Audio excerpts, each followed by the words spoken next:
This is a virtual meeting using the Zoom platform. Members of the public can view this meeting live on Channel 8 or the city's website. Live Spanish translation services are being provided for tonight's council meeting by telephone. Please dial 720-386-9023 and use code 10491 *. If you're a council member, please be sure to have your video camera on and be mindful that we are streaming this meeting on Channel 8 and on our city's website. The chat function is disabled to ensure the public can see all portions of the meeting.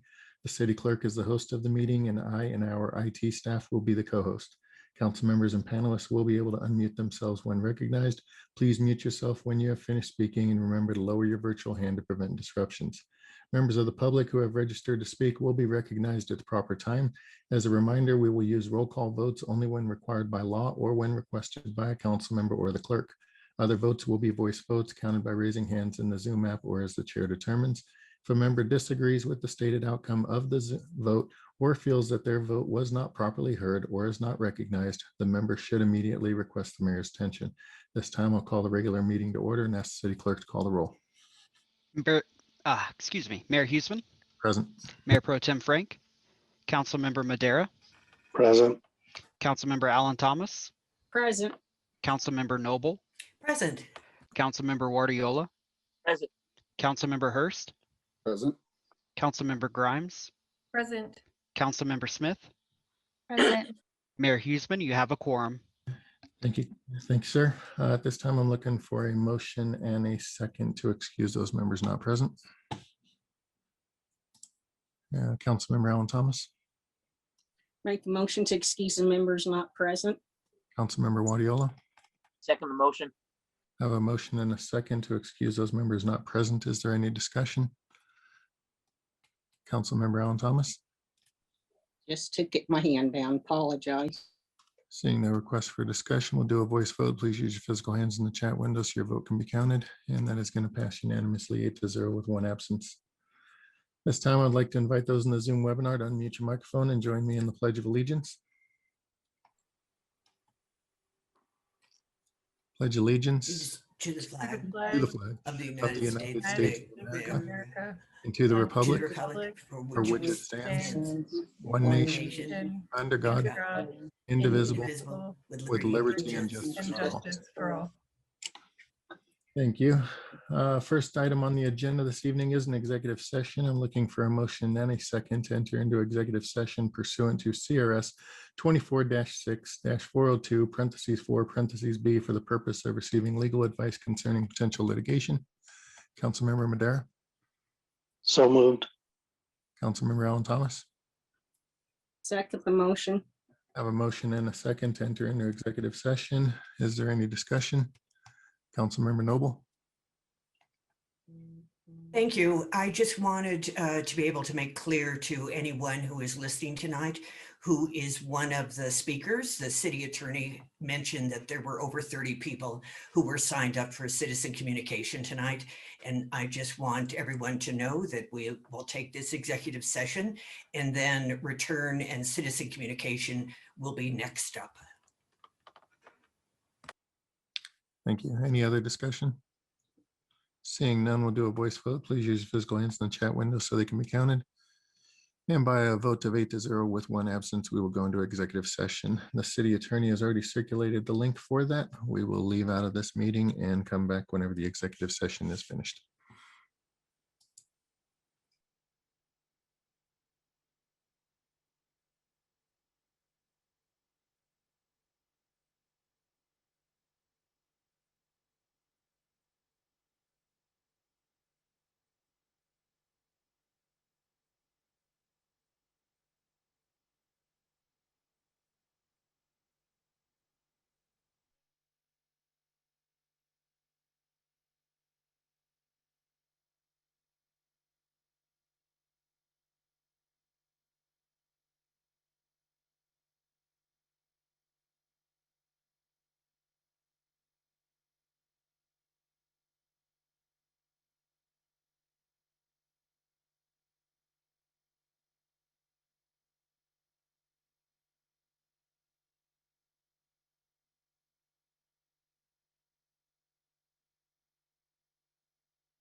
Hey everyone, this is City Clerk Dylan Gibson here. Council is still in executive session.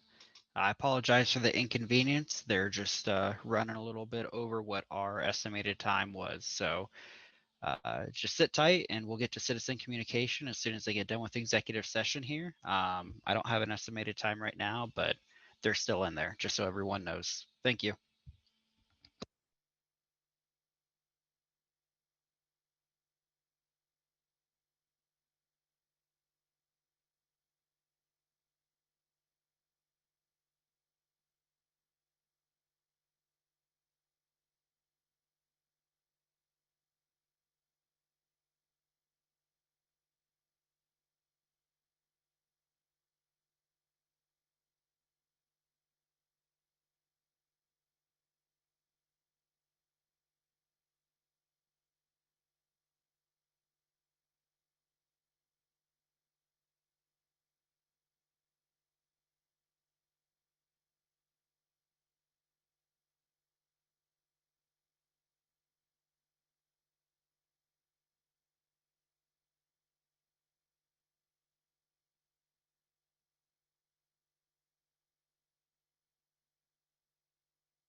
Okay, we will reconvene the regular council meeting. I'd like to thank everybody's patience while we had that important conversation. Modification of rules for public comment. All public comment will occur during citizen communication except for public hearings. Persons who registered to speak under multiple items will be allowed to speak multiple times. Does any council member wish to move to modify this practice? Seeing none, we will progress on to citizen communication. Per council policy, citizen communication is the time on our agenda for the public to address council on business and affairs of the city. The city council is not able to hear any comments at this time on land use matters that are before or may come before council. Please reserve such comments for the appropriate public hearing. As a reminder, we take your comments seriously, but do not generally respond to comments until later in the evening. Council must wait until administrative council business to take action in response to citizen communication. Council members can ask questions of speakers if desired. The city needed advanced registration in order to participate in citizen communication for this meeting. If you're currently in this meeting to speak during citizen communication, please listen for me to call your name and the clerk will unmute you so you may begin. If you do not respond or are disconnected, you may miss your chance to comment. Please give your name and address for the record and keep your comments limited to 3 minutes. If a council member wants to ask a question, please ask to be recognized when the speaker is finished. Thank you. First on the list is Weston Roberts.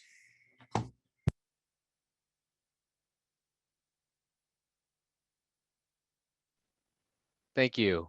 Weston, you should be able to unmute yourself and you'll have 3 minutes once you begin.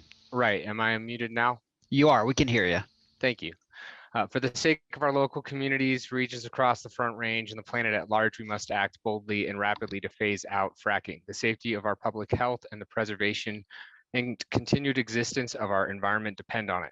Our planet is facing an anthropogenic extinction, and if we do not make every possible effort to move away from fossil fuels, organized society and a good portion of life on Earth are at risk of disappearing. Moreover, with the added impact of the COVID-19 pandemic and its effects on the lungs, an emphasis on preserving clean air and water should be paramount.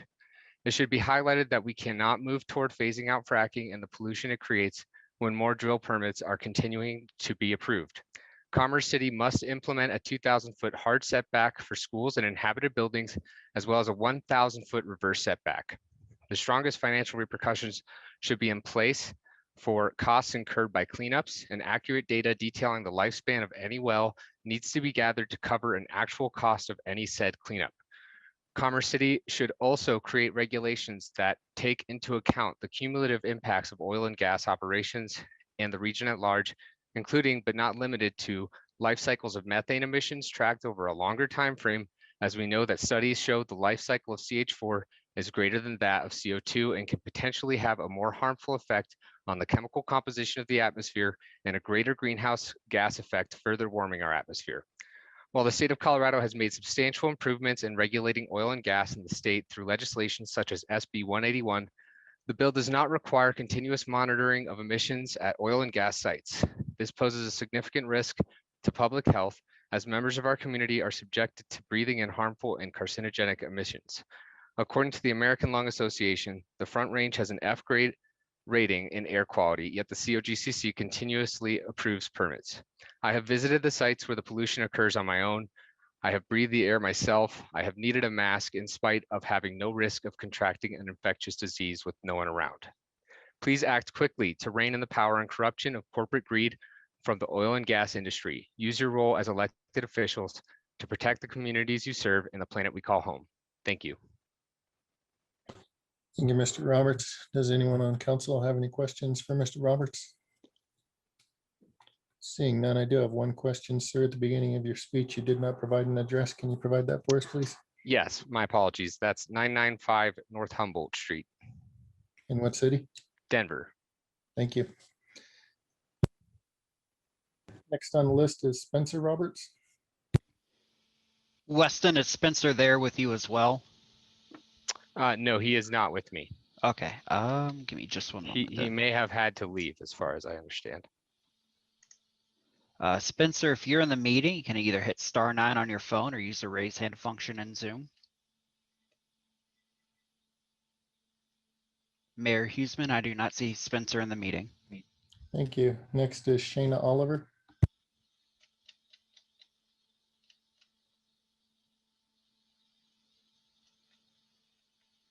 there's Shayna. Shayna, you should be able to unmute yourself and you'll have 3 minutes once you begin. All right, can you hear me? We can, yes.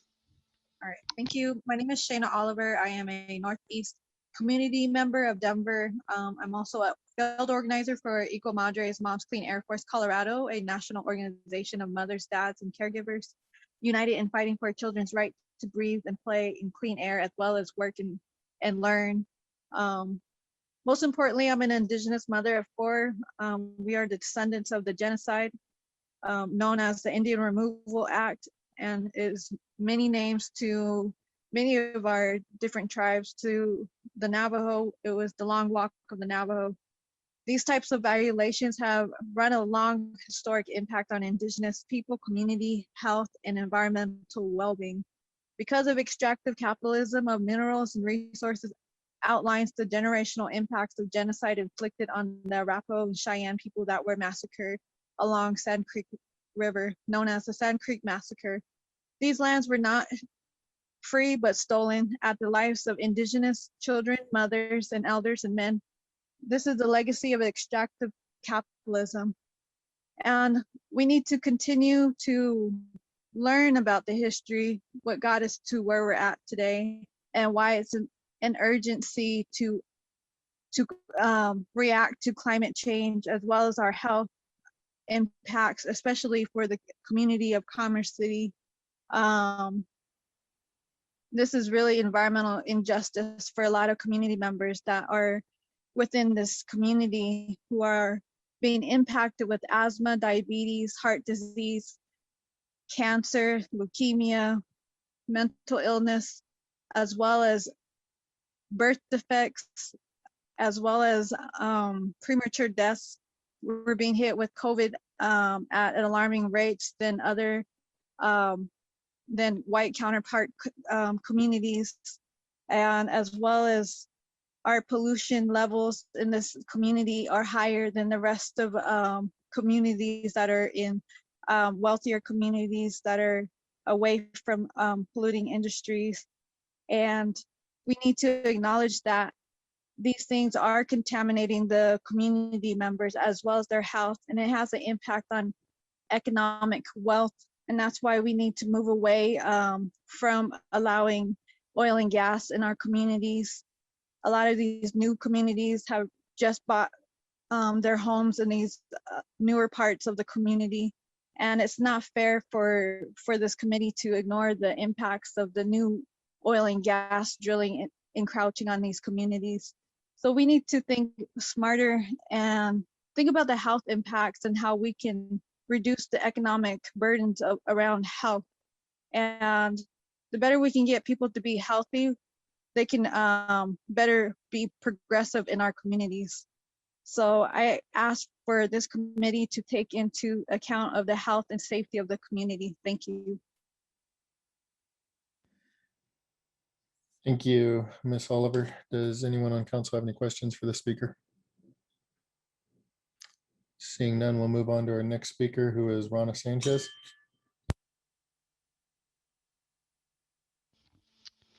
Rana, if you're in the meeting, you can either hit *9 on your phone or use a raise hand function in Zoom.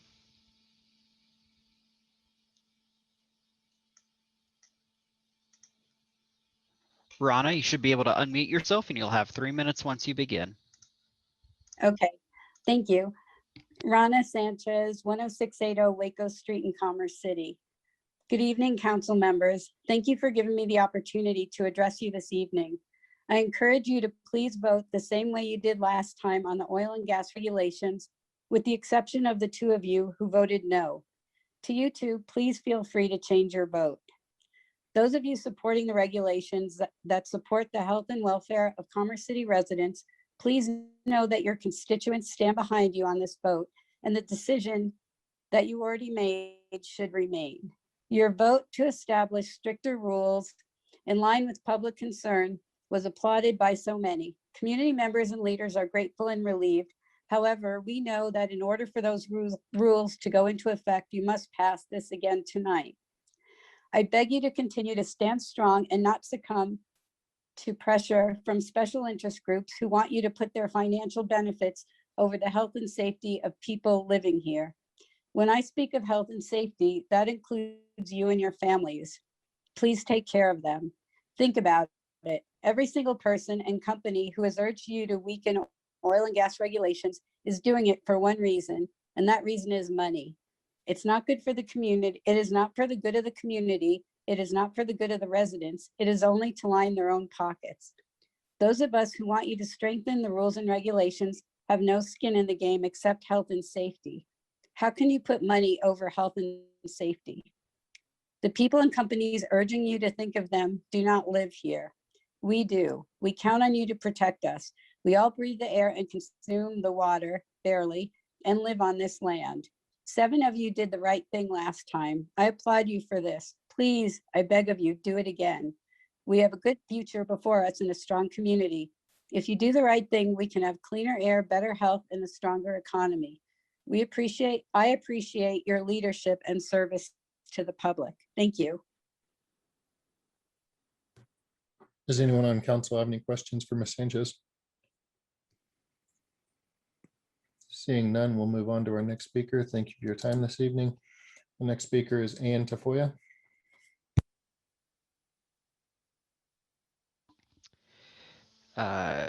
Ian or Ayan, if you are in the meeting, you can use the *9 function on your phone or use the raise hand function in Zoom.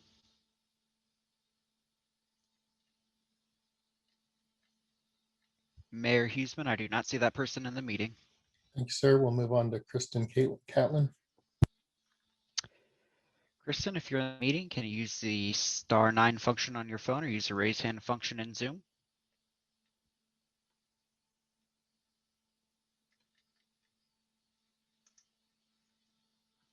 Kristen, you should be able to unmute yourself and you'll have 3 minutes once you begin. Hi, good evening. My name is Kristen Catlin. I live at 12264 Joplin Street in Commerce City. I'm a concerned resident of Commerce City, and I am worried about the health and future of my family and neighbors. We are overloaded with oil and gas operations in our area. The density of wells in our area is both overwhelming and concerning. These operations have adversely impacted our health and our air and water quality. I recently listened to a public comment at a COGCC hearing given by a mayor of one of our own Colorado towns. She was speaking of the negative environmental and health impacts that these sites have had on the residents of her town. They have experienced unhealthy spikes in air quality and noise and light pollution that keep the residents awake at night. In the time since the site has started, the residents are experiencing headaches and nosebleeds. These are just short-term health effects. This does not include long-term health problems that are experienced by residents that have lived in these type of sites, such as making respiratory problems like asthma worse or increased instances of heart attack, strokes, dementia, and toxic exposures that can lead to cancers, as well as heart defects in babies born to women living near Colorado oil and gas operations, just to name a few. Based on these impacts, I feel that there should be no fracking near homes or schools. This is about the future of our city, communities, and families. We need to protect our climate and the health and safety of our air and water resources for our future generations. I am asking that you take the health and safety of the residents and future generations into account and put forth the toughest regulations possible as passed in your first reading, and that you evolve as information becomes available to continue to raise standards for even stronger regulations for financial assurances and cumulative impacts, because in the end, this is our future we're talking about. Thank you. Thank you. Does anyone on council have any questions for Ms. Catlin? Seeing none, we thank you for your time this evening. Next up is Mr. David Foster.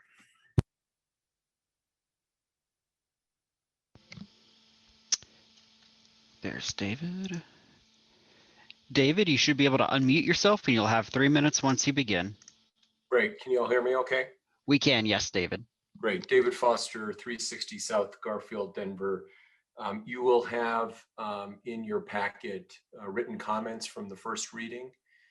My letter starts on page 3, goes to page 10.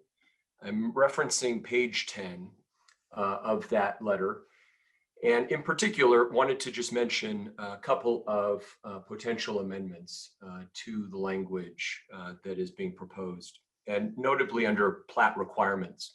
A plat, as many of you know, is a subdivision document. It's not a survey, it's not an improvement location certificate. It really denotes the subdivision of land as is defined in your own code and state statute. And a plat really gives the imprimatur of an entitlement.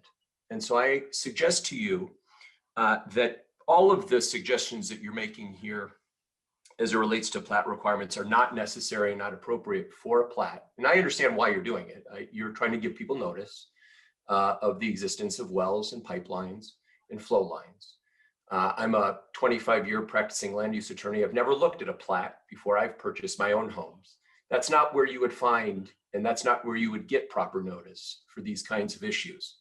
Notwithstanding that, I'm not going to try and convince you to undo all of this, but I am going to try and convince you that you might want to scale back the nature of the plat requirements here. First, it would seem to me that the plat should only require the location of flow lines and gather lines for which a Form 44 has not been approved. Second, I don't believe the location of a surface use agreement is appropriate, as that would actually give your oil and gas owners and operators more entitlement than they're entitled to vis-a-vis a plat. And finally, the location of plugged and abandoned oil and gas wells, flow lines and gathering lines, and the flow lines and gather lines in particular that have a Form 44, it's already been determined that they show no risk of health or safety. There's no reason to denote them on a final plat. To the extent that the city wants to require a review, a certification of the Form 44 requirement that it has been met, I would suggest that you do that. And the 150-foot setback from the flow lines, again, to the extent that they have a Form 44 that's already been approved, that is unnecessary. It's overreach, and you for sure don't want that in a plat, as it gives the imprimatur of a land use entitlement that I'm sure you're not endeavoring to do. Put notice somewhere else. Thanks for the time tonight. Does anybody on council have any questions for Mr. Foster? Seeing none, we'll say thank you for your time this evening, sir. We'll move on to the next speaker, who is Dan McCluskey.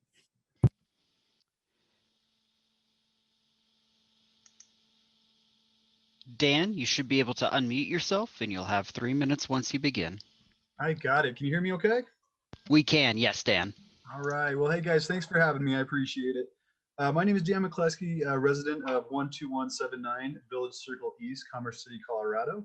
I'm lucky to be a Colorado native, born in Denver, raised in Lafayette, Colorado. Was educated here, bought a home here in Commerce City in 2007. Achieved my goal of paying off my home in 2020 before the age of 40. Proud of that. Happy to volunteer my time, pay my taxes. I'm married and I'm raising 2 children. I grew up in Lafayette, which was considered a farm town in the 1980s. I was able to run through the fields, ride my bike over dirt hills, and grew up in a place I really admired. Being married with 2 children, I was hoping and expecting my children to have the same childhood in Colorado that I had. Marrying a farm girl from Eastern Colorado, we established a home in Commerce City, just far away from the city reach for my children to experience the same childhood I did. Driving through the E470 corridor in 2021 is both sickening and sad. This is not the Colorado that I know. I've never seen so many fracking and oil sites in my entire Colorado experience, which is my whole life. I'm now faced with the reality that I have a proposed enormous fracking site underneath my home that I established for my family.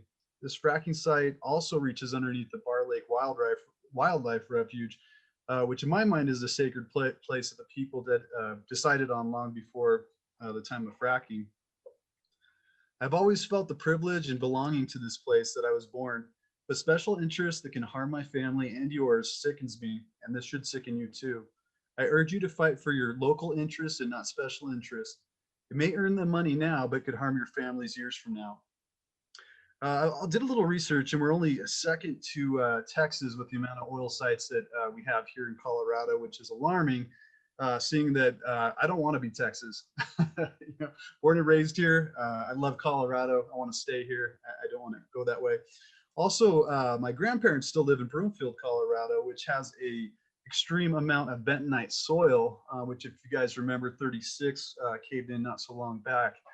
Don't know what the fracking could cause, you know, in the future as far as the earth moving, but we're not on great soil here. So just for land value's sake and the sake of my home, I would urge you to stay as far away from this as you can. Thank you for my time. Thank you, sir. Does anyone on council have any questions for Mr. McCluskey? Seeing none, well, thank you for your time and move on to the next speaker, who is James Hayes. James, you should be able to unmute yourself and you'll have 3 minutes once you begin. Thank you very much. This is James Hayes. Address is 4908 Tower Road in Denver. Thank you, Mayor and members of City Council. Appreciate the opportunity to address you tonight. I was signed up to provide testimony on Ordinance 2266, which sounds like is the prevailing comments during citizen testimony so far tonight. Wanted to focus my remarks on 3 main points, really tonight around the issue of vested rights, including the first is the status of zoning and other approvals by the city for the Reunion community, including the steps we Oakwood have taken to implement those plans. The impact of a decision to implement a permanent 1,000-foot setback. And then third, general support for the Planning Commission findings of fact. So with respect to zoning and entitlement approvals, since 2017, Oakwood has continued under the agreements between the city and Shea for the overall development of Reunion. New approvals and agreements between Oakwood and the city were put into place in the last couple of years. This includes the PUD amendment in March 2019, including Reunion Ridge, several Metro District service plans, including the Reunion Ridge Metro District 1 through 4, and the Reunion Natural Resources District, which covers an oil and gas site in Reunion Ridge, as well as the Reunion Ridge filing number 1 final plat, which was approved in March of 2020, including all construction plan approvals and permits, and the realignment of Potomac Parkway. The real impact here in point number 2 is the decision if you decide to implement a permanent 1,000-foot setback. Village 9F and 9G in Reunion Ridge would be affected by this 1,000-foot setback. Those 2 villages combined are well over 170 acres. We've got about 37 acres that are impacted by the setback. The densities that were approved by the zoning by the City Council just 2 years ago range between 4 and 14 units per acre on the 9F site and 5 to 24 units per acre on the 9G site. This resulting loss would be up to 700 residential dwelling units allowed under the zoning, essentially taking all zoning rights away from Village 9F and leaving but non-residential rights on 9G. To date, we have spent about $4 million on soft costs, on zoning and entitlements, and hard costs, including land development, construction, over $11 million, including the grading of Reunion Ridge, the installation of water lines in the first segment of Potomac Parkway, and the grading of Potomac Parkway. I know I'm out of time tonight, so I just want to encourage you to support the Planning Commission findings of fact from January 14th letter and adopt their recommendation as an amendment. Thank you. Thank you, Mr. Hayes. Does anyone on council have any question for Mr. Hayes? Seeing none, we thank you for your time. We'll move on to the next speaker, who is Adam Veltri.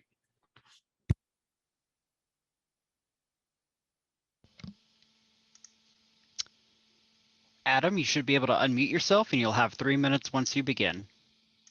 Yes, can you hear me? We can, yes, Adam. Good evening to the mayor and other city council members. This is Adam Veltri speaking, an attorney with the Spencer Fane Law Firm, appearing as legal counsel for Oakwood Homes. My business address is 1700 Lincoln Street, Suite 2000, Denver, Colorado 80203. Given the land use impairments noted by Mr. Hayes, we believe that the city is precluded from applying the reverse setback rules to Oakwood's planned development. There are a number of independent legal theories in support of Oakwood's position, including breach of contract, violation of statutory vested rights, violation of common law vested rights, and illegal taking.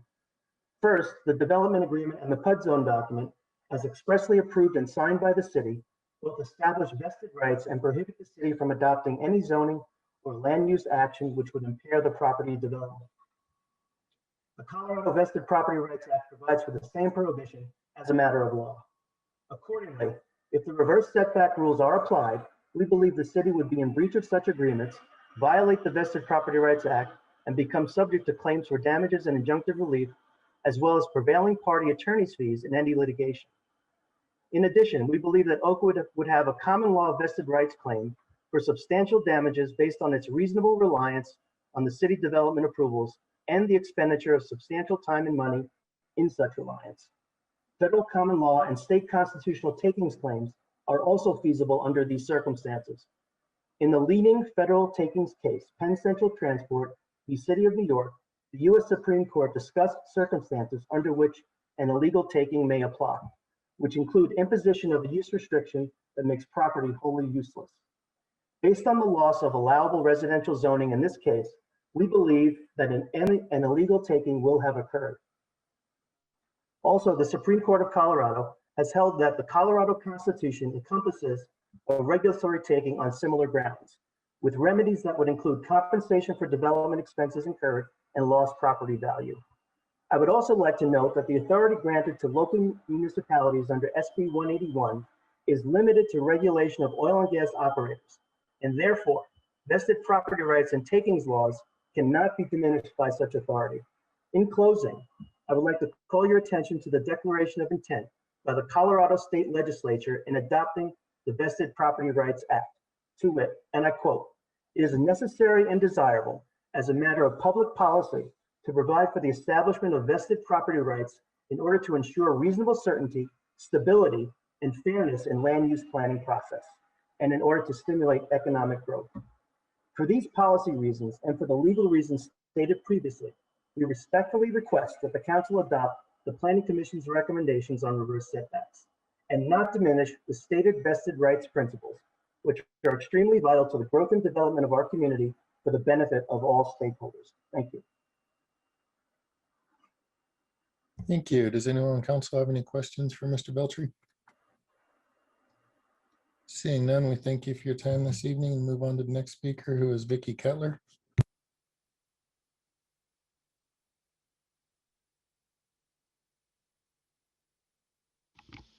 Vicky, you should be able to unmute yourself and you'll have 3 minutes once you begin.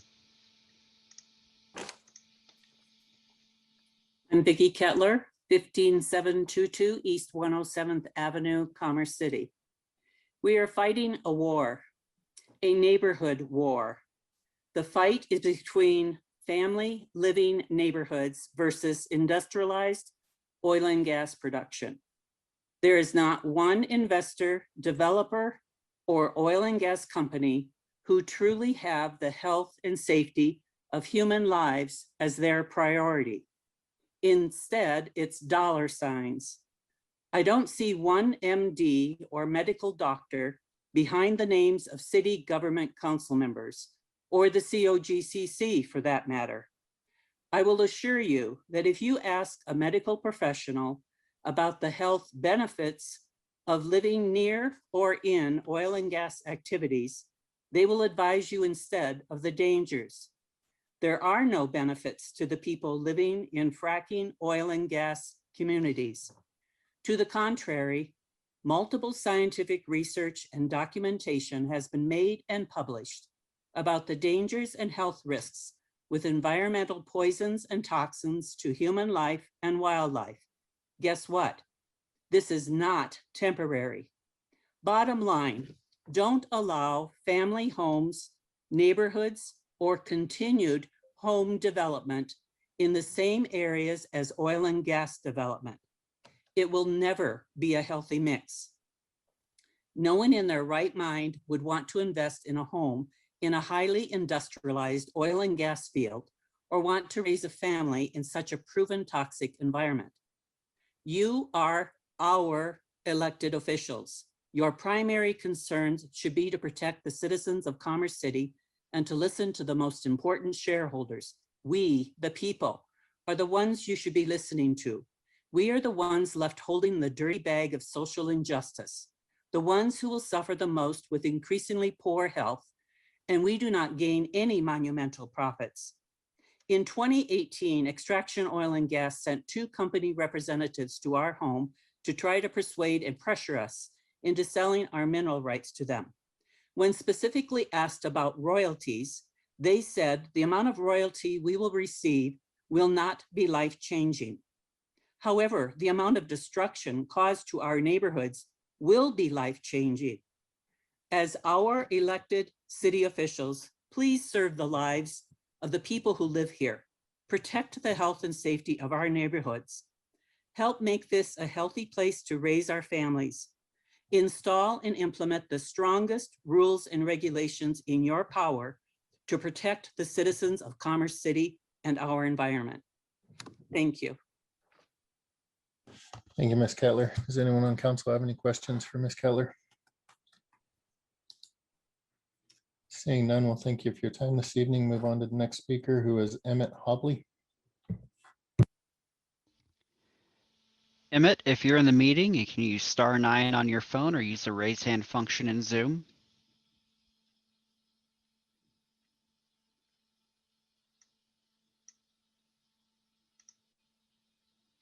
Emmett, you should be able to unmute yourself and you'll have 3 minutes once you begin.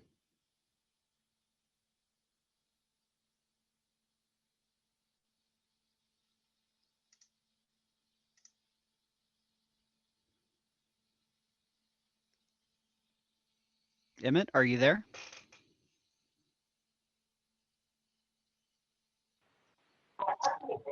Okay, can you hear me now? I'm sorry. We can, yes, Emmett. Okay, I'm sorry. My name is Emmett Hobley. I'm a Montbello resident and founder of the Montbello Neighborhood Improvement Association and a coalition member of with Commerce City. And we're asking that to implore the city council to listen to the residents and not bring the hazardous waste fracking into our communities that destroy the quality of health in our communities. We have found that whenever fracking becomes part of a community, the cancer, asthma, and the quality of life goes down.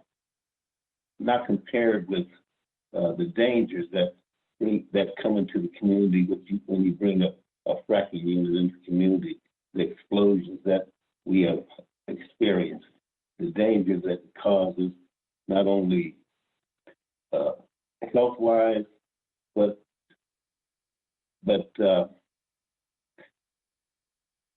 it's dangerous.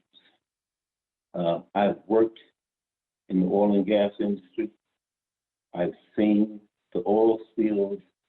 I've seen the toxic pills that they put down into the ground, destroying the ground, destroying the air, destroying the water. Our community deserves better. Thank you very much. Thank you, Mr. Hobley. Does anyone on council have any questions for Mr. Hobley at this time? Seeing none, we thank you for your time. Move on to the next speaker, who is Anthony Martinez. Anthony, if you're in the meeting, you can hit *9 on your phone or use the raise hand function in Zoom.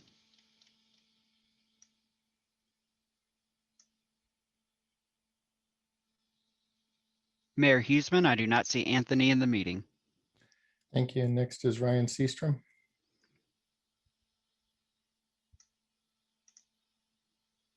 Ryan, you should be able to unmute yourself and you'll have 3 minutes once you begin. All right, thank you. Can everybody hear me? We can, yes, Ryan. Wonderful, thank you. Well, good evening, Mayor, council members, and staff. My name is Ryan Seastrom, and I serve as the Regulatory Affairs Manager for the Colorado Oil and Gas Association. Our office is located at 1800 Glenarm Place in Denver. And as always, I appreciate the opportunity to speak to you tonight, and again want to address the reverse setbacks. COGA would again like to state our support for the Planning Commission's recommendation to modify the reverse setbacks as they are currently drafted. As Commerce City continues to look to attract new development, the business community needs certainty that the rules won't be changed on them midway. The best available and credible science data collected from in Colorado shows that the communities and energy development can coexist safely under the safeguards initiated by operators and overseen by state regulators. Simply put, excessive setbacks for homes to existing producing facilities is unnecessary and takes away land that would otherwise be available for future development as Commerce City looks to attract more residents and businesses. After a year of the pandemic, Colorado communities are still reeling and our economy has yet to recover. Colorado still ranks among the highest for unemployment, and now is the absolute wrong time to stifle economic opportunities and push affordable housing even farther away. Just as we like the certainty that our lights will turn on when it gets dark, that our car will start in the morning, and that the sun will rise and set, businesses need certainty that what they have worked for and have been granted will be upheld by those who have set the rules. The city should look to pursue economic opportunity in these times rather than shying away for it, especially when the science is on your side. Again, the science is on your side. We'd ask you to support the Planning Commission's recommendation and help meet Colorado's growing housing demand. As always, please consider myself, COGA, and our members as a resource, and we look forward to working with Commerce City in the future. Thank you all for your time and have a good evening. Thank you, Mr. Seastrom. Does anyone on council have any questions for Mr. Seastrom at this time?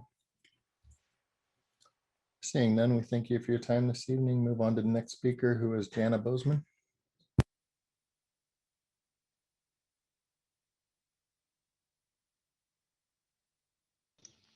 Apologies, I was muted. Jana, if you're in the meeting, can hit *9 on your phone or use the raise hand function in Zoom.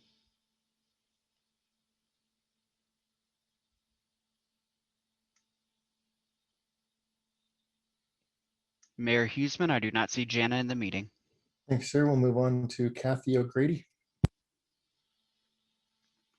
Kathy, if you're in the meeting, you can hit *9 on your phone or use the raise hand function in Zoom.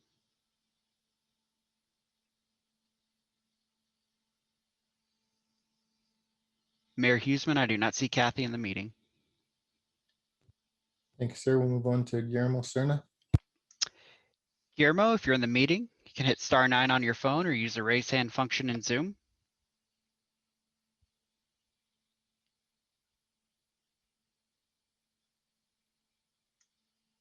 Mayor Huseman, I do not see Guillermo in the meeting. Thank you. Next is Luke Coates.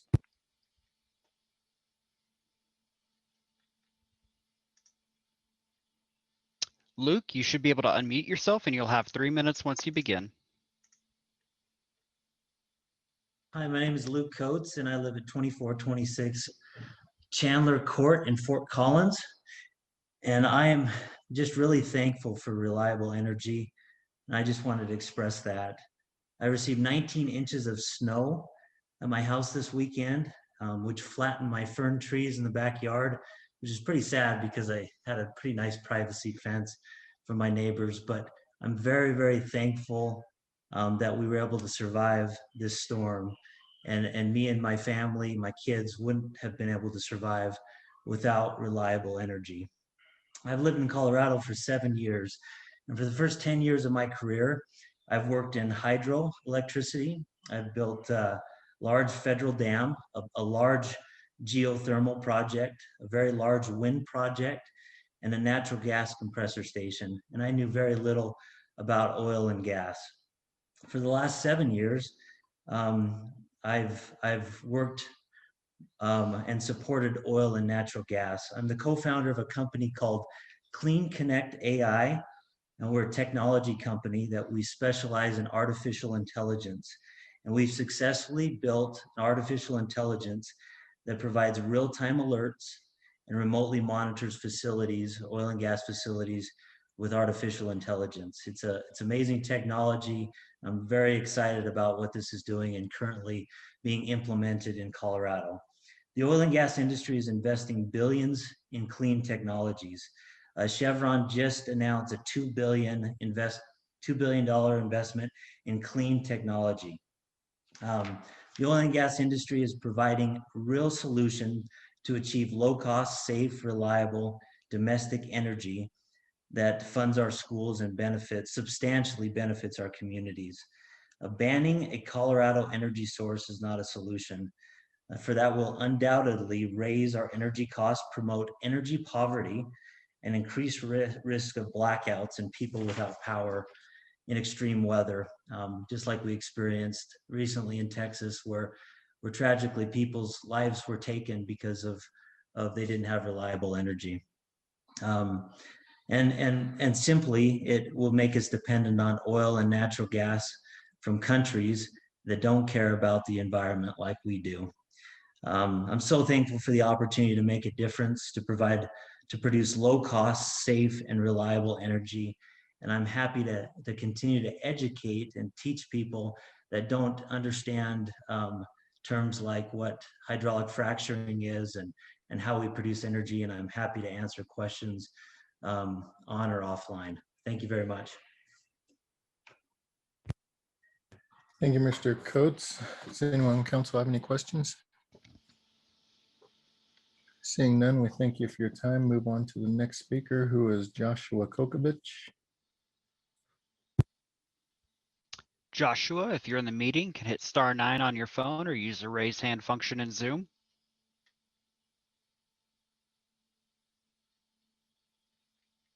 Mayor Huseman, I do not see Joshua in the meeting. Thank you. Next, we'll move on to David Ramsden Wood. David, you should be able to unmute yourself and you'll have 3 minutes once you begin. Excellent. Thank you so much for allowing me to speak. My name is David Ramsden Wood. I live at 521 Dexter Street. The purpose of my testimony today is just to talk about a couple things that I think are missed. So first and foremost, I want to differentiate well sites versus fracking. It's an important differentiation because well sites is where the actual well goes, as you know. Fracking is the activity during the 2 weeks after the well is drilled and being completed to be able to bring that production online. It's important because right now in the United States, 100% of oil wells, of the roughly 7 million barrels a day we produce from horizontal wells in the United States, 100% comes from fracking. And in natural gas, out of the 100 BCF a day that we produce, 67% of that is impacted by fracking. The reason I said all that context is because I want to talk about the storm that impacted Colorado last week. So Xcel Energy, large utility, has $11 billion of revenue per year. They paid $1.2 billion of incremental costs during those 4 days because they needed to buy natural gas at the spot price to be able to allow Coloradans to heat their homes and stay warm during that winter storm. If you impact setbacks by taking stricter standards than what the state has already done, the impact will be reducing the amount of natural gas that we produce in our country. Now, Russia provides 39% of the natural gas to all of Europe, and there is nothing that they want more than to see natural gas decline in the United States, because then we have to ship their natural gas over to the United States so that we can use it to heat our homes. So Xcel had $11 billion of revenue. They spent $1.2 billion over a 4-day period. And do you want to know why? Because of the 3,762 megawatts of wind power generation that we have and the 6,112 megawatts of renewables that we have in Colorado, less than 200 was producing, which is less than 3%. Why? Because it wasn't windy and it wasn't sunny when it was cold. Therefore, if we expect to have our houses heated, to be able to turn our lights on, to be able to have broadband internet to work from home, to be able to have our kids thrive in the reality of our current future, we need to accept that fossil fuels, and in particular natural gas, is going to be a huge part of that solution, because without batteries, of which 56% of the world's lithium is mined in Australia, and we never talk about the battery backup for renewables. So I strongly encourage the council to consider that oil and gas is safe, oil and gas is reliable, oil and gas is essential to our life. And if you take stricter standards than the state of Colorado already has in place, you're going to make consumers pay more. And for the storm over those 4 days, all Coloradans will pay 20% more in their electricity bills over the next year. Thank you for your time. Thank you. Does anyone on council have any questions for Mr. Ramsden Wood? Seeing none, I do have one question, sir. You said $1.3 million to purchase additional natural gas? There was $1.3 billion spent over those 4-day period, and Xcel's total revenue on a year is $11 billion. They've already gone to the state committee to increase the fees to all utility payers that they'll pay over the next 2 years. And the more we move away from natural gas, this will occur every single winter. So our utility rates will go up, marginalizing poor people. Great, thank you. As a follow-up, was there a premium on that? Is $1.3 billion the standard cost for that, or was there additional charges that were levied because it was purchased? There were no charges levied. Xcel has a hedging policy that's approved by the PUC, which allows for up to 50% to be hedged. But when the wind doesn't blow, they must buy it at spot. And because Texas was cold, natural gas became unavailable across the entire United States, and they were forced to pay 20 to 30 times more than it usually goes at. The more we take supply off, that will be 1,000 times and 2,000 times normal prices in the future. And so this is just the beginning of 10 to 20% utility increases for 4 days of cold every single year. So the way I'm deciphering your answer is whenever America needed it most, with shortages in Texas and shortages here in Colorado, the energy producers charge 20 to 30% more than what they would normally charge. That's not correct, because the way the market works is there are buyers and sellers. The buyers own the commodity, and the sellers own the commodity. The buyers have to buy it. And so it's like toilet paper. If you wanted toilet paper on April 1st, it was unavailable unless you paid someone $300 a roll. Whoever owned it got that, but that's mostly traders. Most of the oil and gas companies pre-sell all their volumes before the year, and there's a spot market for, contraband toilet paper that is impacted. So it's a market condition. The profitability is a net zero sum game. Okay. That makes sense. Somebody exploited the market then in order to get a 20 to 30% more money than they would normally get. Yeah, think about it like GameStop. Thank you. Appreciate your time, sir, this evening. Thank you. And next up is Jack Hamlin. Jack, you should be able to unmute yourself and you'll have 3 minutes once you begin. Yeah, thanks. Jack Hamlin, address is 400 Inverness Drive in Inglewood. I'm a Colorado native, and I'm a consumer of natural gas and oil, and most of that comes from Colorado. That's one of the pieces during testimony tonight that's kind of been left off, is that our consumption will not change if you take production offline in Colorado. I went to school at UNC in Greeley, and I grew up in Littleton. And as I used to drive to and from campus to come home and see my mom, there was always an oil field there. In fact, the DJ Basin has been producing oil since 1901.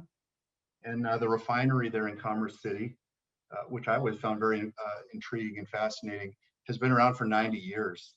And in that time, that infrastructure has delivered local American natural resources to American consumers. And what I see isn't corporate greed. I buy those commodities and those products willingly, and I want to continue to. As a concerned Colorado citizen, I want more oil and gas production here. We do it better than anywhere in the world in this state, and we should be proud of that. California is a good case study for what it looks like to ban oil and gas production and to make it so difficult to produce there that they basically ban it. As of today, California consumes more oil and gas than it did in 1982, but it imports 60% of its oil that it uses. Most of that oil comes from the Middle East. So they're loading oil on a tanker in the Middle East, shipping it through multiple canals, including the Panama Canal, and offloading it in California and calling that green. Germany, it's a very similar situation with natural gas and their Nord Stream pipeline from Russia. So really what we need to look at is enhancing and expanding oil and gas production in Colorado. We do it better than anyone in the world. We do it healthier than anyone in the world. Colorado, Utah, Wyoming, Texas, and New Mexico are 5 of the 6 healthiest states in the country. And they also produce a lot of oil and gas. There is no correlation between health risks and oil and gas production at all. In fact, it's the opposite. Colorado was just in 2020 voted the healthiest state in the country. That's with oil and gas production quadrupling in the state in the last 10 years. So I'm for affordable, domestic, reliable energy. I want American natural gas and oil so it doesn't come from somewhere else. And also big believer in property rights and people to choose whether they want to live somewhere or not. So thank you very much. Thank you. Does anyone on council have any questions for Mr. Hamlin? Seeing none, we thank you for your time this evening. Move to the next speaker, who is Bressie Carlson.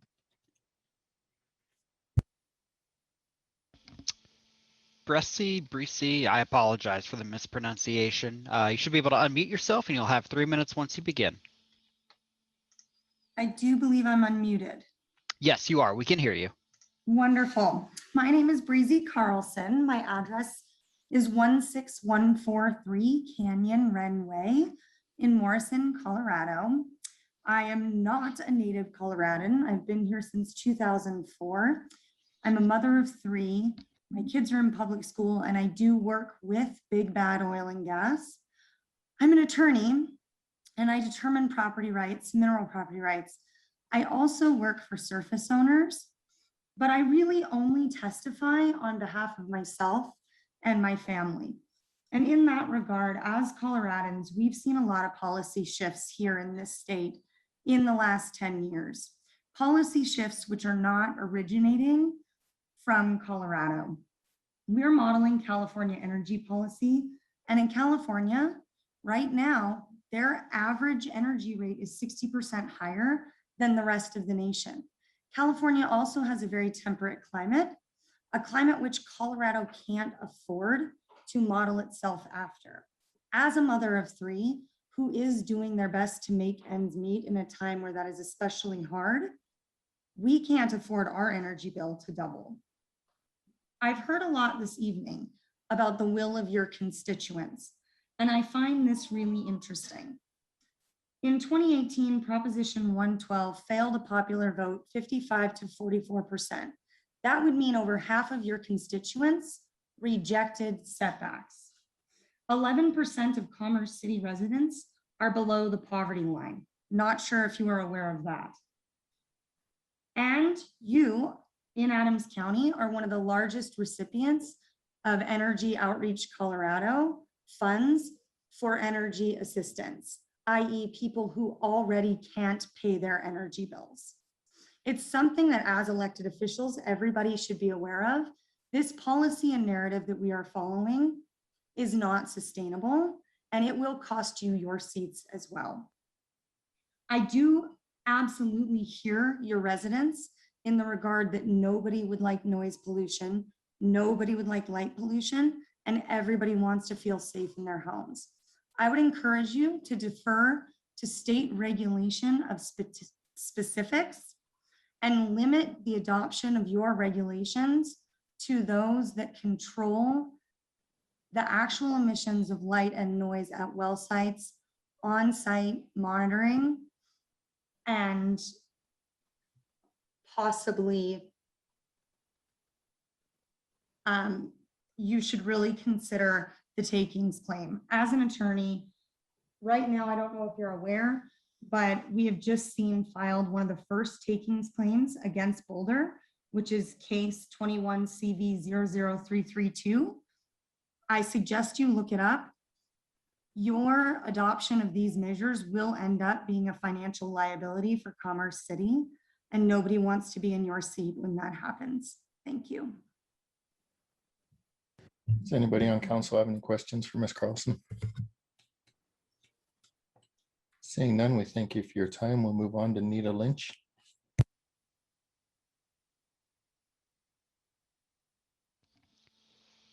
Nita, you should be able to unmute yourself and you'll have 3 minutes once you begin. Okay, thank you so much for the opportunity to speak. My name is Nita Lynch. I live at 227 South Lincoln Street in Denver. And while I don't live in Commerce City, I still have a stake in whatever happens anywhere in our state and even in the world for that matter, as it pertains to fracking and other environmental concerns. After as we have seen with the COVID pandemic, we truly are all in this together. I've listened to some of the comments of people who do not want you all to move forward on this, and I notice most in some way are connected with oil and gas. I just want to point out, when we hear the thing of poor Excel lost all this money, I was just looking up to see what some of their executive directors make. Their executive director, CEO, chairman, makes $12 million a year. And I could go through all the others. They make vast profits. So I don't think we need to be concerned about Excel losing money. They are making money. I have 5 grandkids, and they own most of my heart. And I am worried about what we are going to leave them if we don't make a strong stand. 2 of my granddaughters never had asthma, and after drilling started near their home in Erie, they both developed asthma. Nothing else in their environment changed. We have seen research after research that we know fracking and these wells and what we're doing to our air is impacting our health. It bothers me when I see people sort of giving you a threat where someone says, this could cost you your seat, and we start speaking from fear. I think we need to really do what is in the best, highest good of all. And we know this is about saving our water, our environment, looking for people versus corporations. And I'm gravely concerned that despite the passage of our HB 19-1261, I'm not seeing in a lot of areas rules being implemented that would do the setbacks, things that are going to make people safe in our communities. So there should be no fracking near homes and schools. And this should not be about the dollars. This should be about what we are facing, the crisis in our environment, the crises for people. And thank you so much for the opportunity to speak. Have a great evening. Thank you, Ms. Lynch. Does anyone on council have any questions for Ms. Lynch? Seeing none, we thank you for your time this evening. We'll move on to the next speaker, who is going to be Lindsay Scatberg. Lindsay, you should be able to unmute yourself and you'll have 3 minutes once you begin.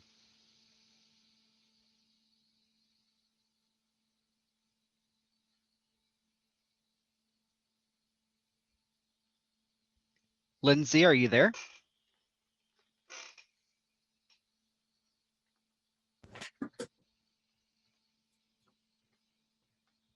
Mayor Huseman, I don't believe Lindsay's available. Thanks, sir. Next on the list is Josh Burke. Josh, you should be able to unmute yourself and you'll have 3 minutes once you begin. Yes, hello, council members. Can you hear me? We can, yes. Again, my name is Joshua Burke. My wife and I, along with our 2 boys, live in the Outlook subdivision. I'm speaking with you today to voice my concerns with the oil and gas industry using their money, influence, and power to force their way into our residential neighborhoods. To be clear, I am not opposed to drilling for oil and gas. I do, however, oppose the production taking place under our homes and near our schools. One of the primary duties of this council is to look out for the safety and health of its citizens. Allowing industrial oil and gas production to happen in residentially zoned neighborhoods puts the health and safety of our residents in jeopardy. Studies by our own state health officials show that there are negative health risks associated with oil and gas production, especially within the first 2,000 feet. The chemicals, air, and noise pollution produced by oil and gas should only be allowed in non-residential zones and areas where it makes sense. By allowing oil and gas to encroach into our neighborhoods, you increase the potential for health and safety risks to residents. Please help us do what is right and push back against big oil by all means necessary, and say no to drilling under our homes and close to our schools. As we all know, the oil and gas industry has deep pockets that influence and push their agendas. As I'm sure you've heard tonight, we as individuals who actually live and breathe here in our town need your help. As our elected city officials, you are our last line of defense in this matter. Thank you very much. Thank you, Mr. Burke. Does anyone on council have any questions for Mr. Burke at this time? Councilmember Hurst. Good evening, sir. Appreciate your comment. Can you tell me who is the proposed drilling site in Commerce City, or does the drill site occur in Adams County? Well, the site that is impacting our neighborhood, if I believe that's the one you were talking about, I believe the pad itself is stated to be actually not in Commerce City. And yet the fracking is going to take place underneath our homes.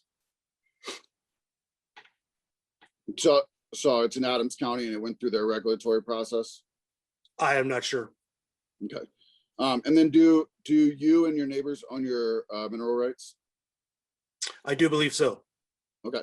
Appreciate it. We've been contacted by Great Western giving us basically offers for our mineral rights. So I assume we do. Okay. I've not heard of oil and gas sending out contracts to people who don't own their mineral rights. So I assume the answer is yes. Appreciate it. Thank you. Are there any other questions for Mr. Burke? Seeing none, we thank you for your time this evening, sir. Move on to the next speaker, who is Nathan Worker. Nathan, you should be able to unmute yourself and you'll have 3 minutes once you begin. All right, can everyone hear me? We can, yes, Nathan. All right, my name is Nathan Worker. I'm with Jacobs Engineering, address 9191 South Jamaica Street in Inglewood. I'm here on behalf of Metro Wastewater Reclamation District to speak in support of Resolution 2021-18. The Metro District and their team would like to express our gratitude to the council and their support for the Second Creek Interceptor project, and to indicate that we've worked with city staff to craft our easement documents pursuant to the previously approved IGA for this project. And I'm happy to answer any questions on this issue. Thank you, sir. Does anyone on council have any questions for Mr. Worker? Seeing none, we thank you for your time this evening. Move on to the next speaker, who is Craig Simmons. Craig, you should be able to unmute yourself and you'll have 3 minutes once you begin. Yes, can you hear me? We can, yes, Craig. Thank you. Thank you. My name is Craig Simmons at Metro Wastewater Reclamation District. And I too am here to speak in support of the easements and land agreements that the city and Metro staff have worked out, and in compliance with the conditional use permit and the IGA that was passed by this council in November of this past year. And we appreciate all the city's hard work on that, and look forward to a successful construction project. Thank you. Thank you. Does anyone on council have any questions for Mr. Simmons? Seeing none, we thank you for your time this evening. Move on to the next speaker, who is Miles Graham.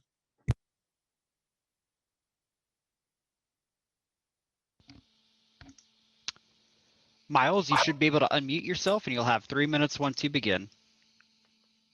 Thank you, Gibson. I'm here to speak on behalf of Metro Wastewater Reclamation District as well, just in support of Resolution 2021-18 and the easements for this critical regional infrastructure. So here to answer any questions if you have them. Thank you.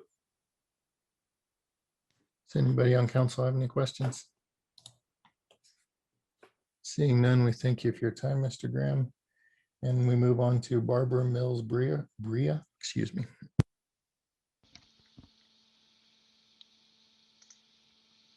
Barbara, you should be able to unmute yourself and you'll have 3 minutes once you begin. Okay, can you hear me? We can, yes, Barbara. All right, thank you. My name is Barbara Millsbury. I live at 1831 South Welch Circle in Lakewood, Colorado, which is downwind from you guys. And I find that it's amazing that your city, which has submitted a proposal for the Suncor dollars that have been made available due to one source of oil and gas pollution, would even be considering allowing any fracking, which will be the source of yet more oil and gas pollution. We hear time and time again that your citizens are victims of environmental injustice, which is indeed true. And we hear that you want to fix that injustice issue. So you really need to explain why you would allow fracking, which has been shown in many, many peer-reviewed studies to negatively impact people living close to these facilities. Not long ago, I listened to the city council here in Commerce City try to determine reverse setback distances so that service developers are not negatively affected by existing wells. So it's extremely confusing. And now you want to permit more fracking wells. You have to decide if you're going to support surface developers or the soon to be extinct oil and gas industry. Whether you are considering public health and safety, greenhouse gases and climate disruption, or removing land from surface development, fracking has no place in a populated area. And finally, the gentleman from Koga neglected to mention that in 2020, oil and gas companies took the COVID relief money, millions of dollars, let thousands of employees go here in Colorado. Many of them declared bankruptcy and following paying to their top executive millions of dollars. So they are truly in it for the money and not in it to benefit communities on a long-term basis. Thank you very much. Thank you, ma'am. Does anyone on council have any questions for Ms. Millsbury? Seeing none, we thank you for your time this evening. Move on to the next speaker, who is Sarah Kettler. Sarah, if you're in the meeting, you can hit *9 on your phone or use the raise hand function in Zoom. Oh, there you are, Sarah. Sarah, you should be able to unmute yourself and you'll have 3 minutes once you begin. My name is Sarah Kettler. I live at 15722 East 107th Avenue. I've run in approximately 20 marathons and half marathons within the past decade. If anyone has trained for marathons, you recognize the necessity to train outside, preferably in the safety and convenience of your home neighborhood. I've begun training for the Colfax Marathon, which was postponed last year due to COVID-19. I'm outside running around the neighborhood trails for about 1 hour nearly every day. Prior to work, listening to Harry Potter audiobooks. Snowy days like today, however, are an exception. I have an air quality app on my phone to let me know when I need to put a mask on for my runs. During the last couple of weeks, the air quality has been listed as moderate to unhealthy. The city of Los Angeles has been having much better air quality than us. I've been gagging during my runs, and my snot has had black in it. My voice is scratchy for a few hours after I've returned from outside. I have no underlying health conditions, and I tend to keep a healthy lifestyle. The last time we spoke, one of the council members essentially asked why we were picking on oil and gas companies when our community has accepted the pollutions associated with living next to the airport. I thought this argument was ignorant and disgusting. Living next to the airport, as well as Suncor and Rocky Mountain Arsenal, means our community must try to live with heightened health risks due to environmental detriments. We cannot afford to have more crap in the air. COVID-19 is known to cause long-term lung damage and breathing problems for many unfortunate people who have contracted the virus, among other health conditions that impact organ function. We have to be more responsible for our environment and the people who are most impacted by pollutants. But here's the deal. We did not agree at the time we purchased our homes that we were okay with having more crap in the air. We did not agree at the time we purchased our homes that oil and gas companies can drill under our homes, even when we've maintained our mineral rights. We did not agree to share our homes and property with oil and gas. Oil and gas didn't buy our homes or pay our taxes. I'm not digging holes and pumping chemicals under their homes, though sometimes I'm tempted to do so. Well, I have suspicion that a couple of council members were sponsored by oil and gas companies to bid their agenda.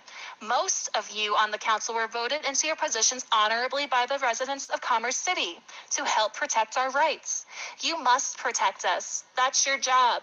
Please be strong enough to do what us residents had faith in you to do when we voted for you to represent us. Thank you.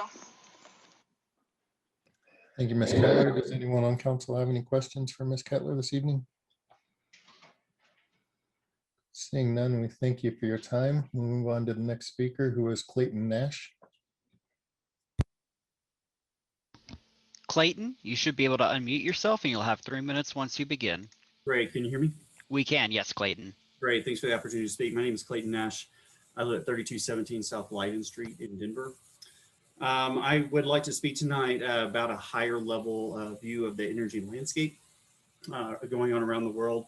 I fully understand that there are many people who have legitimate concerns about drilling in their neighborhoods and wells being drilled underneath their homes.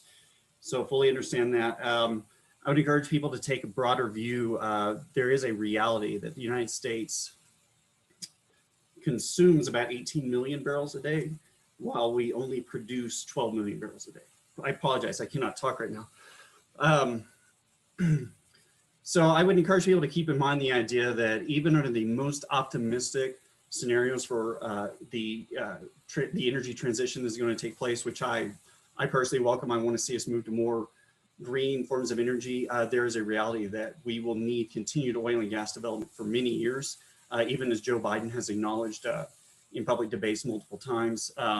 So we need responsible development for which citizens and NGOs and local governments have a seat at the table and have a voice.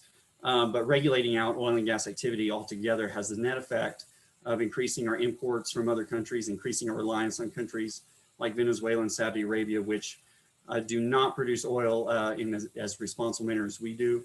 And it can be safely said that do not have the same human rights interests that we have. So oil and gas development hasn't always been perfect in the past. With citizens like those who have been on the call up to this point involved, I do believe that oil and gas development will take place in a more responsible manner. Regulating out oil and gas activity completely is not the right answer in terms of our national sovereignty, in terms of human rights, and in terms of the environment. Thanks for your time. Thank you, Mr. Nash. Does anyone on council have any questions for Mr. Nash this evening? Seeing none, we thank you for your time. We'll move on to the next speaker, who is Lisa Goodmanson. Lisa, you should be able to unmute yourself and you'll have 3 minutes once you begin. Can you hear me? We can. Yes, Lisa. Okay. So first off, I want to say that I'm a resident and a mineral rights owner. And I'm listening to these people from the industry talking about, we'll basically bullying our city council, which I find is very unfortunate. But I want to say something. Westernpriorities.org did a study from 2020 listing the West top oil and gas states, which would be Wyoming, Colorado, and New Mexico. And in Colorado in 2020, we had 349 spills. We had 6,680 BBLs of oil spilled, 13,413 BBLs of produced water spilled. We had a home explode because they were near a supposed capped well. Don't tell me that this industry can work within a community and be safe, because the numbers don't add up to what you guys are reporting. We listened to the industry speak at the last meeting that we had, and they acknowledged that the landowners, the developers, and oil and gas are the only three parts of this puzzle that benefit from having industry in our neighborhoods. The developer gets away with having us pay their bonds by giving us a metro district. The landowner keeps their mineral rights. Oil and gas can come in and re-tap a well if they need to in the future, and then we have to depend on them to cap it properly once they abandon the well. The residents of our city are left holding the bag if anything goes sideways. If there's an explosion, if there's earthquakes, our insurance does not cover if there's an earthquake not caused by nature. So if oil and gas causes an earthquake, our insurance doesn't cover it. The fact that you guys live in the city that we live in as well, this is going to adversely affect you as well. Your water, family members with underlying health conditions. If something happens to our water, home values are going to go down. If something happens, with the air, it's going to be we're going to be impacted. I know that at least 2 of you have ties to the developers because they gave you money for your campaigns. So now it's like a quid pro quo situation. One of you works in the oil and gas industry, so that's also a quid pro quo situation. You guys need to do what's in the best interest of your constituents.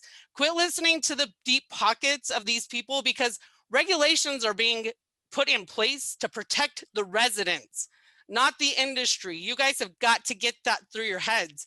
It's for the residents, not for the industry. You guys have got to take our health and our safety seriously. And as the numbers I just reported about spills and houses exploding, that falls solely on you guys. Your actions are going to be, you're going to face the consequences for your actions and decisions. Thank you, Ms. Goodmanson. Does anyone on council have any questions for Ms. Goodmanson this evening? Seeing none, we thank you for your time. Move on to the next speaker, who is Ronald Bruce.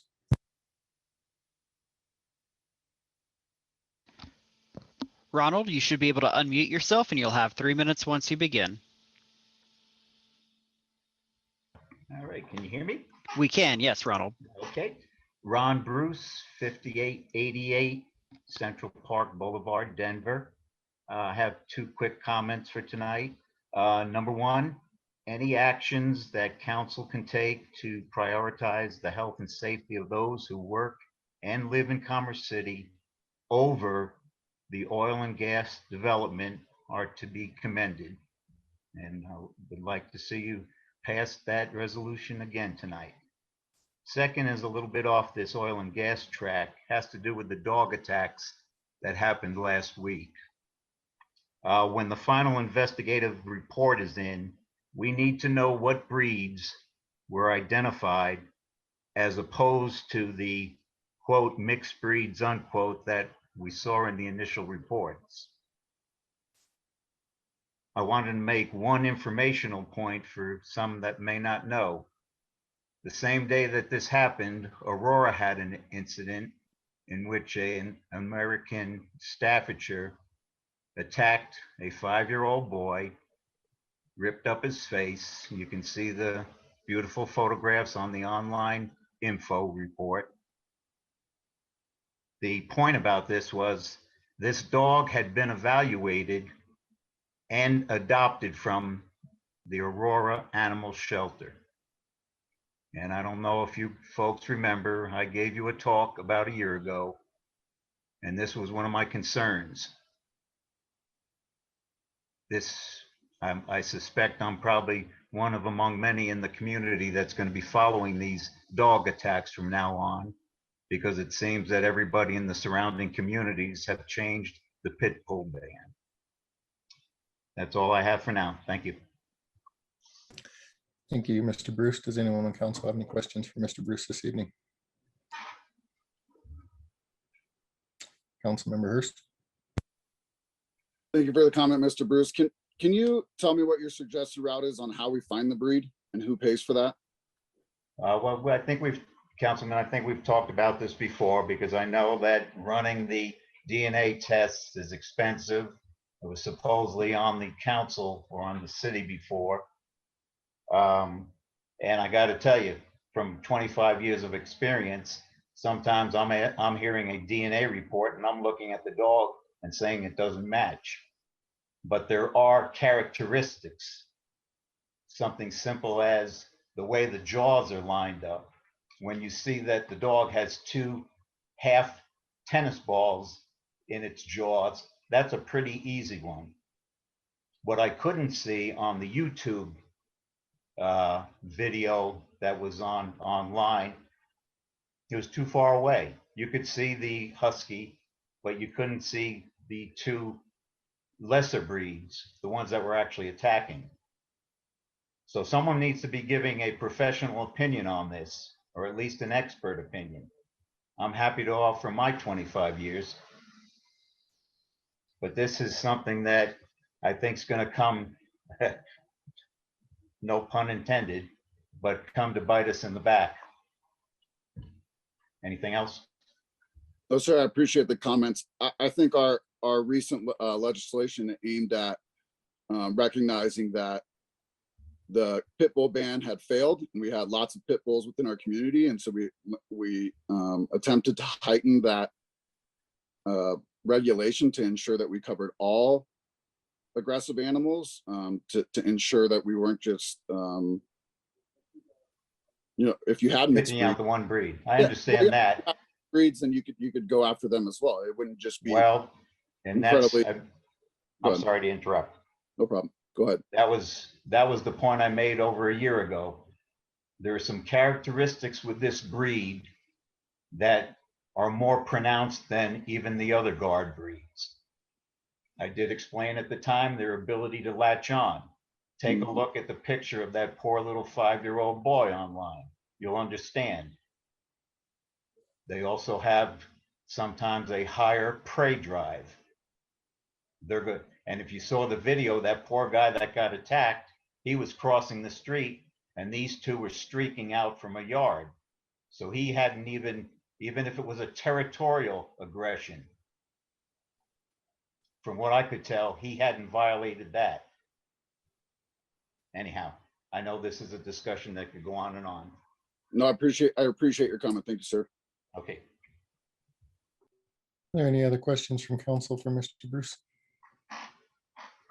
Seeing none, we thank you for your time this evening. We'll move on to the next speaker, who is Ryan Zorn. Ryan, you should be able to unmute yourself and you'll have 3 minutes once you begin.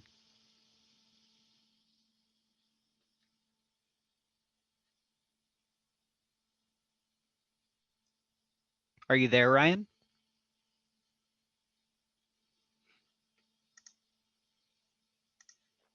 Mayor Huesman, I do not believe Ryan is available. Thanks, sir. Next is Andrew Forks Goodmanson.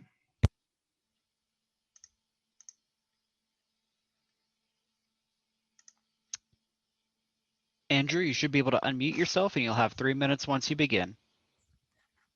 Thank you very much. My name is Andrew Forkus Goodmanson. I'm the Deputy Director of the League of Oil and Gas Impacted Coloradans. I'd like to start on a completely unrelated note and ask Mayor Huesman to please email me a link to that very cool light up red microphone that you're using.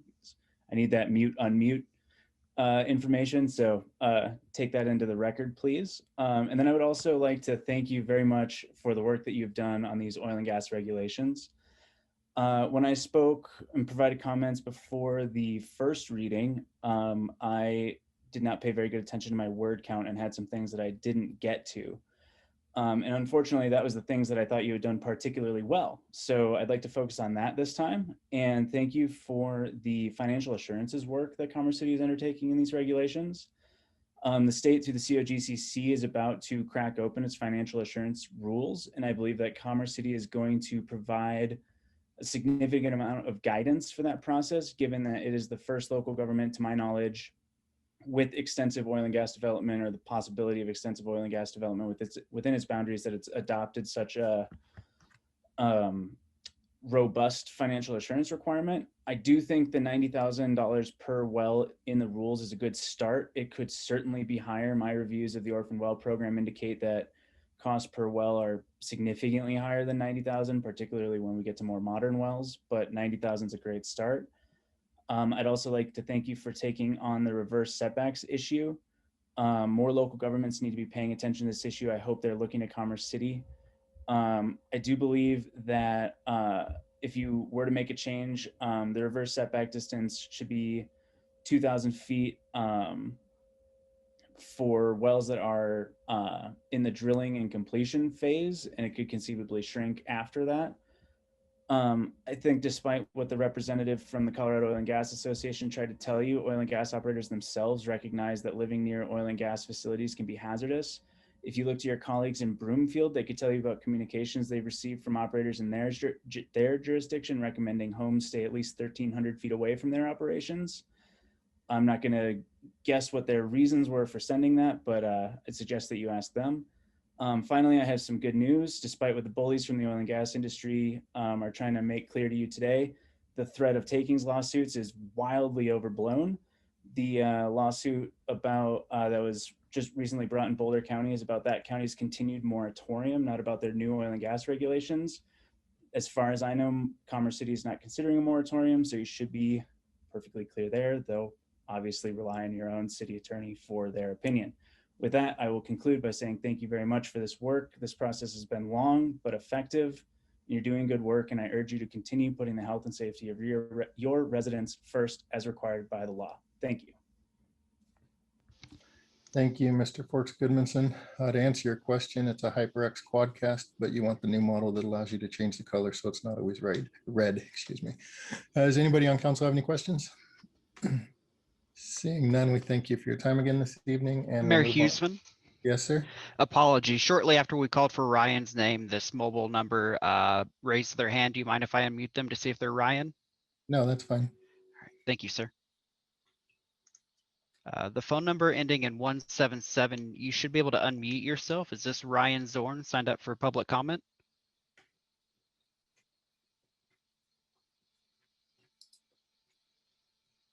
Phone number ending in 177 with your hand up, if you can unmute yourself.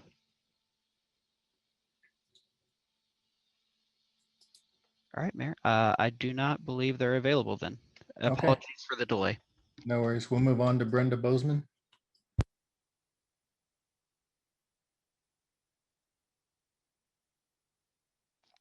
Brenda, you should be able to unmute yourself and you'll have 3 minutes once you begin. Brenda Bozeman, 15800 East 121st Avenue, Unit S2 in Outlook. My name is Brenda and I'm in a relationship that is abusive. It started decades ago and has only gotten worse over time as the abuser's power has grown beyond dimensions that I could even fathom. Enabled by the very people I thought would and could save me.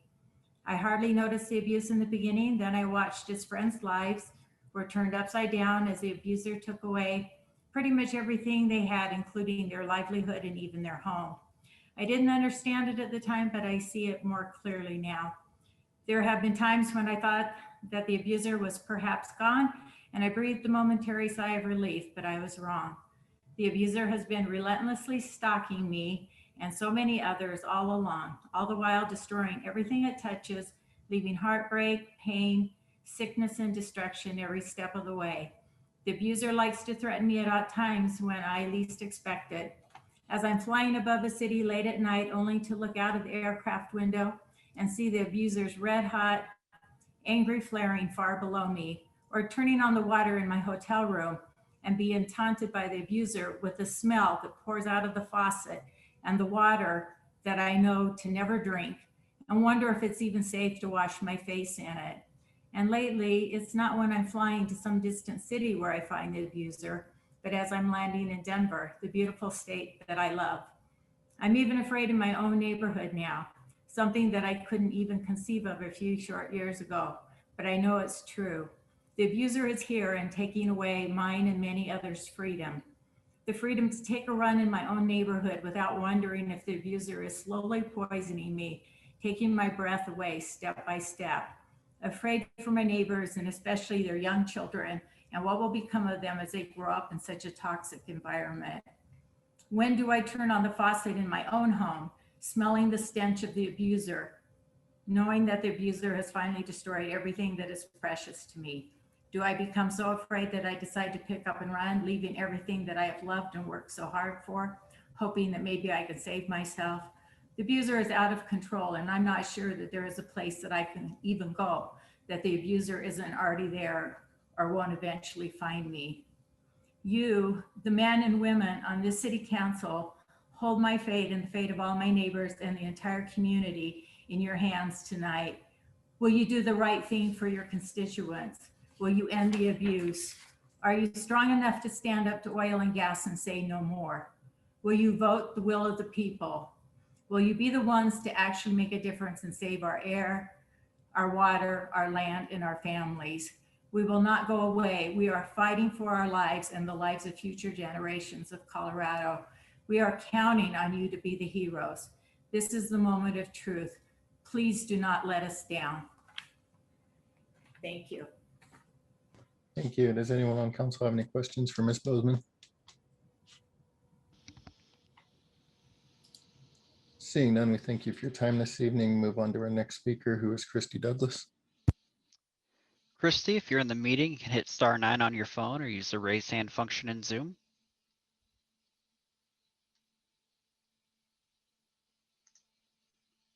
Christy, you should be able to unmute yourself and you'll have 3 minutes once you begin. All right, thank you. I do have a favor to ask, though. There is somebody who is on the phone and they can't get your attention to speak. And they were called way earlier in the lineup. The name is Ian Tafoya, and the last digits of the number are 8985. Could you possibly let him speak before me? Because he was trying to get in and was having great difficulty, as was Emmett was going through the same thing too, but he finally got in, but and he was able to speak in the lineup, but Ian is on the phone, very frustrated and would love to speak. Ms. Douglas, you can do your 3 minutes now and we'll circle back to Mr. All Tafoya. right, I appreciate that. So good evening, Mayor and Council. My name is Christy Douglas. I come to you as a concerned citizen of Commerce City and Adams County. I'm a mom to 5 kids and a grandmother to 5 wonderful grandchildren who are, my kids are great, but my grandkids are wonderful. So I also come to you as a wife and an active member of the Commerce City community. I come to you tonight speaking on my own behalf, but I do serve as co-chair alongside Sean Quavo of the neighborhood group North Range Concerned Citizens, or NRCC. We're volunteers who do this work on our own, but on top of our own work. So that means we do this in our spare time, but that's unlike the people who came to you tonight asking for less restrictions on this issue. They're paid to do just that. And I want to remind you that the other side needs us in order to enhance their way of life. So while they may be protecting their livelihood, we are protecting our lives. And that's a big difference. And it needs to be recognized as such. I'm asking you tonight to hold firm. I'm asking you that you would make an amendment to add homes to the 2,000-foot hard setback and stand firm on your thoughtful decision in setting the 1,000-foot reverse setback. I have been doing this for a really long time. I was a part of getting a fracking ban on the ballot in Longmont, and I thought it was interesting. The last COGCC meeting I listened in on, there was a presentation, and the gentleman for the Municipal League of Cities was talking about that particular vote and how the citizens won, but it was overturned by a judge at a later point. And then somebody else brings up 112 tonight. I want you to know that our side was outspent by the oil and gas industry by 43-1. So what's going on here? It's stand up to these people. Quit letting them bully you. I've been around long enough that I've been going to council meetings for a very long time, and I can tell you that in the past, on second reading, no one was allowed to speak. But in this particular case, everything has changed, and I wonder why that is. Was that to give the other side an opportunity to challenge your vote? I'm not going to threaten you with anything, but stand up and do the job that you were elected to do. Please. Thank you. Thank you, Ms. Douglas. Does anyone on council have any questions for Ms. Douglas this evening? Seeing none, we'll move on. Mr. Gibson, can you circle back and see if Mr. Tafoya is ready to speak? Ian, you should be able to unmute yourself and you'll have 3 minutes once you begin.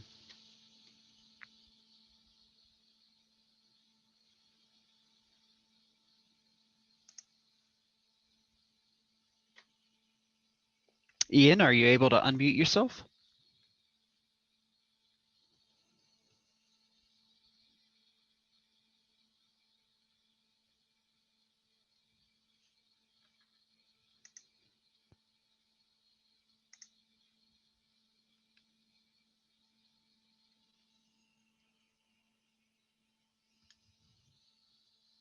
Mayor Huseman, they may be having technical difficulties.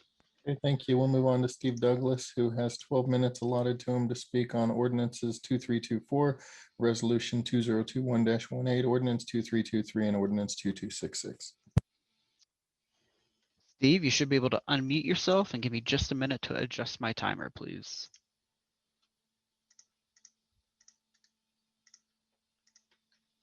Mayor Huseman and Mr. Gibson, if I just may note, the rules provide for 3 minutes per item, so they should be limited to 3 minutes for each item, not 12 minutes as a total, just per your rules, just to make that clear.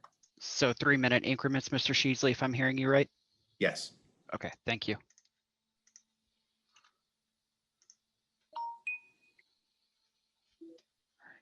I should be set up here again. Thank you for your patience. Hey, and when you, and I'll let you know when I'm done. That way you can restart the clock for the other ones, okay? Okay, thank you, Steve. I'm going to start your timer now. I appreciate that. Thank you, Mayor and City Council, especially Mayor Huseman, for allowing the citizens' comment on second reading. I know this is not customary to do that. This is really up to the mayor to invite new comments that weren't not brought before on the first reading. So I appreciate you opening the citizens' comments back up. So this is ordinance 2324, the environmental consultant service. And I know I said this last time. I asked about putting on hold, and then now with the SEP being forward in their process, but actually they have extended their meetings and all. So it's kind of like making their, I'd say, timeline further out. And the reason why I say this should be a pause, and not that I'm against what you're doing, but there are some proposals in the pipeline. If they are approved and the project that you are supporting is not approved, based on the council meeting back in December 19th, I believe, that stated that this environmental consultant service would work hand in hand with the company or the services the company that submitted for the SEP, which the environmental consulting services would allocate equipment for their process as far as monitoring. So I'm done with that one, Dylan. Alrighty, Steve. Ready when you are for the second one. Okay, the second one is resolution 2021-18, the Metro wastewater.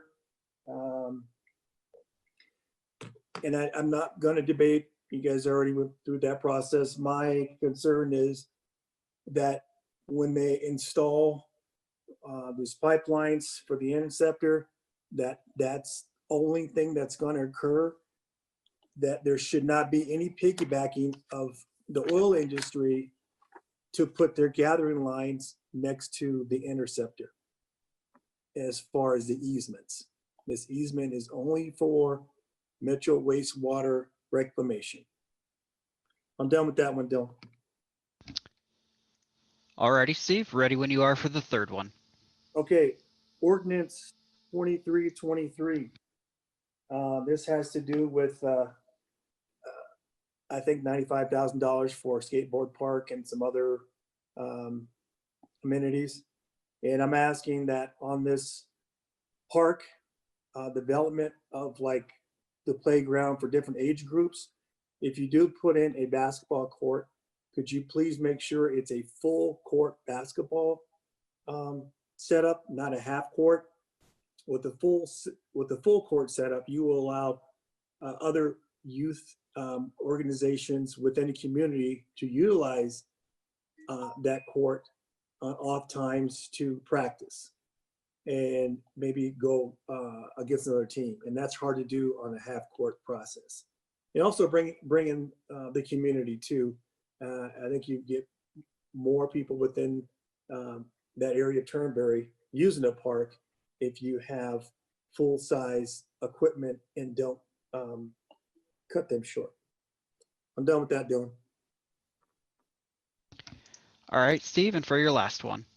All right. This is ordinance 2266, which a number of our citizens in oil industry have spoken tonight.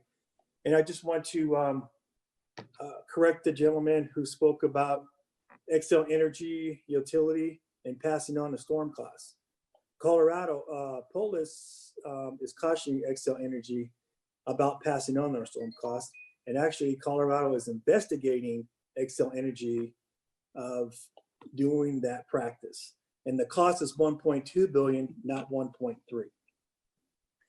Mr. Hayes noted that the council approved the natural resource district.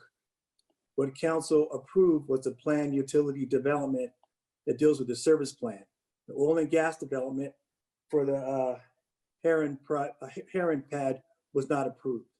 And that's what we're talking about tonight as far as setbacks. A planned unit development is a type of building development and also a regulated process as a building development.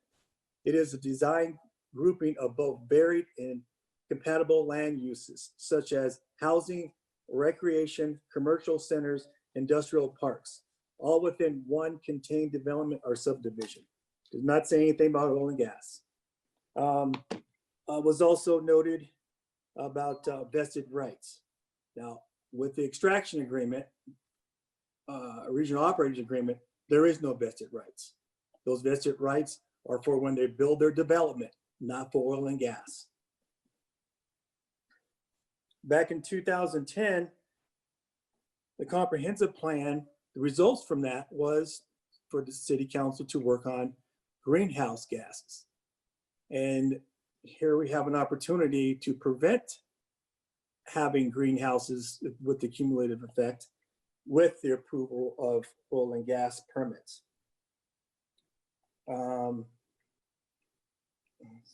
So I really stand behind council. Their last vote that was taken 2 weeks ago, you spent nearly an hour and a half debating back and forth of what the recommendations were from the planning commission. It was only a recommendation, and you guys did not.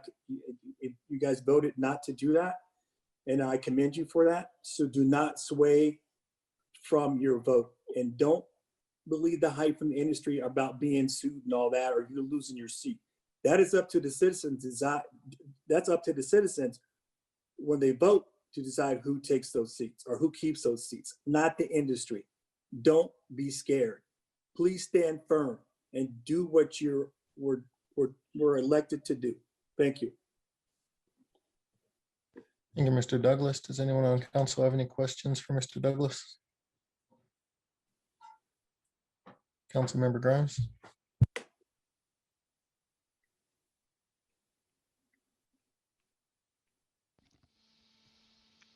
Sorry, was muted. I don't have a specific question for Mr. Douglas, but I've received a number of notes saying that the people that we're trying to call on are trying to unmute and are not able to.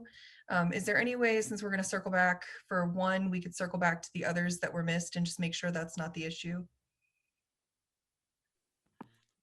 If we have a list of those individuals, I wasn't keeping track of who did not get an opportunity to speak, but Mr. Gibson, do you have a list of those individuals? Mayor Huseman, unfortunately, I was not specifically noting which members did or did not speak from our list of 38 people. I see 2 hands raised with mobile numbers. If the mayor wishes, I can unmute them to provide them an opportunity. That's fine. Before we do, though, I do want to address the comment regarding second reading. We are not taking comments on second reading on this ordinance. The comments that are being received right now are during citizen communication. It is always permissible for anybody to comment on an item during citizen communication, except for land use items.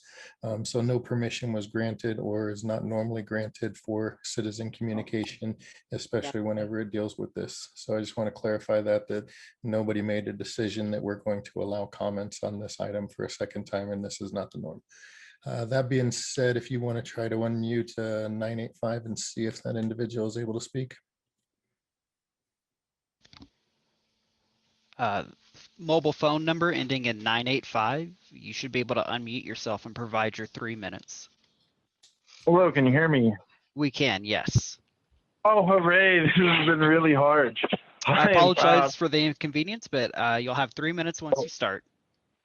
Well, I really appreciate you showing me some deference. I used to work for the Denver City Council. I know it can be difficult, even in person, let alone like this. So my name is Ian Thomas Sofoya.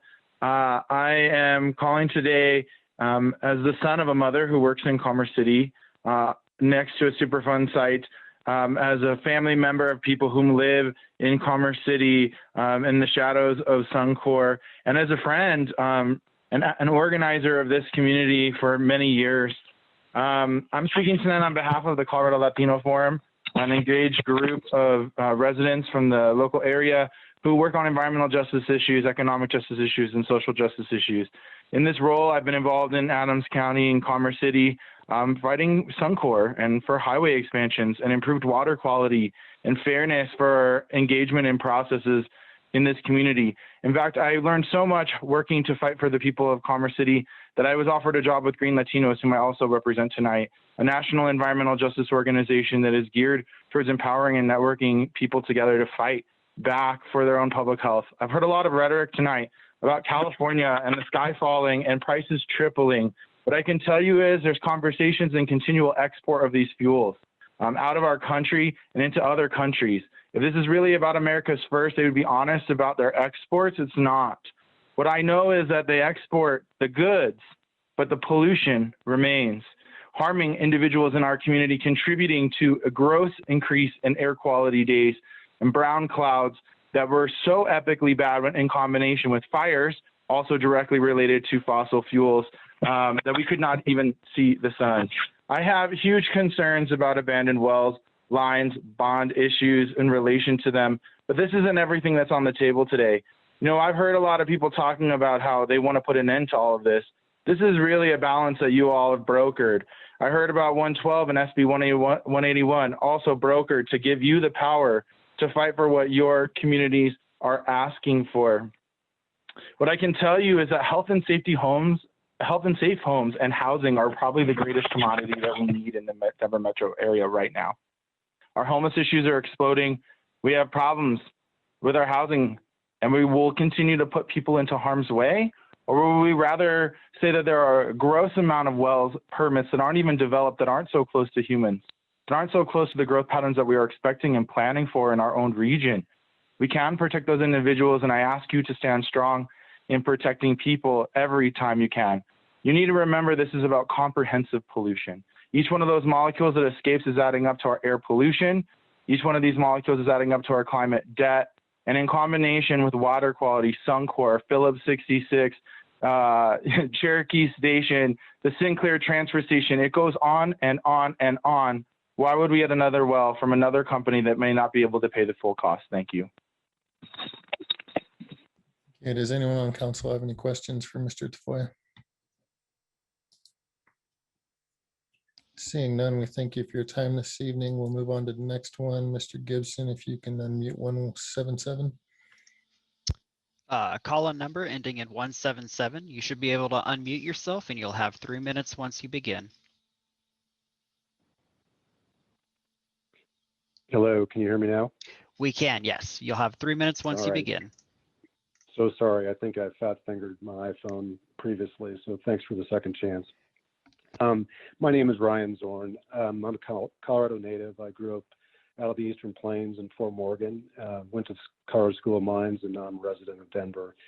And I've been involved in the energy sector all my career since graduation as a research analyst, studying the activities of companies as an investor, and finally most recently as a co-founder of a small private company that is intent on producing oil and gas in Colorado.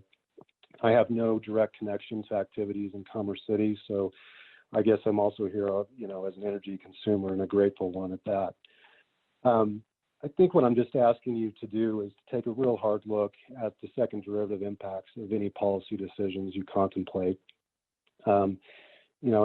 We've talked about energy markets some. I've got a lot of history in that. I would love to answer questions if you got them, but local production of energy keeps our costs low in Colorado. And we are more than self-sufficient. It's been said that we do export our energy resources, and we do, and our neighbors, not only in adjacent states, but around the world, have come to depend on it. We have the second lowest residential energy cost per unit of energy consumed in the U.S., and that's according to the U.S. Department of Energy. And then as we look more globally, Colorado is vitally important to the energy access and supply around the world. In fact, oil production is equal to the demand of all of Vietnam, and that's a country of 100 million people. Now, they consume much less than we do, but that's 100 million people that want to grow that consumption because it leads to better qualities of life. Our gas production in this state is equal to the total demand of India, 1.2 billion people who are desperate for more energy to improve their standard of living. So, this is just critical to understand the bigger picture. Those two countries are a small portion of the 3 billion people in the world that still cook over what we know as campfires by burning solid fuels, mainly wood, charcoal, and a lot of their power supply comes from coal burnt in plants that aren't scrubbed like we have here. And so that leads to 8 million people dying per year of respiratory impacts from fine particulate pollution that is a direct result of burning these solid fuels. Those are statistics directly from the World Health Organization. So we must consider these critical facts and circumstances close to home and abroad. Let's examine our consciousness, resist the temptation to be unduly obedient to the anti-oil and gas movement that we have afoot in the developed world, and recalibrate our sense of purpose regarding our state's ability to improve the lives of millions locally and around the world through the sustained supply of responsibly sourced Colorado oil and gas, which contribute mightily to our world-class standard of living and health. Thank you very much. Be happy to answer any questions you have. Does anybody on council have any questions for Mr. Zorn? Seeing none, we thank you for your time this evening. That does conclude our citizen communication. Somewhere, bear with me while I get my dang script come up. There it is. Sorry.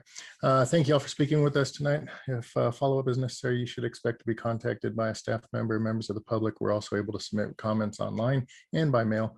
Written comments received by the deadline were incorporated into the updated agenda packet. If anyone wishes to speak at a future council meeting, please check the meeting agenda and city website for information on how to register or submit written comments. Next on the agenda is presentations. First is the COVID-19 update. Would like to invite Interim City Manager Roger Tinklenberg to provide an update on the city's overall response to the COVID-19 crisis. Thank you, Mayor. Don't have much of an update. We're continuing to operate under the COVID restrictions. Last time I reported that we were having frontline employees who were going to get vaccinations. Unfortunately, that's been delayed by the governor changing the criteria. And so it's been open to everyone over the age of 60 instead. And so we've had to delay our frontline employees until it appears April. So that's disappointing, but we'll continue working on that. Staffing, we're recruiting to fill vacancies, so that has not slowed down because of COVID. And then for our reopening plan, we're staying at level 2, which is where we've been all the way through the pandemic. So just wanted to let you know that things have not changed yet. We are looking at plans for when we can start opening things up more. And I know City Council is interested in that in terms of going from virtual meetings to some type of hybrid type of an approach where some are in council chambers, but again, we're operating as we currently have been for a while. So interested to have council's input on that. So that's it for my report. Thank you, Mr. Tingelberg. Does anyone on council have any questions? Seeing none, we'll move on. The next agenda item is the consent agenda. The consent agenda includes items that are routine, procedural, informational, self-explanatory, and non-controversial. They're presented to council for a single motion and vote. Any member of the council may ask to remove a specific item for further discussion and a separate vote. Tonight, there are 8 items listed under the consent agenda. Does anyone on council wish to remove an item off the consent agenda for further discussion? Seeing none, I'm looking for a motion and a second to approve the consent agenda. Councilmember Grimes, So moved. Councilmember Alan Thomas. Second the motion. I have a motion and a second to approve the consent agenda. Is there any discussion? Seeing none, I'll ask the city clerk to read the titles and take a roll call vote. Minutes of March 1, 2021. Minutes of the March 8th, 2021 special meeting. Ordinance 2320, an ordinance amending Ordinance 2300 to extend the temporary restrictions on fees that can be charged for third-party food delivery services in the City of Commerce City, Colorado. Resolution 2021-10, resolution authorizing award of contract for licensing, land use, and permitting enterprise management software solution to Central Square Technologies, LLC.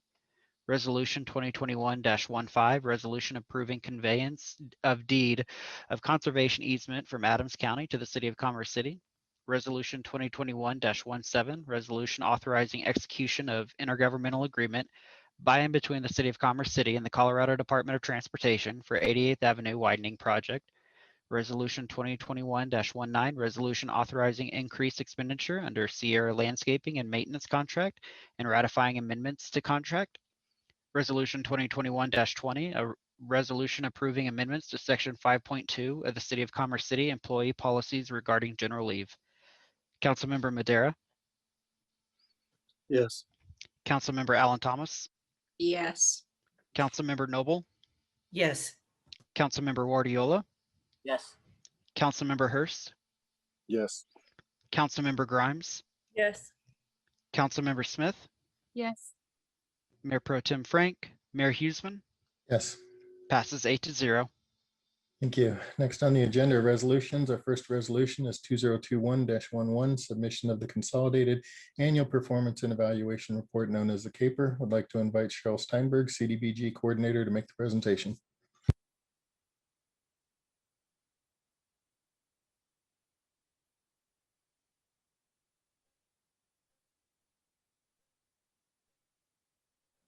Hello, can you hear me?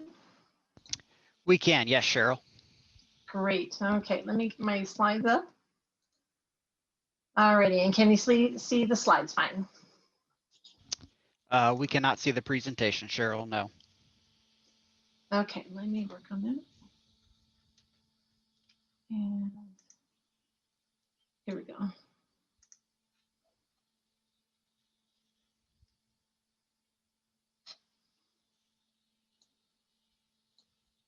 Alrighty, how about now? We can see your desktop, Cheryl.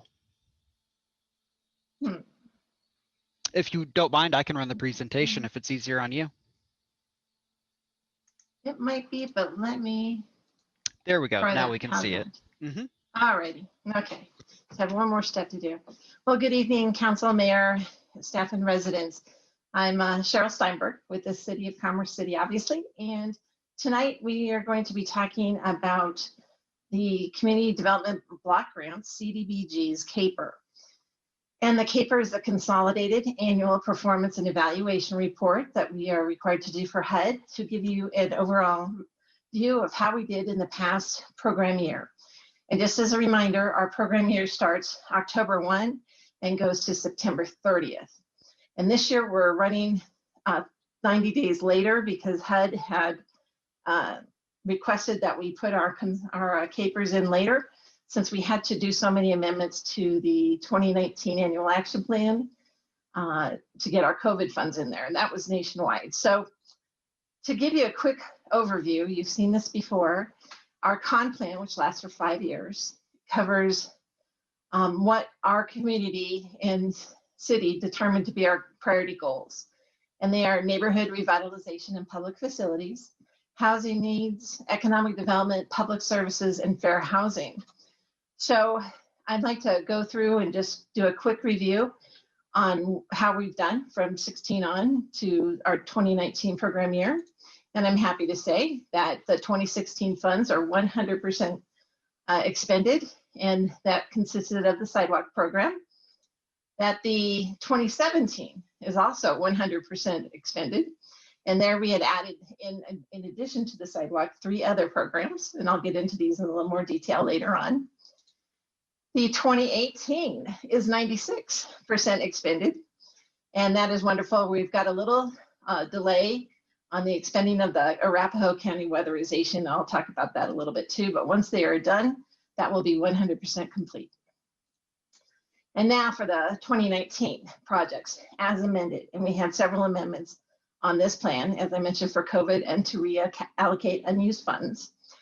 So we are 50.6% complete.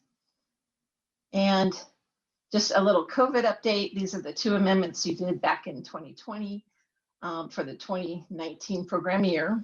And we are 27.4% completed in expenditures there. And then I would like to give you an update on our current numbers as of March 1st, in addition to a 2019 summary. So overall, since the initial draft was submitted, there are adjustments to the total project year 2019 expenditures. And it's good news. We've expended another $83,624 for a grand total of $824,634. So this is more than double of what we were able to spend and get out the door for our residents in 2018, which was $403,000, and 4 times as much as we were able to get out the door for our 2017 and 2018 program years combined. So we were doing really well and ramped up to spend over the last 4 years, 1.4 million, a little over that. So specifically, the domestic violence victims support program, the DVB program, has right on target. We've assisted 70 households. 46 of those were in the 2019 program year alone. And the assistance consists of homelessness prevention, safety, such as emergency hotel stays, emergency phones, relocation costs, and it serves a great purpose of keeping families safe, reducing the repeat offenses, and also preventing homelessness. The Recreation Scholarship Program didn't not meet their target of 150 residents. And as we talked a little bit before, we had 2 big shutdowns, the rec facility, the Eagle Point renovations, which put a big delay on us because this is an older program, and then COVID shut everything down. So the decision was made to stop where we were with these funds, and we did assist 92 residents, and the unspent funds then were reallocated to the domestic violence program. Audio Information Network of Colorado, you may remember, is the smart speaker program, the Echo Dots to our residents who are blind or who cannot read for some reason. They are on track to meet their goal of 25 households. They have completed 12, and they've been very creative during COVID to be able to get the equipment there, get it set up and trained, and then of course low-cost internet is needed. So that is ongoing, and we anticipate it will meet its target. Groundwork Denver met their target of hiring 8 people of youth and supervisors from the core city area, and also completed several projects around the core area that are environmentally based. The new rent and mortgage program, now this is separate than the $500,000 that was given to Maker through the CARES Act Treasury funds. These are the CDBG CV funds that were allocated to the city in 2 phases. So we were able to get the 2019 plan amended twice to accommodate those 2 funds. Agreements have been signed with HUD and the city, and also with Almost Home and Access Housing has started their projects. And a quick update on Almost Home, they started in early January, and they have seen an increase in applications of 242% just in January. 253 of their 2,654 applications were from Commerce City alone in January. And they have recently reported 31 households have been assisted with rent or mortgage assistance. And the total expenditures there is $108,072. So they're well on their way and have been expanding and growing their program to meet the need. Access Housing, like I said, was recently contracted. And the interesting thing we added there was utility assistance, including water. So they have also seen that tremendous increase in applications, and they are moving forward as well. And we should get a report here next month. So economic development, sidewalks. This is the end of the sidewalks from back in 2016 and 17. In early 2020, which is in the 2019 program year, we completed the last phase of title work, right-of-way purchase.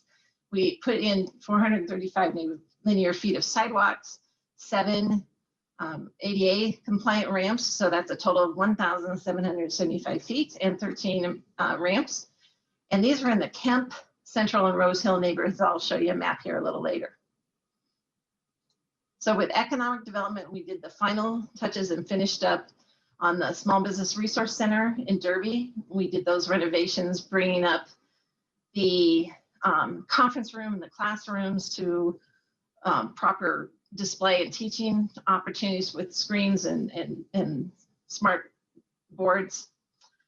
We improved their lighting, we remodeled, we updated the very outdated internet and telephone systems in there. So it's now pretty much almost state of the art and a great facility for the city.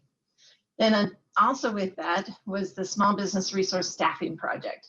That was a part-time person to come in for the year and help operate the Small Business Resource Center. And they were hired in later in 2019 and got trained up and started getting they were bilingual and getting the materials out to promote the Small Business Resource Center and all it offered. And during that time, we were able to help 11 residents, and then bam, COVID hit. And we went from a goal of a targeted estimated goal of 200 residents, and we had to regroup because we couldn't help residents now anymore at the center. So we broke it into 2 pieces to report to HUD. The second piece, post-COVID, is technical assistance, in which they were helping, they helped 138 businesses in Commerce City with loans and grants. And they did a lot more than this, but this specifically is for CDBG. Loans, grants, what they could legally do, what they could not legally do, working through all of the COVID navigation, and helped just a tremendous amount of businesses. So this person, I think, was vital for when COVID hit, and in launching the Small Business Resource Center. We didn't hit that estimated target, but I think they were very successful.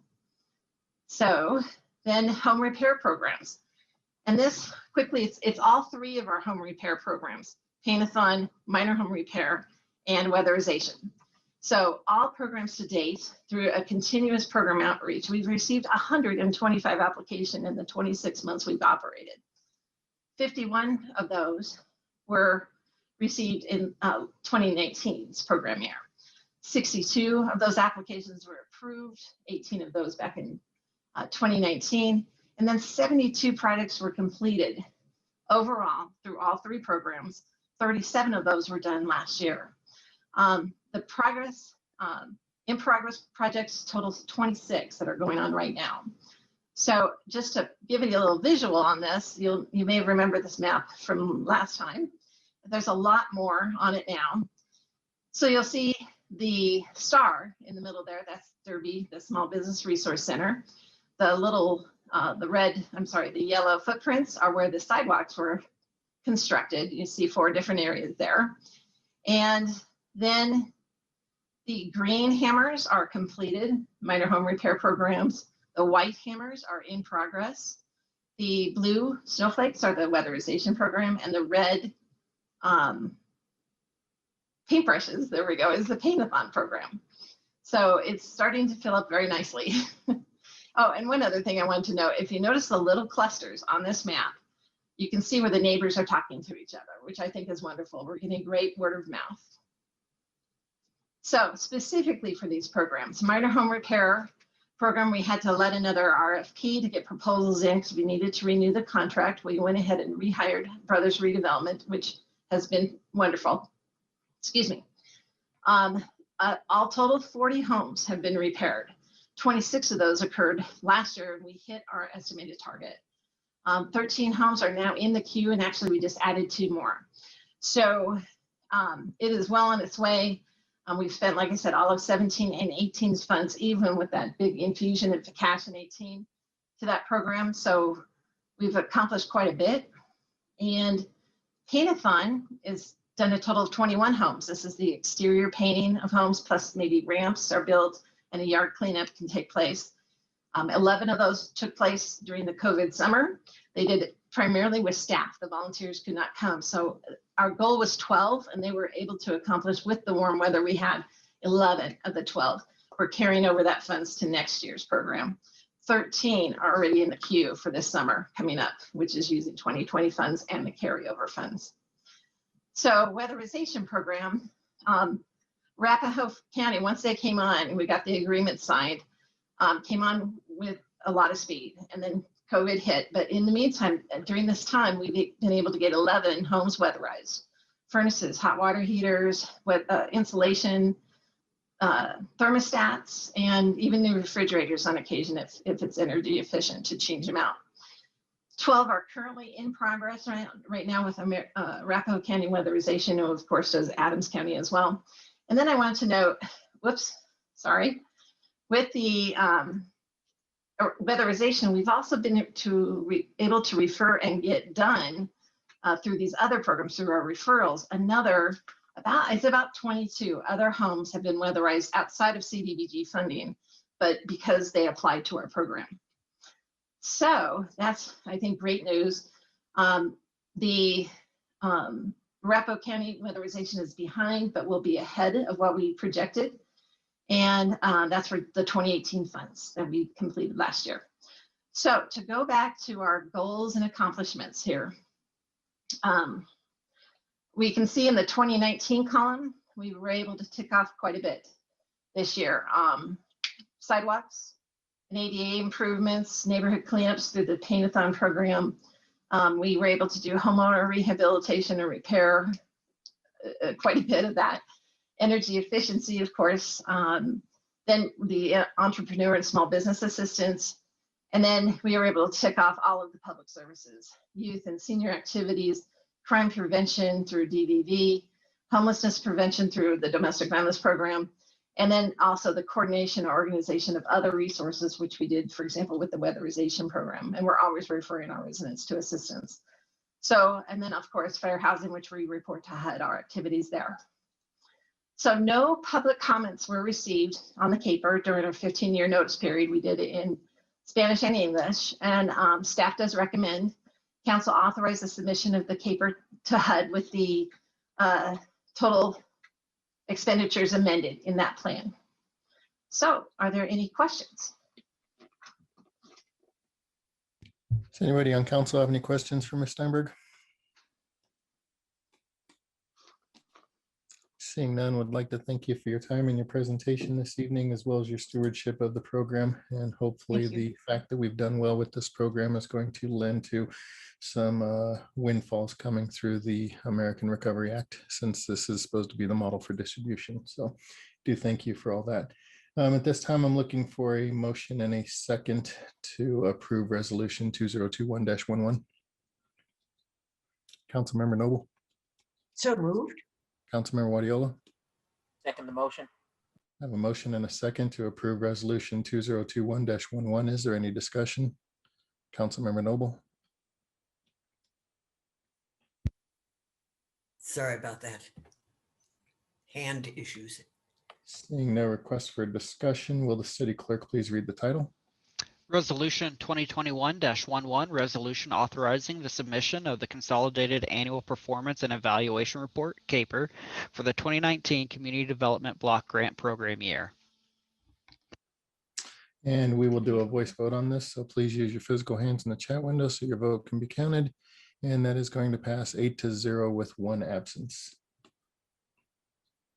Next on the agenda is Resolution 2021-18, the grant of permanent easements, construction lease, and easement holders' consent to Metro Wastewater Reclamation District. Is there anyone on council who has any questions for staff? Seeing none, I do have a question that was brought up during citizen communication. Is there anything in this easement that restricts what can be put into this easement?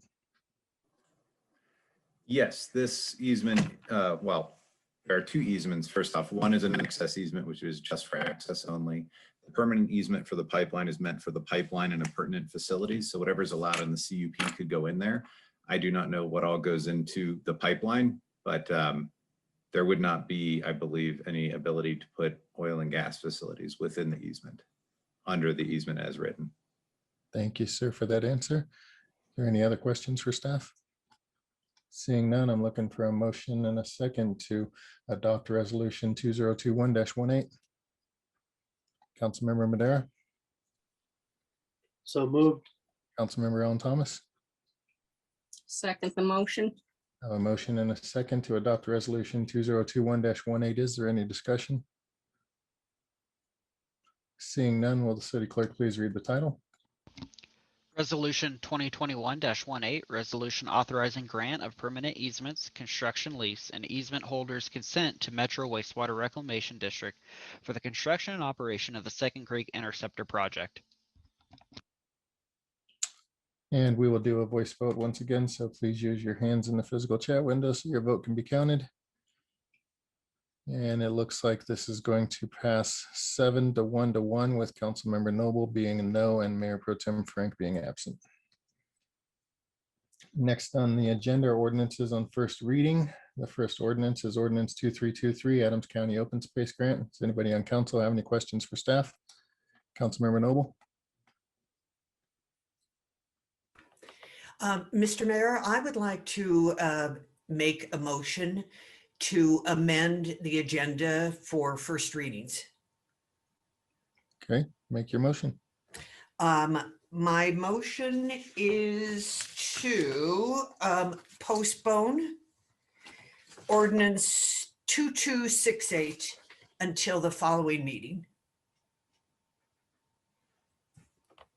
That's weeds.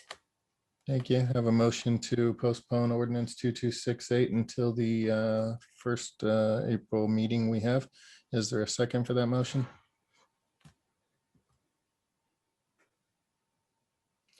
Given the fact that we are running up against a deadline and we have about an hour and 7 minutes left in the meeting before we need to take action, and we have several other items, I will second that motion.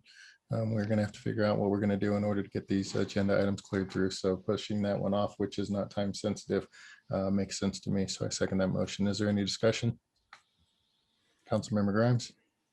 Thank you, Mayor. That was my question of staff. Actually, is there anything pending from a staff perspective that would require us to execute on this tonight? Thank you, Mayor and City Council. Jason Rogers, Community Development Director. Just for those watching at home, thank you for the question. That's a great question, Councilmember Grimes. It is, I would say, a time-sensitive matter for us to actively communicate with our community members about new enforcement that would go into effect. We reverse engineer from when we typically start to send notices out to the community, which happens around middle of April, latest late April, so that we can start to communicate around Mother's Day about the new requirements that will have to be handled, or existing requirements, if it may be, for mowing before it goes into full enforcement. So with where we're at today, with first reading on the 15th, second reading being on April 5th, we would already be backing up on making sure that all of our community members have appropriate time to be able to respond and to understand the new requirements, if passed by council, that would be before them this upcoming grow season.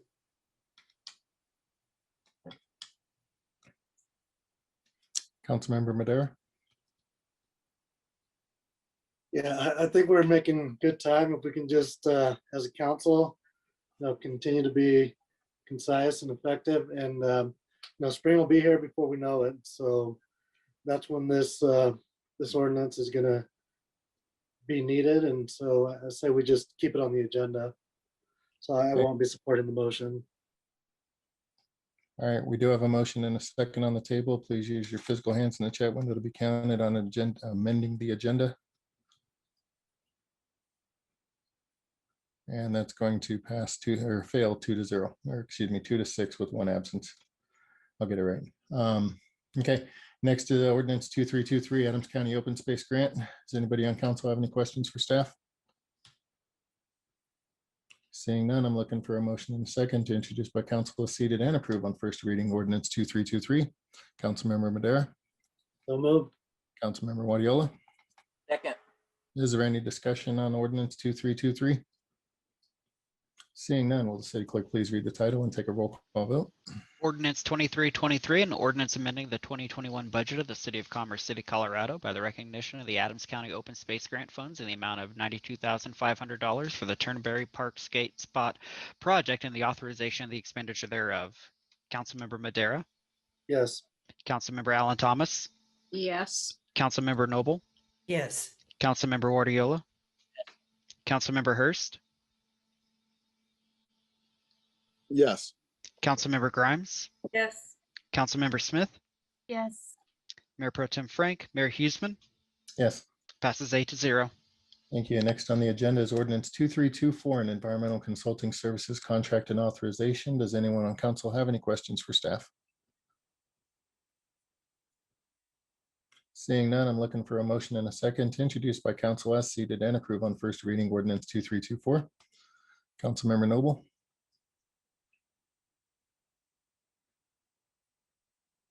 I have a question for staff. Okay. Does this include the breakdown of the budget for this, for these consultants and what their assigned tasks are?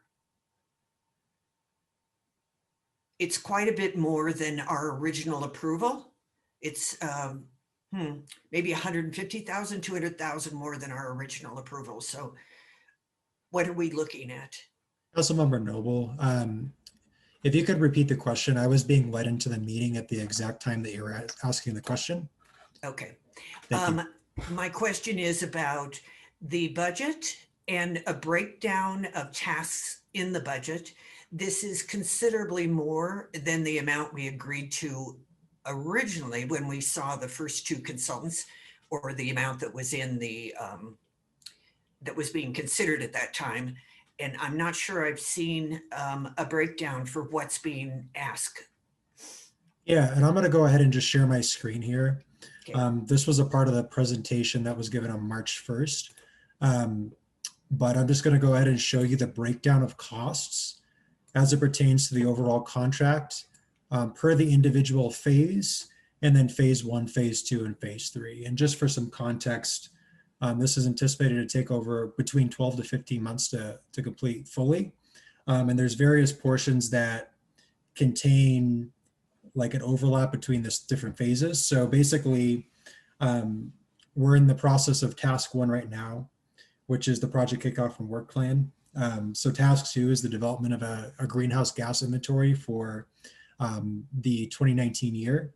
And then focusing on tasks 3 and 4 is developing a vision of organizational sustainability, and then developing strategies and policies for community-wide sustainability and health, and looking at ways kind of how the city can incentivize sustainability and energy use reductions throughout the community, as well as kind of thinking about how the city moves forward. That work will basically happen between phases 1 and phases 2.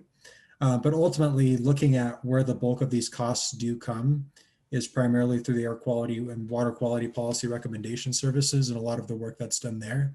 And ultimately looking at the comparative costs in the RFPs that the city reviewed There were not any proposals that came in at what the city initially anticipated the budget being.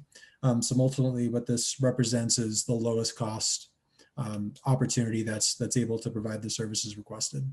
Okay, where are they now in terms of, apparently, some of the members of the team reached out to the community and said that they were community organizing. And it has resulted in some concerns, considering the fact that there are other community organizers who exist in Commerce City, and the city had worked with previously, had focus groups with them, etc. And it seemed like there was duplication of effort, and that it was duplication of costs, and that the community organizations might not be getting the respect that they think they ought to be getting.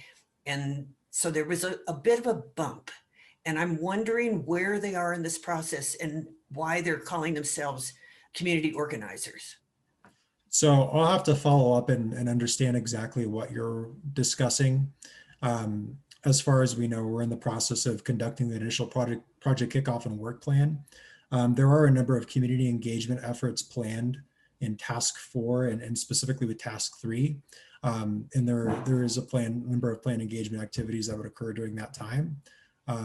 So I'm not specifically aware of the request that you're discussing, but would be happy to look into it further and better understand the issue.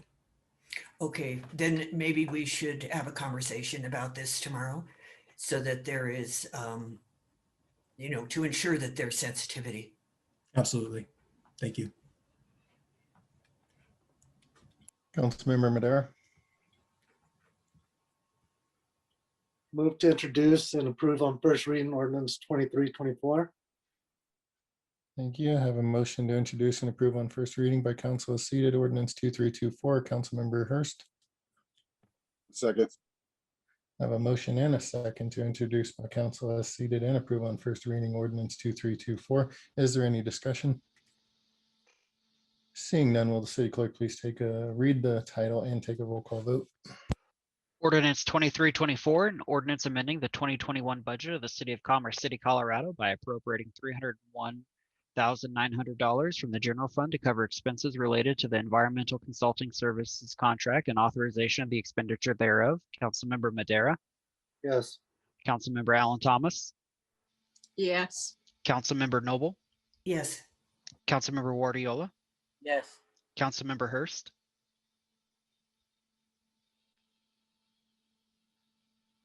Councilmember Hurst. Yes. Sorry, I don't know. Thank you. Councilmember Grimes. Yes. Councilmember Smith.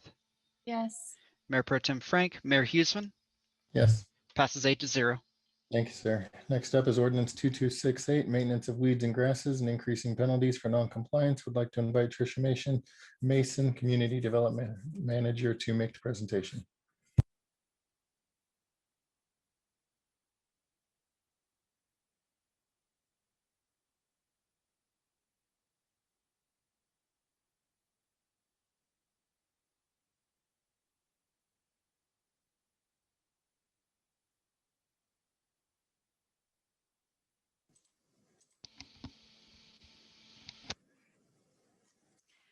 Good evening, Mayor and members of Council. This evening, I'm bringing forward for your consideration ordinance number 2268, which is an update to the Municipal Code Section 3-2304 penalties and Section 6-2012 maintenance of property. Next slide, please. This is a quick timeline of our discussion and presentations that led to the amendments that I'm bringing forward for you all to consider this evening. Next slide, please. I'll briefly highlight some of the key changes to those sections. To better clarify the duty of responsibility to maintain property, the title of section 6-2012 was updated to better capture the intent of the code, which is maintenance of property. The definitions were also updated to reduce confusion. Next slide, please.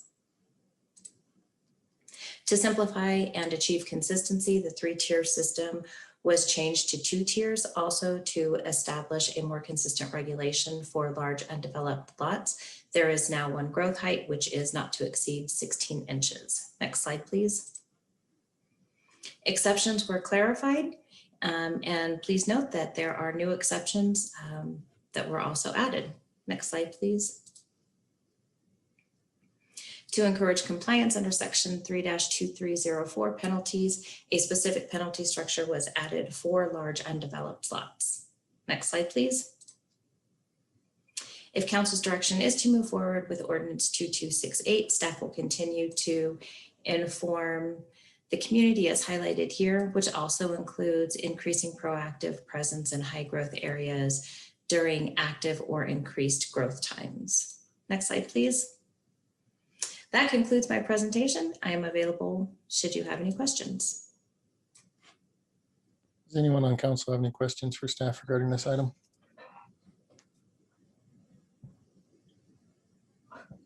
Seeing none, I'm looking for a motion and a second to introduce by council as seated and approve on first reading ordinance 2268. Councilmember Madera, So moved. Councilmember Wadiola. Second the motion. I have a motion and a second to introduce by council as seated and approve on first reading ordinance 2268. Is there any discussion? Is there any request for amendments? Seeing none, will the city clerk please read the title and take a roll call vote? Ordinance 2268, an ordinance amending sections 3-2304 and 6-2012, consolidating sections 6-2012 and 6-2013, and repealing and saving section 6-2013 of the Commerce City Revised Municipal Code to modify responsibilities and standards for the maintenance of weeds and grasses and increasing penalties for noncompliance. Councilmember Madera. Yes. Councilmember Alan Thomas. Yes.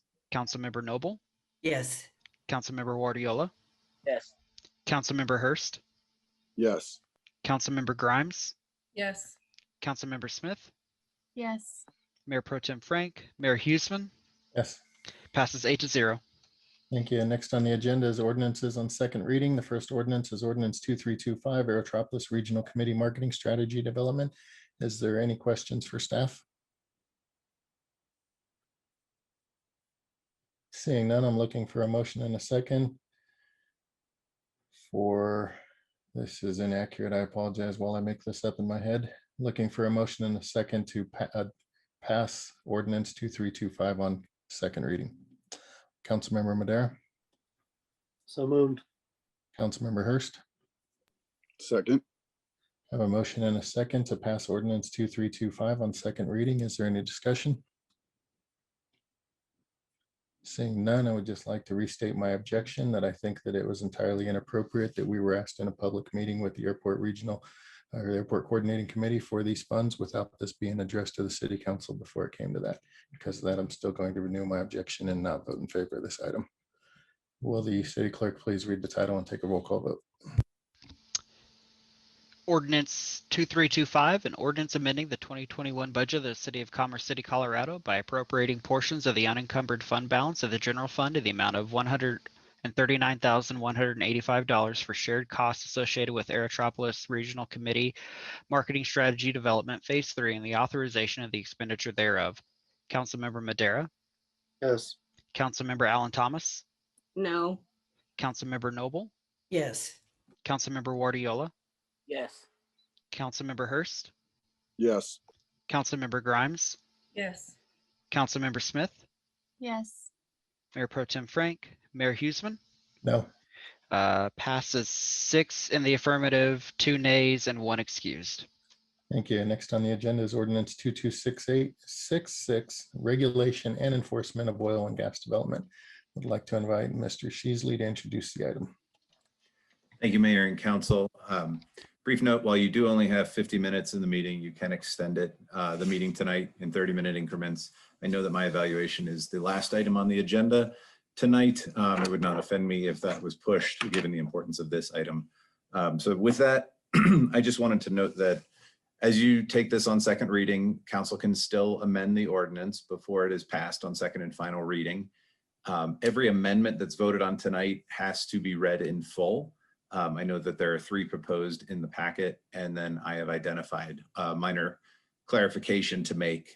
So if any other council members have amendments, we'll work through that process. But I'm happy to answer any questions that were raised by public comment tonight or over your last few weeks of deliberation. Are there any questions for Mr. Sheasley at this time? Seeing none, does anyone on council wish to make an amendment to this item? Councilmember Noble. Thank you, Mr. Mayor. I have 3 amendments. And I would like to start with Amendment 1 regarding setbacks. Is that something that folks can see, or? Mr. Gibson, I could share my screen. I could pull it up. Ms. Noble, there's a motion on that document. Oh, you had it there. Never mind. Yep, there sure is. Should I make my motion before I explain why I'm doing it? Yes. All right. I move to amend ordinance 2268 in Exhibit D and Exhibit F by striking subsection 21-3235 parentheses 5 and substituting a new subsection 21-5266 parentheses 6 as shown in the document titled Noble Amendment 1, second reading, setbacks. Before we continue, I do want to correct you momentarily. You said 2268, which is entirely my fault because that's what I said originally. This is actually 2266, so your amendment should be for 2266. You're correct. That's my eyesight.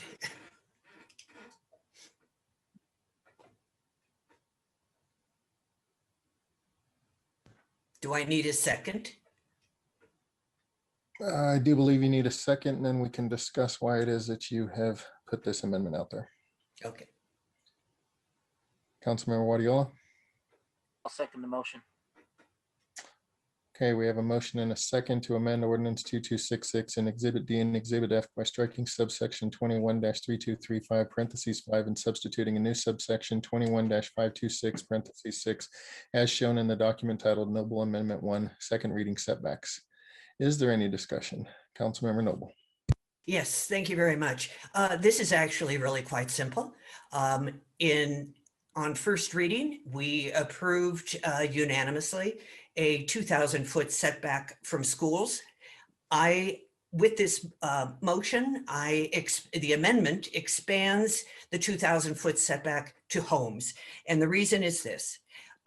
Students in the North Range are in school 4 days a week. That means they're in school for 32 hours. For the balance of the week of 168 hours, they are at home. So that's 136 hours at home versus 32 hours at school. So it seems to make sense then that the 2,000-foot setback should be from homes as well.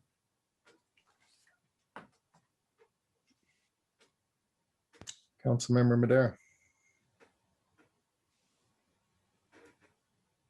Yeah, I mean, I guess my objection is we've been working on this for close to 2 years now. And, we took this out for citizen engagement multiple times already.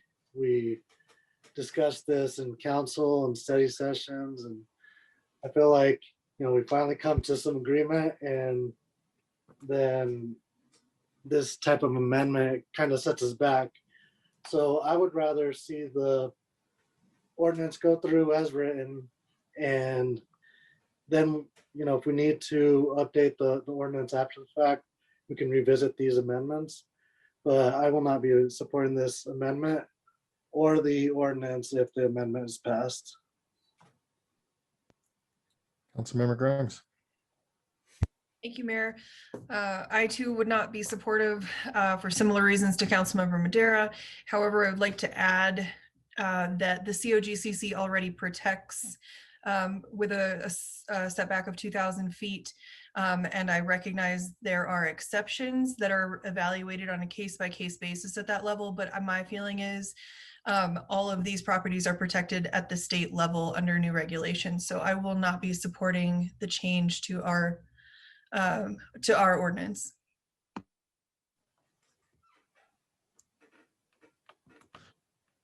Councilmember Noble.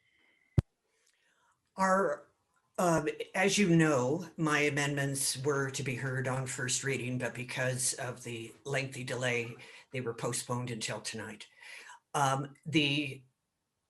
This reads based on last year, not based on what the COGCC has determined. It currently reads, no oil and gas production site may be located within 1,500 feet of 10 or more existing residential or platted residential properties.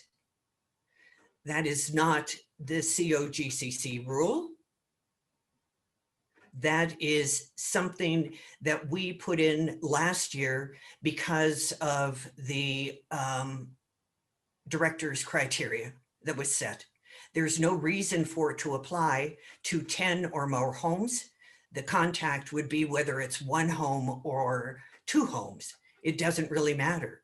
In addition, if we have a 2,000-foot hard setback from schools, which is required by the COGCC, it makes no sense when kids are home, even more than that, to not offer the same protection of their health and safety. That's the whole point of this. I think it's actually really simple to accomplish.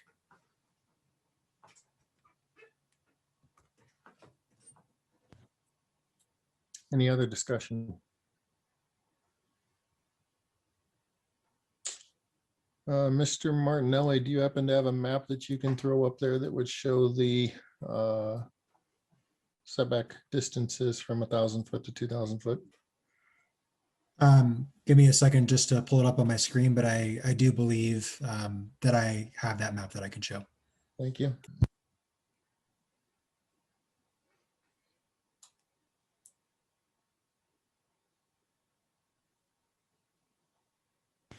We've been going at this for about 3 hours and 45 minutes with some other meetings before that. So why don't we take about 3 minutes to run to the restroom if you need to while he pulls that map up, and we'll re-adjourn after we get that map up and you have a chance to go get something to drink or go to the restroom.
Give a couple minutes for everybody else to get back before you go through your explanation, if you don't mind, sir.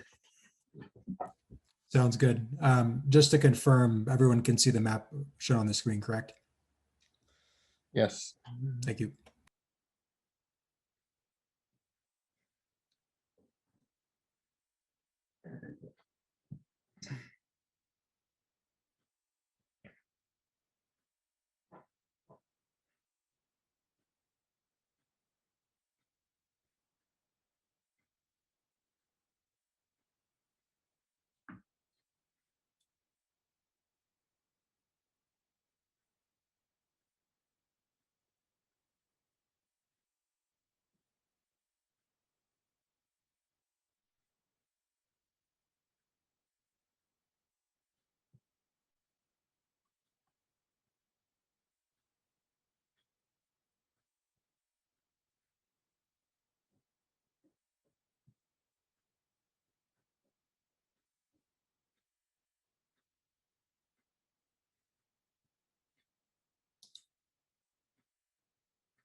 Okay, let's go ahead and get started.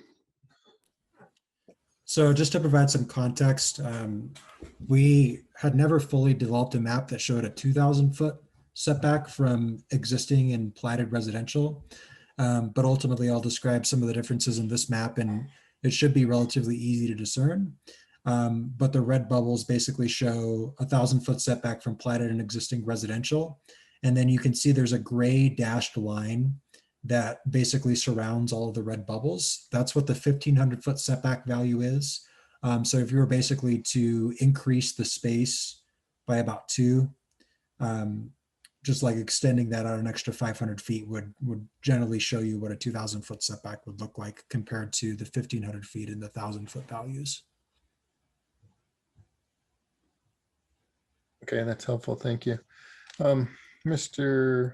Martinelli or Mr. Sheasley, whoever's best to answer this question. Councilmember Grimes indicated that the state already requires a 2,000-foot setback under their new rules.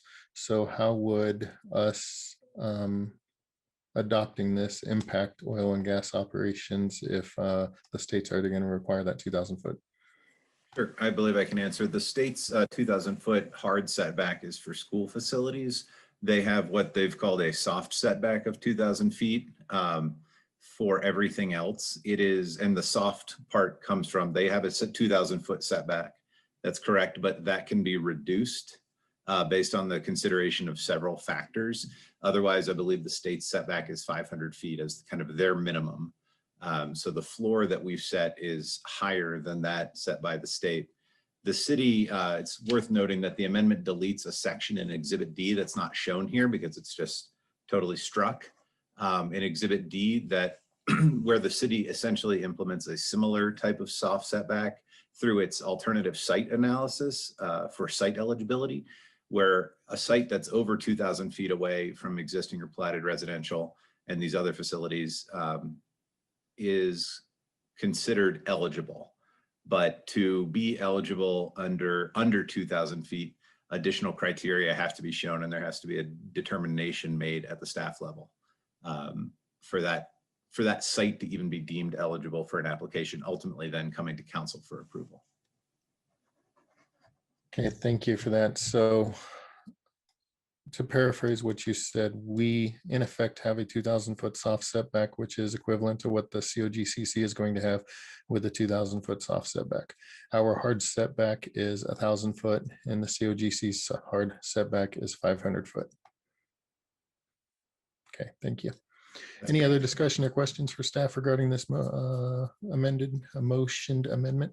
I do want to note, Mayor, we don't have a 2,000-foot requirement. There's just a automatic eligibility over 2,000 feet. But that area between 1,000 and 2,000 feet as proposed, it may be easier to meet that requirement than it would be to meet the COGCC requirement. Okay, any other questions or discussion regarding this amendment? Okay, seeing none, we'll do a roll call vote. Mayor, I'm going to need to read the amendment in its entirety. Oh, okay. If I can. It would just be amending ordinance 2266D, striking subsection 2132 5 sub 5 in Exhibit D, and then in subsection 215266 sub 6 in Exhibit F, striking 1,000 in 6A and inserting 2,000, replacing 6A Romanet 1 with the following phrase: any existing residential use, comma, platted residential property, comma, or property zoned for residential use, including property zoned agricultural over 10 acres in size, adding a Romanet 2 in 6A, stating a school facility or childcare center as defined by the COGCC, adding a Romanet 3 in 6A, any facility classified as a high occupancy building unit as defined by the COGCC, striking in section 5266-6 subsections B and C and renumbering that section accordingly. Thank you. Mr. Gibson, would you please do a roll call vote?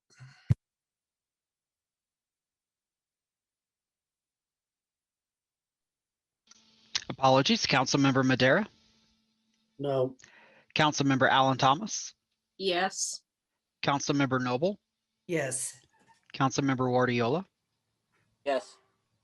Councilmember Hurst, No. Councilmember Grimes, No. Councilmember Smith, No. Mayor Pro Tem Frank, Mayor Huseman. No. Motion fails 3-5 with one excused. Thank you. Councilmember Noble, your second amendment? Mhm. Amendment 2 is setback from plugged and abandoned wells. This is not anything that we discussed over the past year and a half, by the way. Currently, the setback from plugged and abandoned wells is 50 feet. We saw, oh, I need to make a motion. My apologies. I move to amend ordinance 2266 in Exhibit G by increasing the plat restriction for habitable structures from plugged and abandoned wells to 150 feet, as shown in the document titled Noble Amendment 2, second reading, setback from plugged and abandoned wells.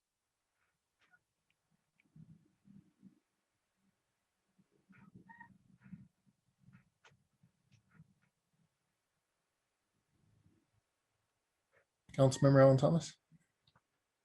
Yeah, I'll second the motion.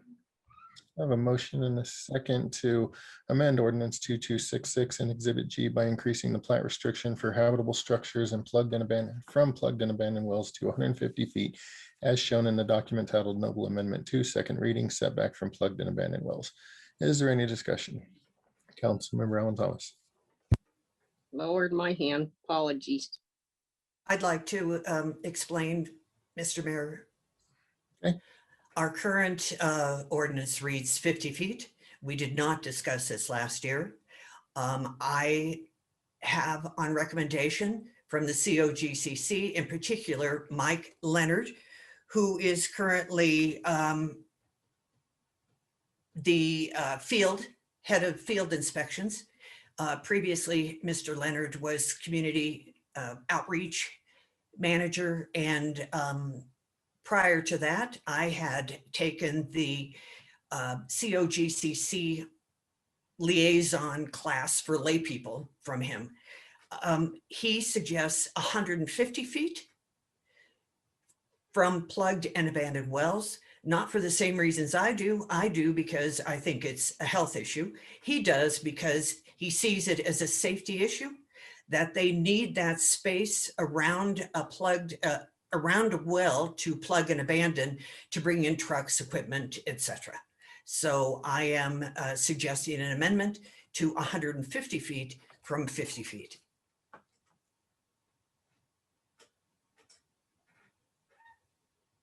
Councilmember Madera. I have a question for staff. As this is written, is this in regards to a well that's already been plugged and abandoned, not a well in process being plugged and abandoned? Yes, it is a completely plugged and abandoned in accordance with the COGCC requirements, which includes remediation of the site. So they wouldn't need to bring in trucks to plug the well again? My understanding is that the distance requirement would be to ensure the ability to access. And that with 50 feet was the number derived that Mr. Martinelli may be able to speak to on the advice in the development of the ordinance with our special counsel, Matt Sura. So I do believe Matt Sura is on the call, and there were a number of discussions, and I'm not sure if Matt Sura would be able to weigh in on how that 50-foot value was derived. Yeah, thank you. Matt Sura here. 50 feet is frankly double what is standard in many local jurisdictions where it is a 25-foot setback. Having any sort of setback is frankly not required, but is certainly good practice. There are municipalities that don't have any setback and are allowing homes to be built on top of these. Obviously, that's a bad idea. 50 feet does provide for enough room If you can imagine, 50 feet is certainly enough for any semi to be able to get through. And that is, again, as I mentioned, double what it is in many jurisdictions. And does the COGCC have a setback for plugged and abandoned wells? Thanks for the question. Unfortunately, they do not. Again, they will tell you, and as Mike Leonard will tell you, that they certainly want to have the ability to access these wells again, but it's typically, and we don't believe that will ever be necessary because of the new standards of plugging and abandoning wells. The wells that are being accessed now through the offset well policy, when there is horizontal wells coming into an area and there are some wells that have not been plugged and abandoned to today's standards, they do have to go back in there and access them with a truck and with a rig, and are basically re-cementing those to today's standards. Today's standards are expected to last for lifetimes, and do not expect to ever be accessed again, because we're talking about thousands of feet of cement that are put down hole rather than just hundreds previously. Thank you. We just had a replug and abandon in my ward in January. Keep in mind that 181 was passed in order for us to be able to have stronger regulations, not the same regulations that existed before. Well, Councilmember the Hurst. 50 feet is already stronger, if I'm understanding correctly. Councilmember Hurst. Thank you. Yeah, I think my question was really asked because I was under the impression that we just increased the regulation significantly on plugged and abandoned wells. But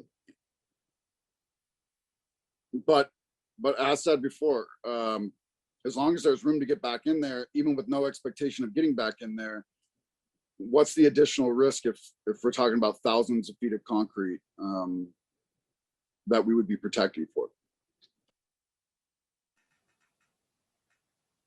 And I guess the second question that I have is, if the COGCC is going to use their title in recommending this, why haven't they come and spoke to everybody about this? They don't have land development or land authority, and so they can't make this rule, but they want it, but they don't tell anybody about it. Councilmember Grimes. Thank you, Mayor. Just to further your point, Councilmember Hurst, if the COGCC was going to take up an additional setback, they certainly would have attempted to do so in the rulemaking in the previous year. And, I'm familiar with Mr. Leonard at the COGCC, and while I appreciate his opinion, it's certainly not a regulating authority.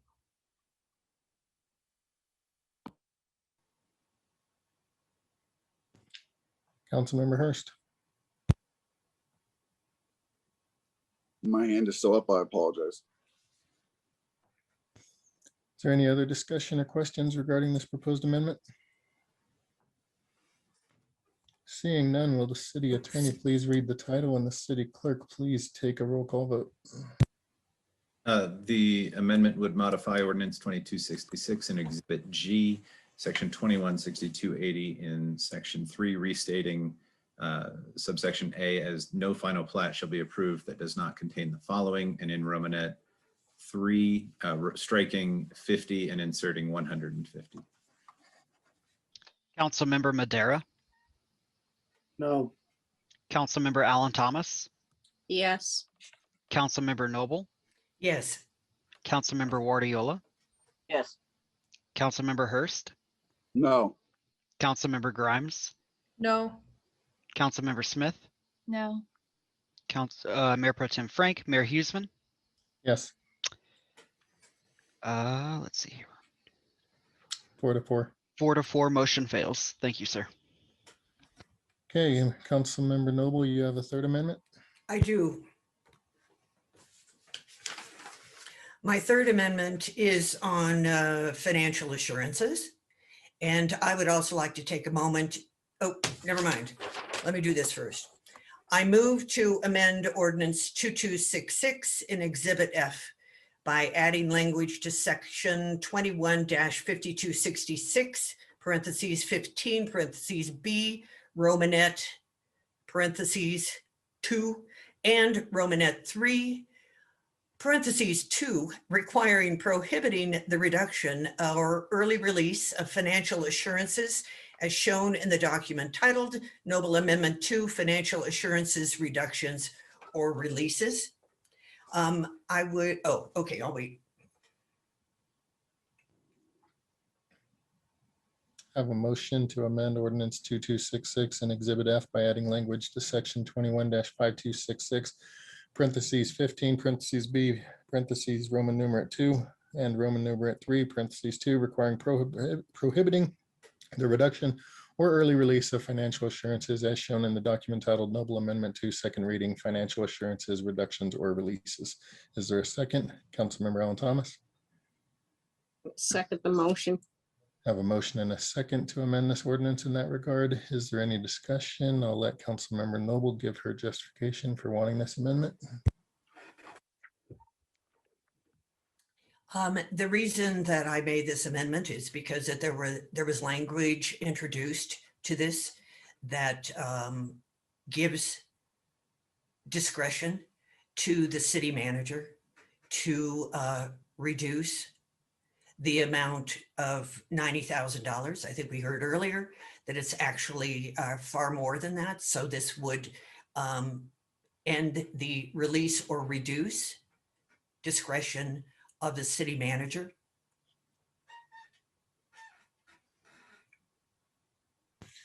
Councilmember Alan Thomas.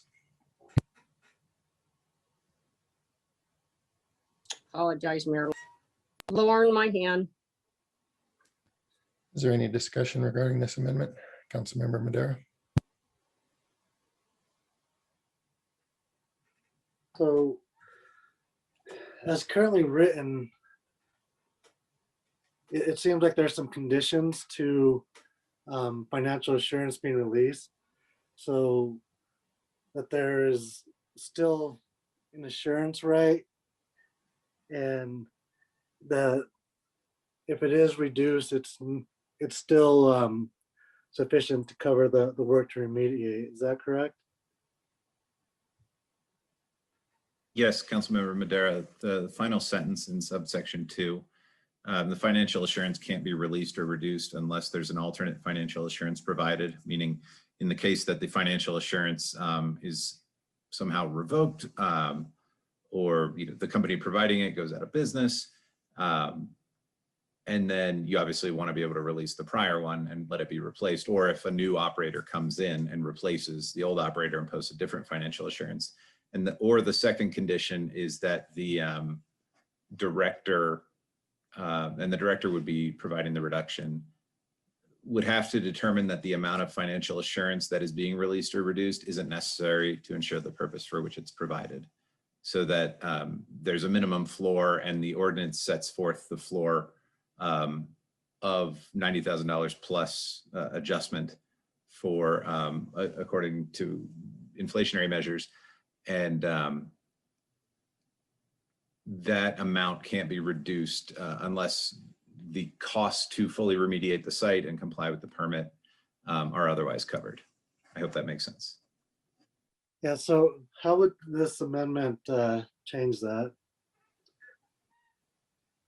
Just kind of like in practice. As written, the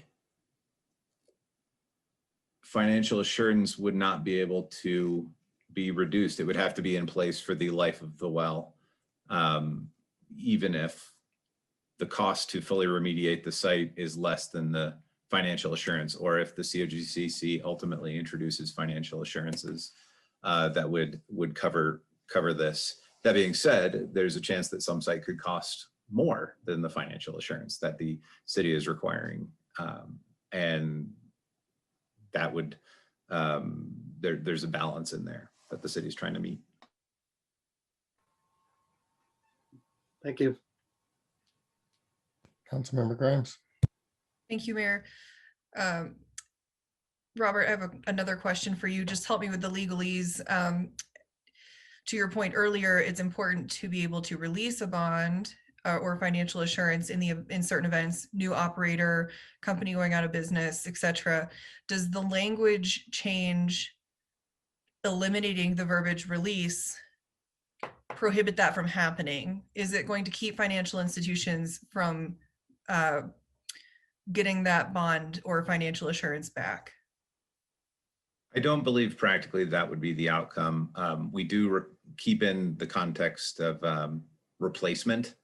And so as long as there's a replacement there and a prior operator is not on the hook anymore, or those obligations are assigned, I don't think that issue would arise. Thanks. Councilmember Madera. Sorry about that. Forgot to put my hand down. Councilmember Noble.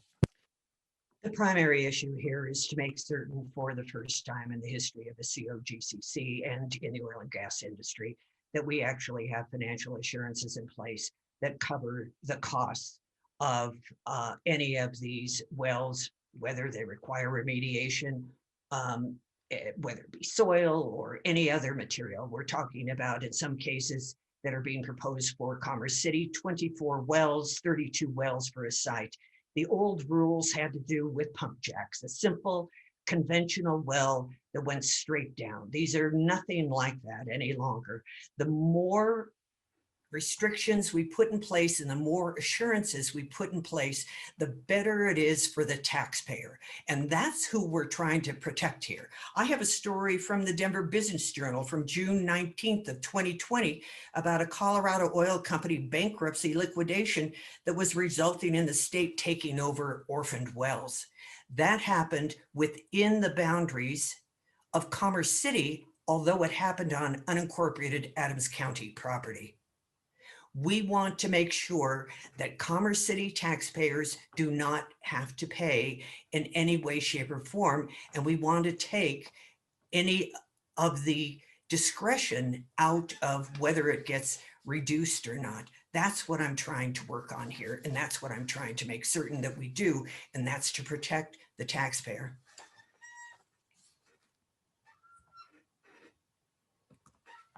Councilmember Grimes. Thank you, Mayor. Councilmember Noble, I know about those wells being released to the Orphan Well Program because I used to work for that company. What you failed to mention is that all of the financial assurances that company had in place with the COGCC, which were up to their requirements at the time, were released to the COGCC for the benefit of the COGCC having funds to handle those wells through plug and abandonment. So financial assurances are important. They absolutely cover the cost of plug and abandonments when necessary.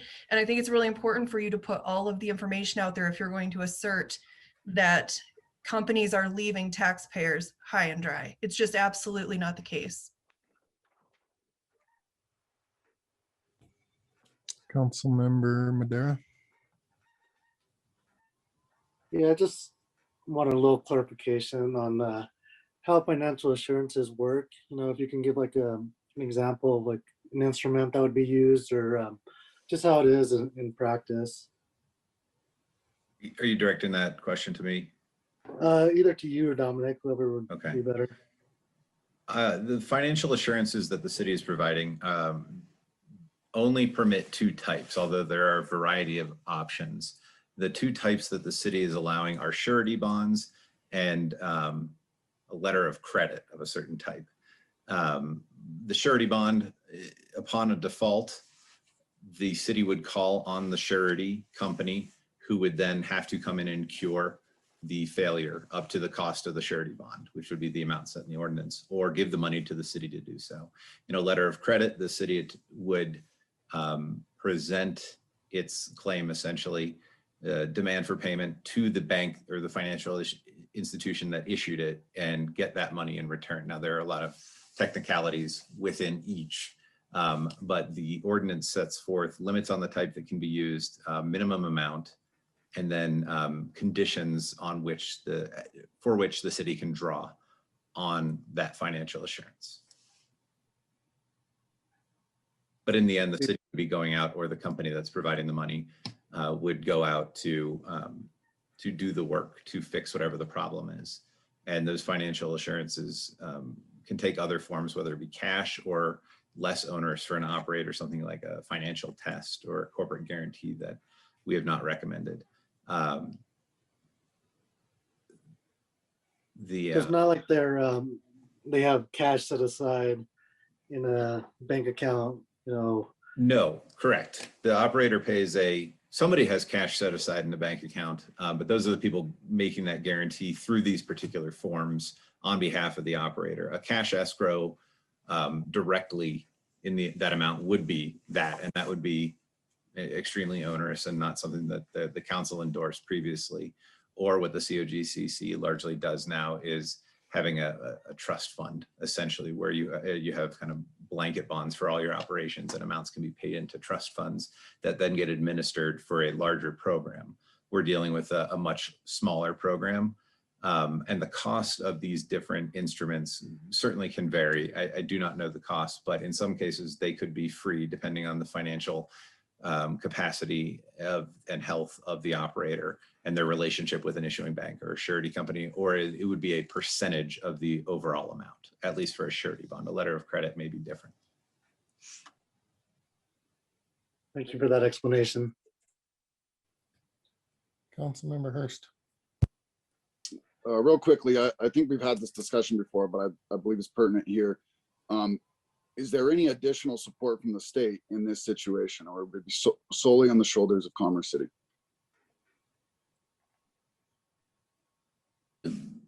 Can you clarify, the state has financial assurance requirements that are minimal, I would say at this point, in light of what we are looking at. They've been in the past identified as inadequate to deal with the number of orphaned or abandoned wells or the potential number of orphaned or abandoned wells.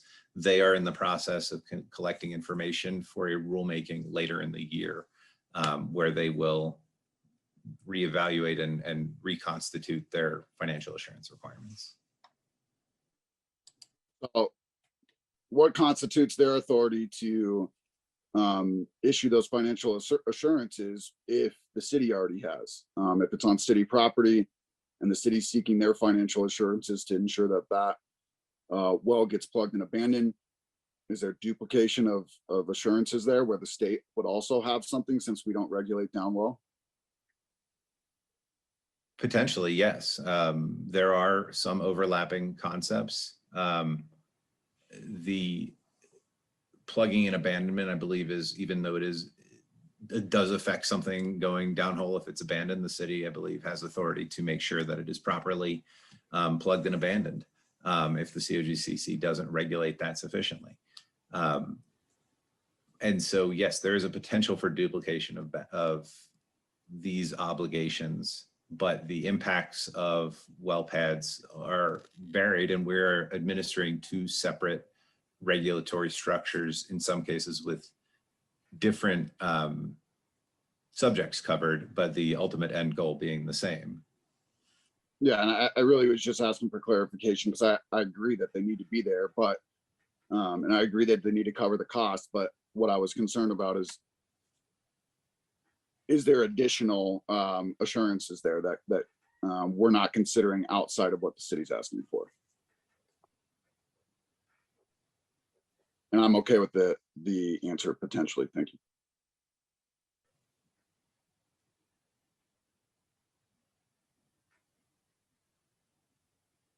Councilmember Noble.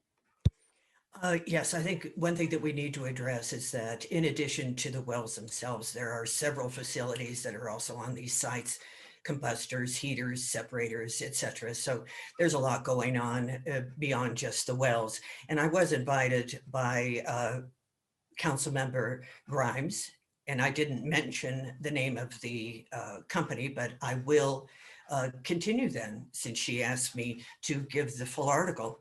Most companies are expected to reorganize and continue operating their wells as they go through bankruptcy court. but in PetroShare's case, that didn't happen. Typically, Colorado requires companies prior to drilling a well pay for bonding between $20,000 and $60,000 for under 100 wells. And may I point out, that's in total, $60,000, $20,000 for 100 wells in total, or $100,000 for more than 100 wells. The $325,000 from PetroShare is higher, but it's not known whether it will be enough to cover the eventual costs to the state. It goes on to say the COGCC assessed $726,100 in penalties against PetroShare for failing to conduct required well integrity tests before plugging some of its wells last year, and for problems found during the site inspections in 2018 and 2017. Those violations included leaving an excavation open, having inadequate stormwater runoff facilities, a lack of required fencing, and spills at some well sites, the COGCC said. PetroShare operated or owned interests in more than 90 oil and gas wells and held mineral rights on 8,000 acres in the southern reaches of the Denver-Julesburg Basin oil fields, primarily in Adams County. It listed $33.5 million in assets when it filed for Chapter 11 bankruptcy protection and debt of nearly $45.6 million.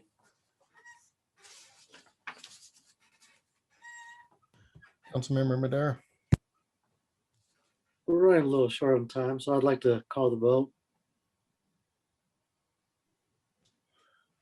I believe calling the vote requires a vote on its own. So is that correct, Mr. Sheasley? Yes, it does. It requires a second and a 2/3 vote. Okay, disregard that then. Is there any other discussion? Seeing none, will the city attorney please read the title and the city clerk please take a roll call vote? Thank you. In the amendment would amend ordinance 2266 in Exhibit F by at 215266, paragraph 15 sub B, Romanet 2, by deleting the word reduction, and in Romanet 3 sub 2, restating the final clause of the first sentence as unless the financial assurance has been replaced pursuant to administrative regulations established by the city manager, and striking the final sentence of that section. Councilmember Madera, Yes. Councilmember Alan Thomas, Yes. Councilmember Noble, Yes. Councilmember Guardiola, Yes. Councilmember Hurst, No. Councilmember Grimes, No. Councilmember Smith, Yes. Mayor Pro Tem Frank, Mayor Huseman. Yes. Passes 6-8 with one absence or excuse me. 6-2 with one absence. Yes, sorry. It's late and I can't do math right now. Thank you, Mayor. Okay, Councilmember Noble, I think those are the last of your three amendments. Great. Before we continue on this, I need a motion and a second to extend this meeting by 30 minutes. Councilmember Hurst. So moved. Councilmember Alan Thomas. Second the motion. Is this okay, Mr. Sheasley? You have a concerned look on your face. I'm just preparing for the next thing, sir. Okay. Have a motion and a second to extend the meeting by 30 minutes. Is there any discussion? Seeing none, we'll do a voice vote. Please use physical hands in the chat window so I can count them. And that is going to pass 8-0 with one absence. Okay. Is there another council member that has an amendment to make?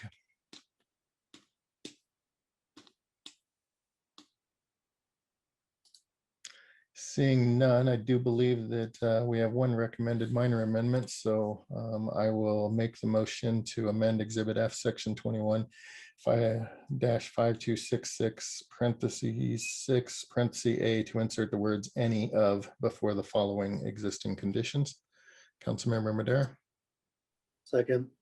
I have a motion and a second to amend Ordinance 2266 by amending Exhibit F, Section 21-5266, parentheses 6, parentheses A, to insert the words of any of before the following existing conditions. Is there any discussion?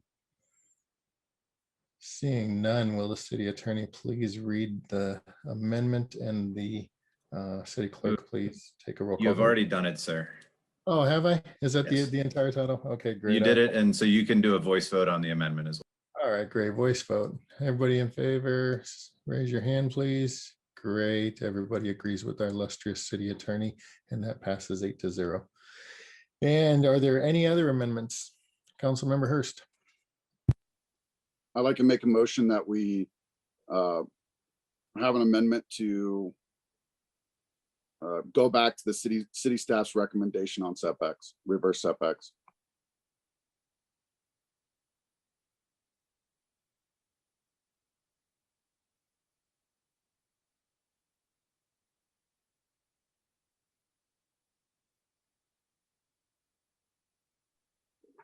You're on mute, Mayor. You would think I'd know. I have a motion to amend ordinance 2266, I believe Exhibit G, and replace that with the original Exhibit G that was presented to us by staff in the summer of 2020. Is there a second? Councilmember Grimes. I'll second the motion. I have a motion and a second for said amendment. Is there any discussion? Councilmember Hurst. Yes, I think it's been brought to our attention by, and more than once, that we have a fiduciary responsibility that is in question here. Therefore, I am proposing this amendment. Any other discussion on this proposed amendment? Seeing none, Mr. Sheasley, do you want to make up a title and read that one? You're on mute.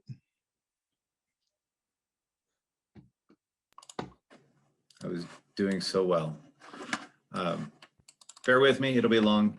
So the amendment would replace Exhibit G with the following: Section 216280 subdivision standards relating to oil and gas sites, oil and gas site setbacks. Subsection 1, for permitted or existing well sites where all permitted wells have not entered completions, no new residential lots may be platted within 1,000 feet of such site.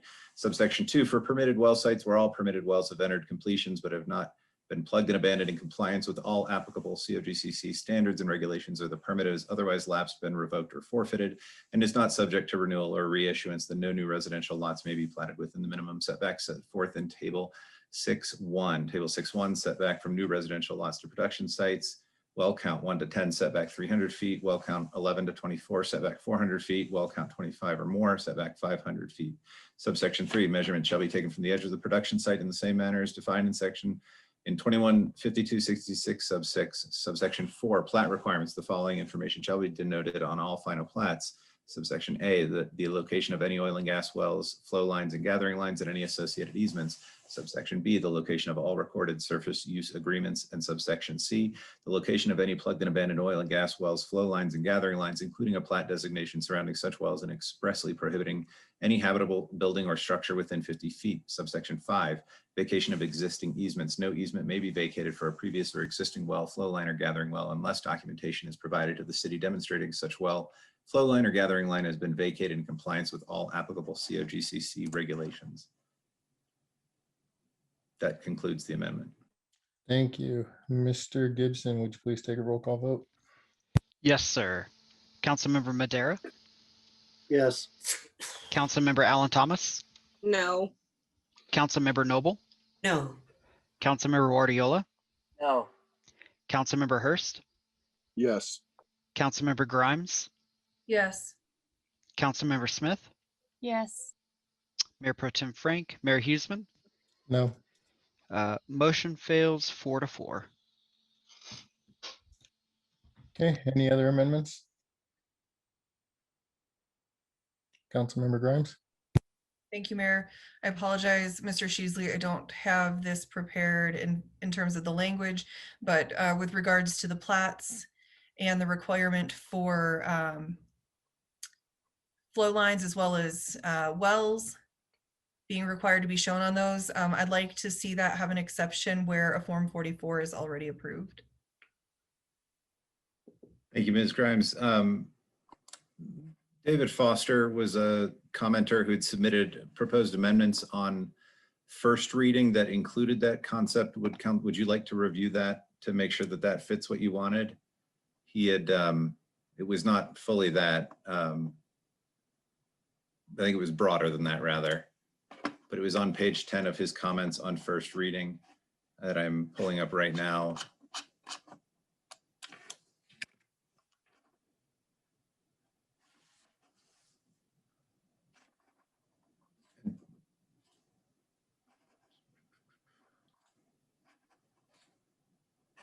Can you see this currently, the red line? Okay, this is Mr. Foster's proposed amendment. You asking that the locations not be shown if the Form 44 has been approved, that they don't have to be shown on a plat, or that they are omitted from subsection C entirely? Or do you want both of those amendments? You just don't want to show them on the plat. Is that correct? Just give me 1 second, please. Just, I want to review that. Sure. Section C.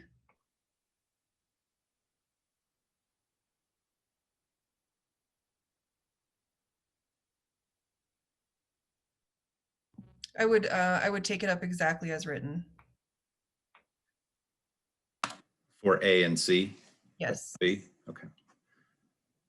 And so the motion would be to amend subsections 3A and C of 216280 as shown in the public comment submittal by David Foster.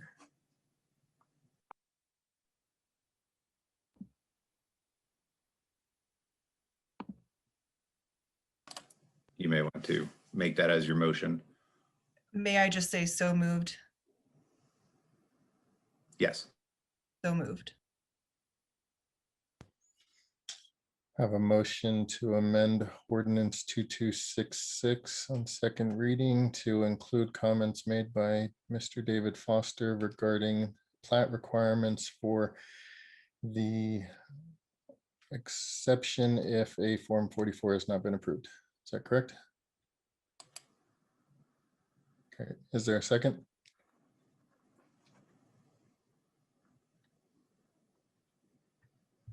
Councilmember Hurst? I'll second. I have a motion and a second to make that amendment. Is there any discussion? Councilmember Madera?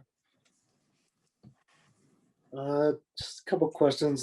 First of all, what's a Form 44? Mr. Sura could answer that, or Mr. Martinelli. So I'll go ahead and answer that. So a Form 44 is the notice to abandon flow lines. So it's basically the form that's required for an operator to abandon flow lines on a facility. And I think in item A, they mean COGCC, right? Instead of the COG. Yes, that's a state requirement. And so why wouldn't someone want this in the plat? So I can't speak to any particular reasons that a certain party or individual might or may not want that in a plat. Ultimately, the purpose and the intent for putting these provisions in there is to essentially assure that in specific instances where those types of concerns might be present, to have them platted within a subdivision document, which ensures transparency for home builders and folks to be aware of any sort of subsurface activities or anything that folks might need to be aware of and have an additional layer of protection. So just good documentation. And I would add in the subsection C, Mr. Madera, the setback of 50 feet from plugged and abandoned oil and gas wells, as well as from flow lines and gathering lines, restricts developable area within the property. And so that would reduce the setback to simply applying to only plugged and abandoned oil and gas wells. Thank you for that. Councilmember Noble? I think it's critical for home buyers to know where flow lines are. The Form 44 is simply a report. The question is, are they talking about a Form 44 telling you that the flow lines have literally been removed from the ground? Or are they telling you that flow lines aren't in operation anymore. I think there's a family in Frederick that would like to have an answer to that question too. I'm not sure that this is the route we want to take when we are protecting our residents.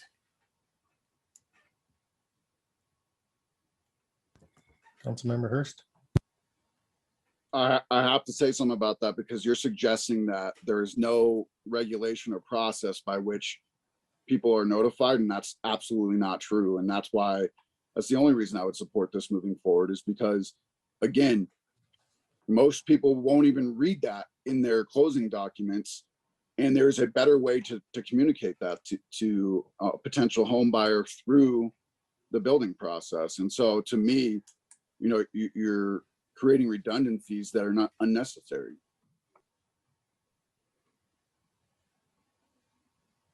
Councilmember Wadiola. Mayor, why didn't staff add this when they did the recommendations the first time? I mean, if a staff member, Can you clarify what specifically? just both the sections that Mr. Foster recommended.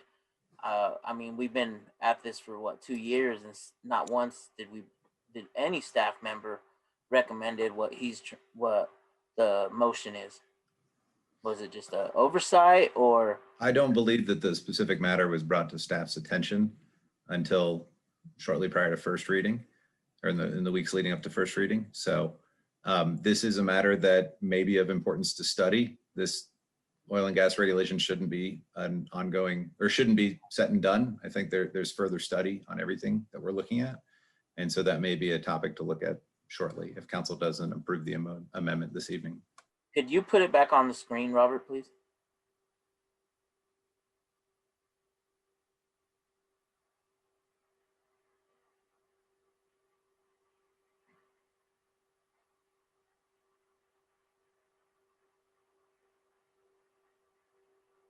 Yeah, I couldn't support this amendment.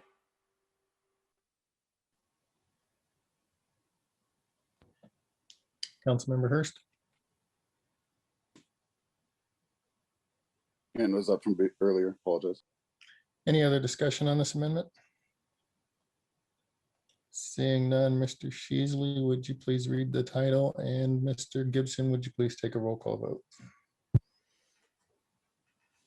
It would be to amend section 6280, paragraph 3, subsection A, by inserting the phrase "for which a Form 44 has not been approved by the COGCC" after the word "gathering lines."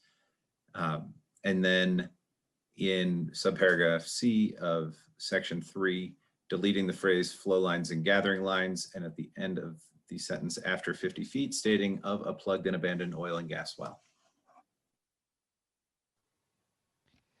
Councilmember Madera, No.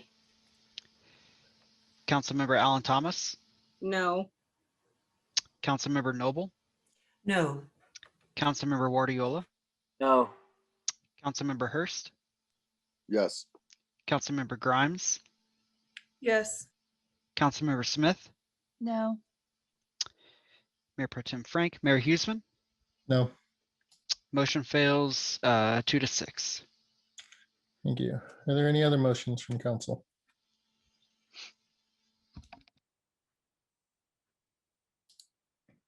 Seeing none, I'm looking for a motion in a second to introduce to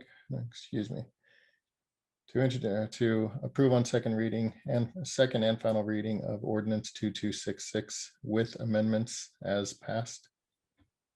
Councilmember Madera. So moved. Councilmember Alan Thomas. Second the motion. I have a motion and a second to approve on second read and final reading ordinance 2266 as amended. Is there any discussion? Councilmember Noble. Yes, I wanted to draw everyone's attention to the supplemental materials that are with the agenda. These are links to articles and to reports and studies. The first section is regarding hydraulic fracturing, and that they have found a link between earthquakes and hydraulic fracturing, not simply injection wells. There are several reports and definitions about that, including the Geologic Society, the USGS, that is. Then there are also examples of earthquakes that have occurred from China to Oklahoma, involving fracking that has caused earthquakes. There are also articles and studies regarding the hundreds of earthquakes that emanated from the arsenal into North Commerce City, what was then unincorporated Adams County. These studies go all the way back to 1961 and include the engineering report that was done as they were creating the injection well. But the linkage between all of them is that fracking can cause earthquakes, and it's really something that we need to look at in the future. Councilmember Hurst. No, I'm just gonna read a statement real quick. So there are many sections, or really most of the sections, that I agree with are best practices to regulate this industry. I'll continue to support that our regulations meet the best practices determined by experts. I have received much outreach, both in support and against for this ordinance, and I often am told that I should listen to the people. Just my street has at least 6 homes that are dependent on oil and gas as their primary income source based on that feedback. Many people that I know have lost their jobs due to the regulations, and I consider good employment as part of health, wellness, and safety. This week, I received more than 45 comments via email, and over 60% were from outside the city. And of the residents, of the 40% of residents that I received that information from, all of which lived in the northern section. The facts are that we are not here to ban oil and gas, but to regulate it. We are here because after Proposition 112 failed by a 59% no vote in Adams County, the state legislators gave authority to appointed bureaucrats and local legislators that have little to no expertise. The state legislators did not ban fracking because they do not have the authority to do so. So they sent it to us to fight the battle with our hands tied.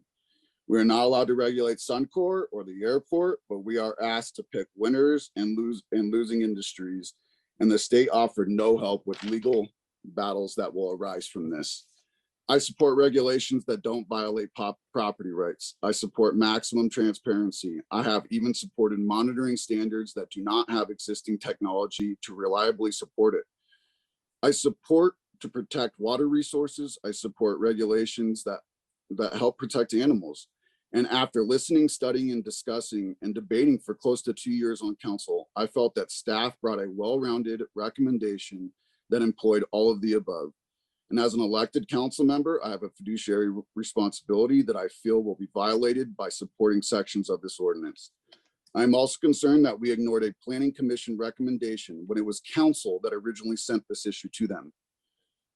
They are a group of 5 unanimously appointed citizens that are tasked with considering many of the tough issues that we are. I appreciate the hard work by city staff, our community, and I will not be voting in support of this ordinance based solely on the changes that were made from their staff recommendation. Thank you. Councilmember Grimes. Thank you, Mayor. Well said, Councilmember Hurst. I will not belabor the point, but I couldn't agree with you more on everything you just said. And for those same reasons, I cannot support this ordinance tonight. Councilmember Hurst. That damn hand. I'm sorry. Any other discussion? Seeing none, will the city clerk please read the title and take a roll call vote?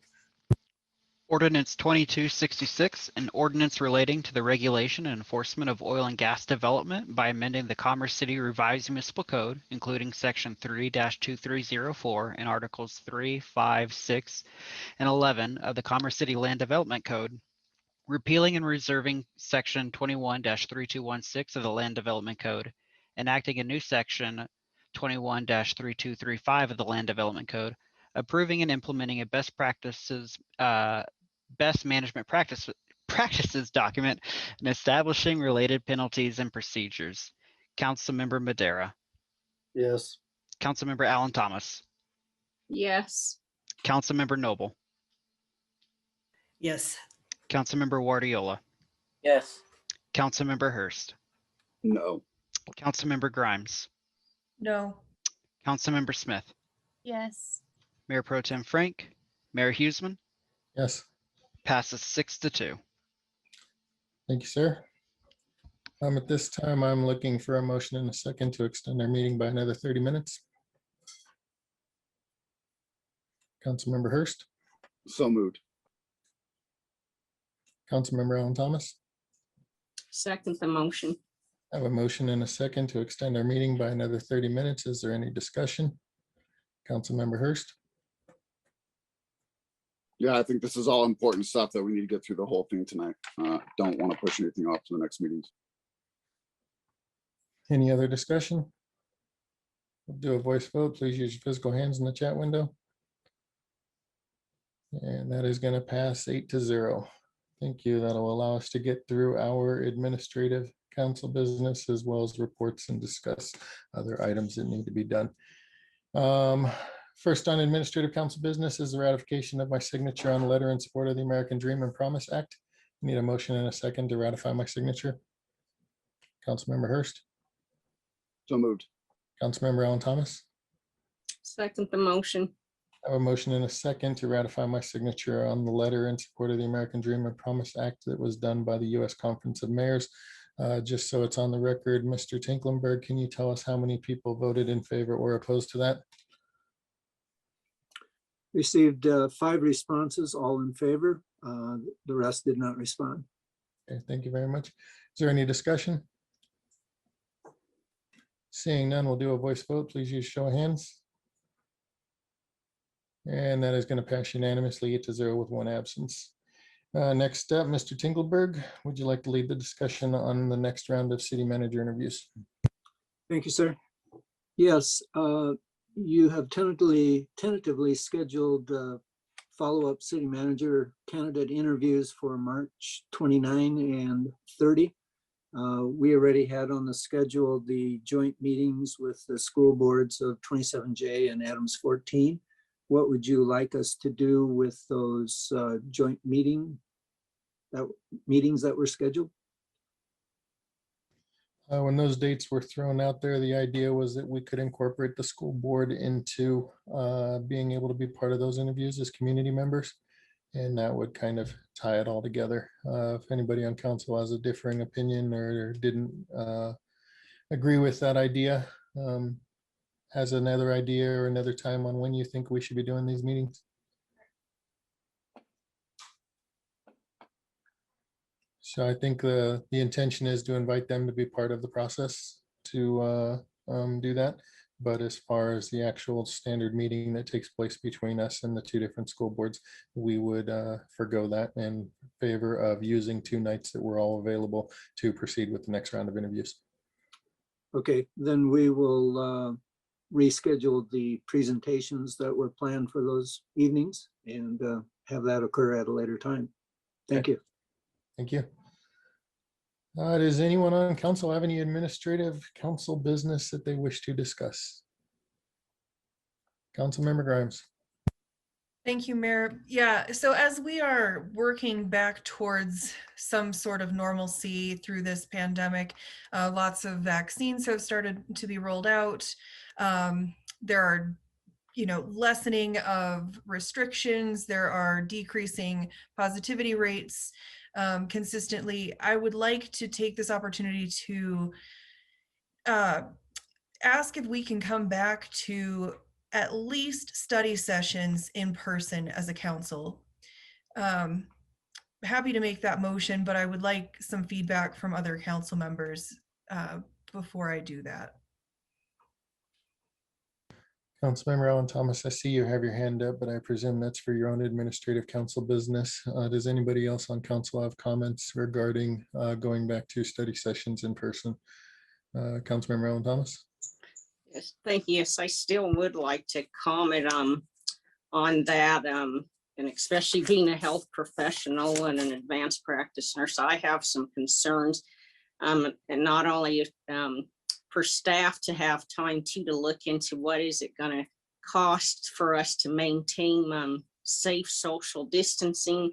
How will we make sure everyone has the vaccine? So right now, I think we should hold off until even the essential personnel gets vaccinated, but that's just my concern, the cost as well. And, you know, I just think in my professional opinion, it's a little too soon. Thank you. Councilmember Wadiola. Thank you. One big concern I have is how we're streaming our study sessions. That's been a positive for a lot of residents that have reached out to me. Do we have that capability yet to when we go in? I know before COVID, we talked about setting up the room that we use with cameras. So I mean, I think we need to start working towards that, but I wouldn't want to lose the streaming that we have right now, because study sessions, you had to go to the building, and we were talking about getting cameras in there. Where are we at with that, Roger? That would be a big concern for me, so we could serve the residents how we're serving now. I think Dylan actually has more information on this than I do, but they've been working on being prepared for hybrid meetings. It will take significant more amount of staff resource to do a hybrid meeting, but Dylan, are you able to answer the question about the preparations? Yeah, thank you, Mr. Tinklenberg, and thank you for the question. So Justin was on the line earlier, but I don't see him on now. They were planning to evaluate the council workroom right before COVID hit, as you remember. I don't have the latest information on if that project has been started up again. If council wanted to do study sessions hybrid, it would have to take place in council chambers currently for that to exist, is my recollection from my most recent conversation with Justin. So at this time, the council workroom would not be available, but the council chambers would be an option. I hope that answers your question, but I'm also obviously available if you have any others. Thank you. Councilmember Hurst. Yeah, I understand some of the challenges as we're trying to deal with those two at work. But you know, one of the things that I like to point, I would like to point out is just there are many other councils that are really almost never went virtual, and so I think there's ways to have it done if we want to push that way. I think after listening to the last meeting or last time we met as a group, sounds like we need more face-to-face or more time to work together as a group in person. I'm not suggesting that we don't or that we violate any health orders or anything in the process. And I would definitely be in support of options so people can make their own decisions. But with that being said, I don't know the costs associated with that. So I would be willing to be educated on that before we make a decision. Councilmember Madera. So the next phase of the vaccine said something about you know, local government continuity. Would we fall under that?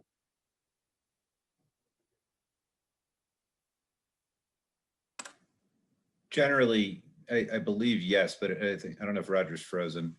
I don't know, he really looked frozen. He was wondering what I was going to say. Yeah, I believe the staff has prepared a priority plan that begins with frontline employees, and it really depends on availability of vaccines. I think if you are, it's sort of self-reporting, so local government continuity, I believe boards and elected officials and your management and anybody needed to keep this running would qualify. I believe it's going to be largely self-attested though. So it may be in the coming weeks it'll be available for everybody involved. Yeah, because you know, I agree that you know, especially starting with the study sessions in person would be beneficial, but you know, I don't want to rush into things and want to make sure that we do it safely and maybe have some sort of plan in place and you know, some protocols, because I know you know, people treat it differently, and just want to make sure that we're all safe. So when we go back home to our families, you know, everyone there is safe as well.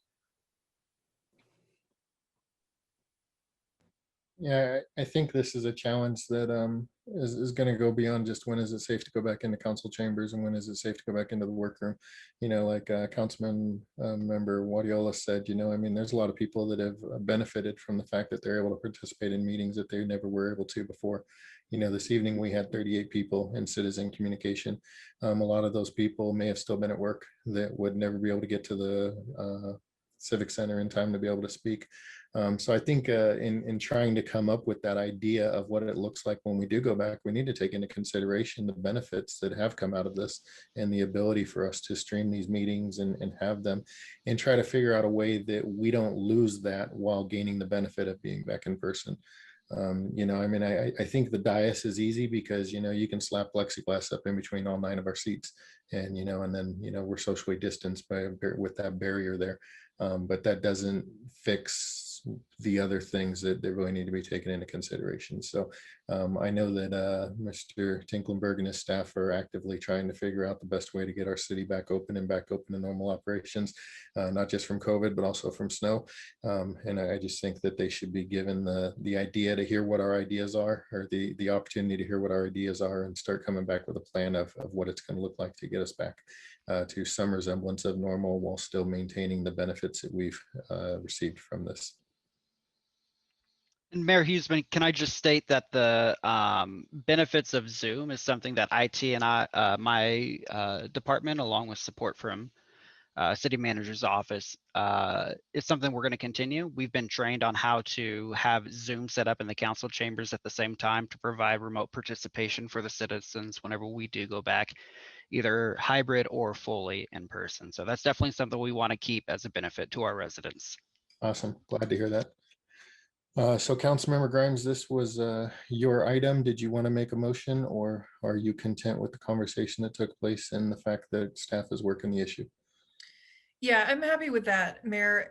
And I just wanted to also bring up that I believe staff had worked on a plan for reopening, if you will, to bring council back into chambers last year. There was a plan already being built. And so just curious, you know, are you going to draw from that? Are we at a point where we're very close to knowing what that looks like in terms of, is there a bunch more planning to do? I think we already know some associated costs.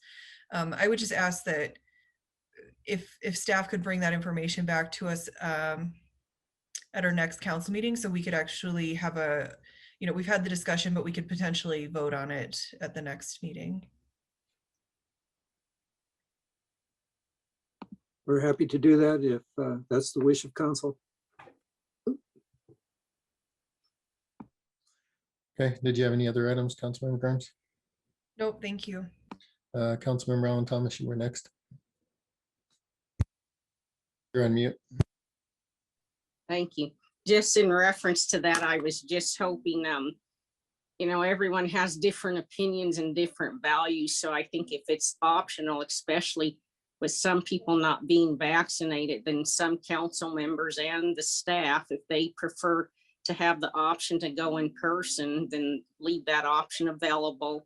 And then until everything is clear and fully known, and then we have the option to either go in person or continue with the Zoom. And I think that should be the availability to vote for that as well.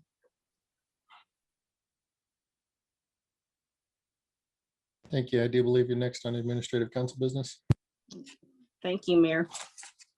And I would just like to move to direct the city attorney to issue the notice required to file an action under the Resource Conservation and Recovery Act regarding the discharge of PFAS and PFOA and other forever chemicals into water by the Suncor Energy Refinery. Thank you. Councilmember Noble. I'd like to second that. We have a motion to direct the city attorney to engage, no, excuse me, wrong one. to direct the city attorney to issue the notice required to file an action under the Resource Conservation and Recovery Act regarding the discharge of PFAS and PFOA and other forever chemicals into water by the Suncor Energy Refinery. Is there any discussion? Councilmember Hurst. Yeah, I just want to say I'm in support of this because for the longest time, maybe there's a good argument that many folks did not understand the impacts of PFAS and PFOA to our water resources. And now that it is understood and better tested for, I find it hard to believe that we still allow for this to happen and we permit for this to happen at the level that we do. We have information that some of our water resources have been impacted by this. And of course, there's mitigation happening, but at added cost. And so we want to ensure that that we highlight this practice and we advocate at the very least for it to stop and be better regulated. Any other discussion? Seeing none, we will do a roll call vote, please, Mr. Gibson. Councilmember Madera, Yes. Councilmember Alan Thomas, Yes. Councilmember Noble, Yes. Councilmember Guardiola, Yes. Councilmember Hurst, Yes. Councilmember Grimes, Yes. Councilmember Smith, Yes. Mayor Pro Tem Frank, Mayor Huseman, Yes. passes 8-0. Thank you. Councilmember Alan Thomas, did you have another motion under administrative council business? No, Mayor, thank you. Thank you. Mr. Sheasley? Yeah, I just want to advise council, I will issue that notice letter. I want to make it clear for everyone that that does not involve filing a lawsuit. It's a preliminary step that the city is taking under a federal statute that allows for a private civil action. But first we have to give notice to federal agencies and the state and the Suncor facility. Thank you. Thank you, sir, for that clarification. Councilmember Hurst? Mayor, I'd just like to expand a little bit off your point on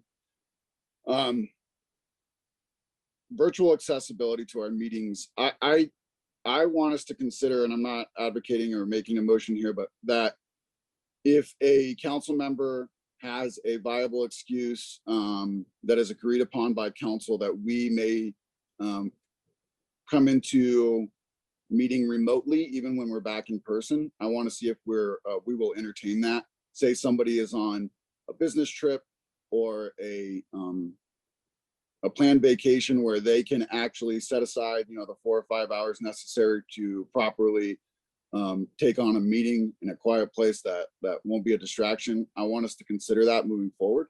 I think it recognizes that all 9 of us have other impacts to our life, but we may be on a business trip that doesn't hold you, late in the afternoon, and so you're available, you're just not in town. And I think we can still make do of Zoom and really allow for council members to participate with the approval of the other 8 members on city council. I think that's something that we can take up through ordinance whenever we get to that point of figuring out how it is we're going to get back. I do know almost a year ago to the day we had a special meeting whenever we went to the virtual meetings, and we did have a vote on being able to come in remotely, and it was only under certain circumstances, but at the time council was pretty adamant against allowing it just all the time. But again, that's something that I think is going to have to be taken up under ordinance whenever we get to that point. But point well taken. Any other administrative council business? Seeing none, I have a couple items. One, the legislative subcommittee met last week and discussed the bill currently going through the House that has support regarding air pollution monitoring, and the legislative subcommittee voted to approve that, or not approve that, excuse me, to support that from the city's position. We heard tonight during the legislative subcommittee that there will be a committee hearing on March 25th. I'd like to make a motion authorizing me to testify on behalf of the city of Commerce City in support of this bill and hearing on the 25th. Councilmember Guardiola. Support that motion. Thank you. I have a motion and a second to authorize me to testify in favor of that bill in committee hearing on March 25th. Councilmember Grimes. I'd be supportive, but I'd like to know what your testimony is going to include ahead of giving it. That would probably require a little bit of staff work to work something up and go forward with that. But again, we don't have a council meeting prior to March 25th. So. Is that something we could take up, just like the letters that we sign and then ratify later? Mr. Sheasley, do you want to give advice on the best way to handle this? I believe you have a legislative subcommittee meeting next Monday. Is that correct?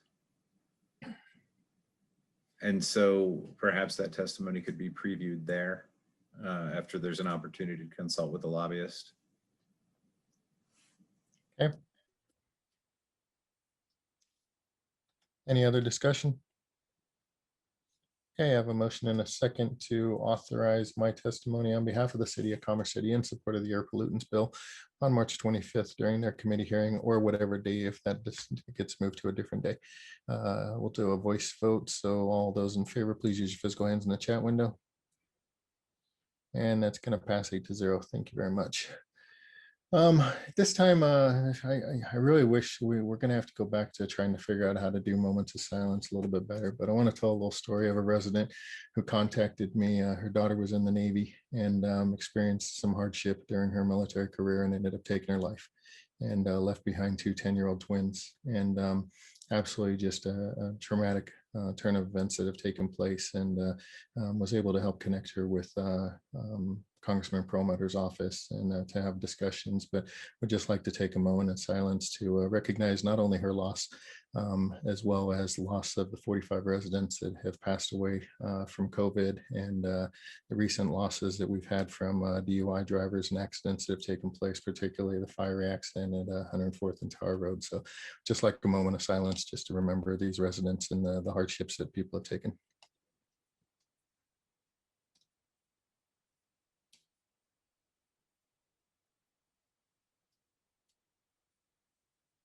Anyway, thank you for that. May their memory not be in vain. One last one is I'd like to move to authorize and direct the city attorney to engage special counsel to evaluate air quality violations at the Suncor Energy Refinery and provide legal advice to the city council.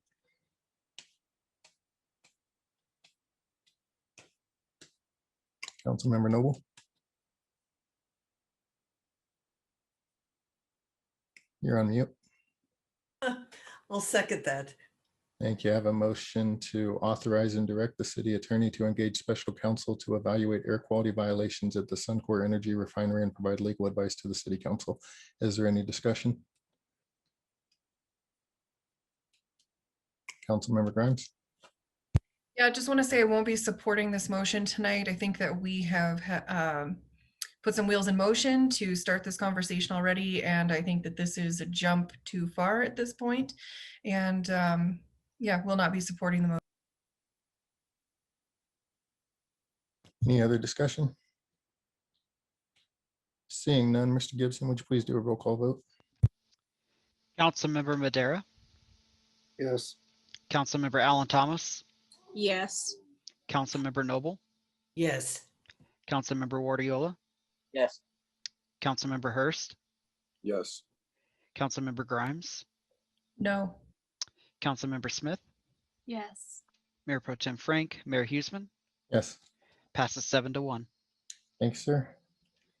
And that is the last of my administrative council business. So we'll move on to reports. Mr. Tinklenberg. Thank you, sir.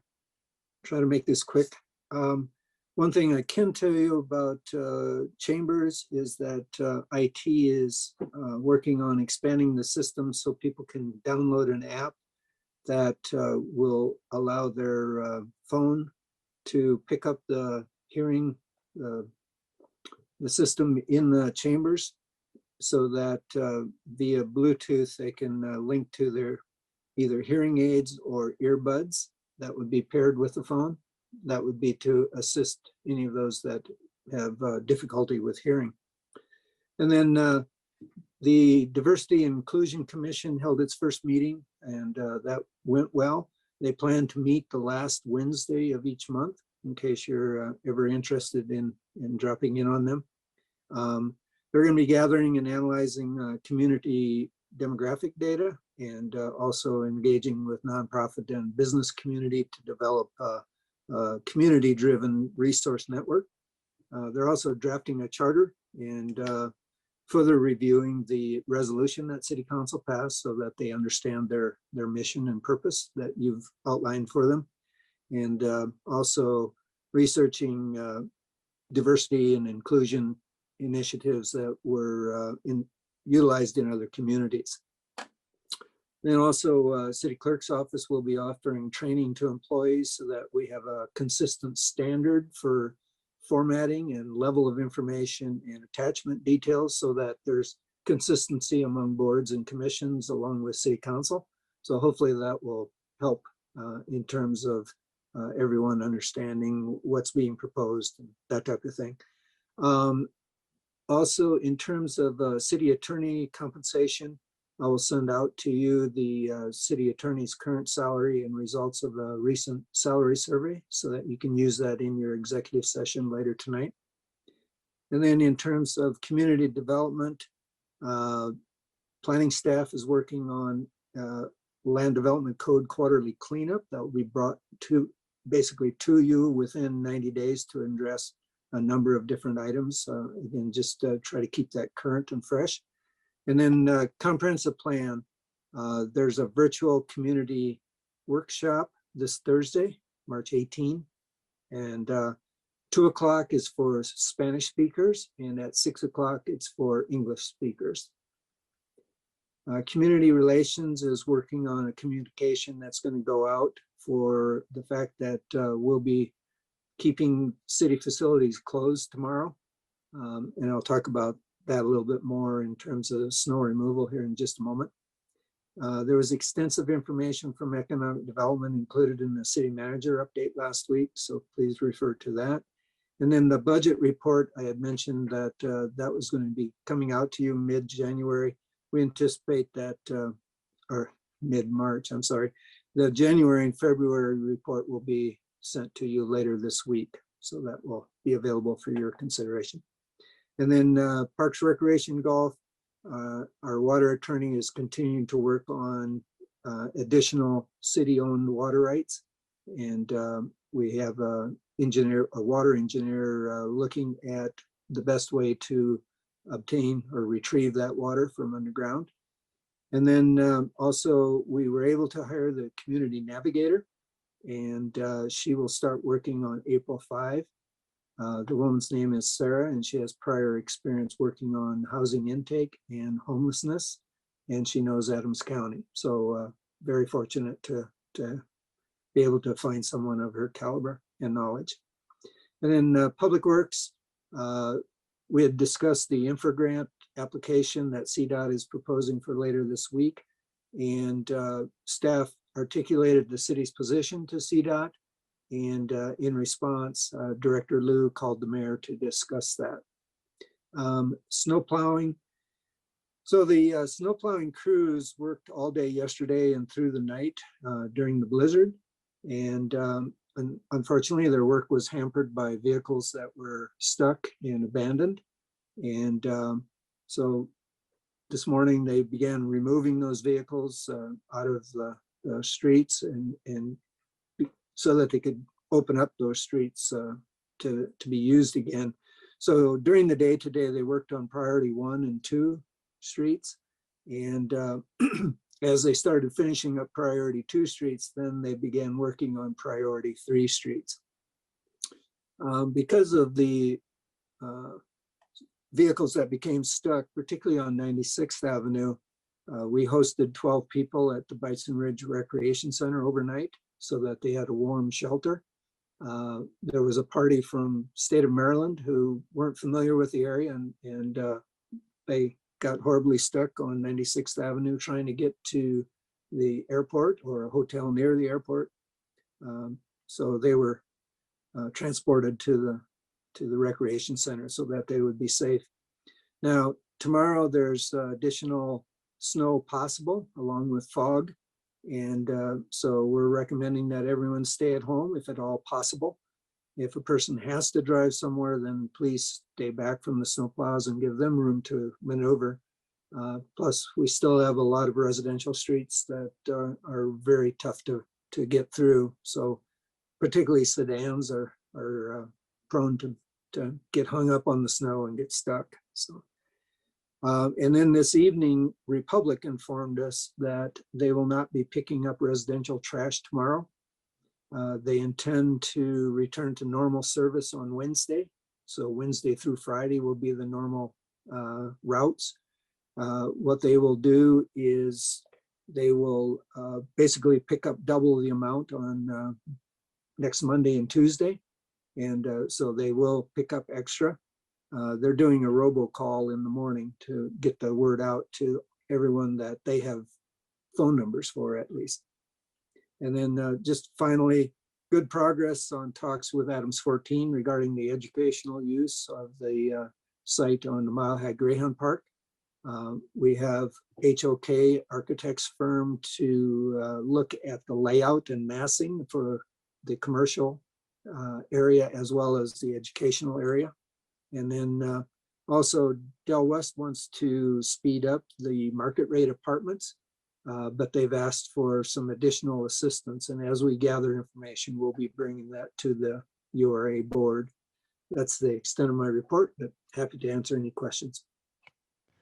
Thank you, Mr. Tingelberg. Regarding the Republic, does that mean that they will pick up trash that is not sitting inside the can, given the fact that we're going to have residents who are going to have 2 weeks worth of trash, and that 1 week is hard enough to fit into one can for a lot of people. 2 weeks is going to end up not fitting in a can. So are they going to pick those up? Their exact wording was they're instructing their drivers to take extras. So that's how I would interpret that.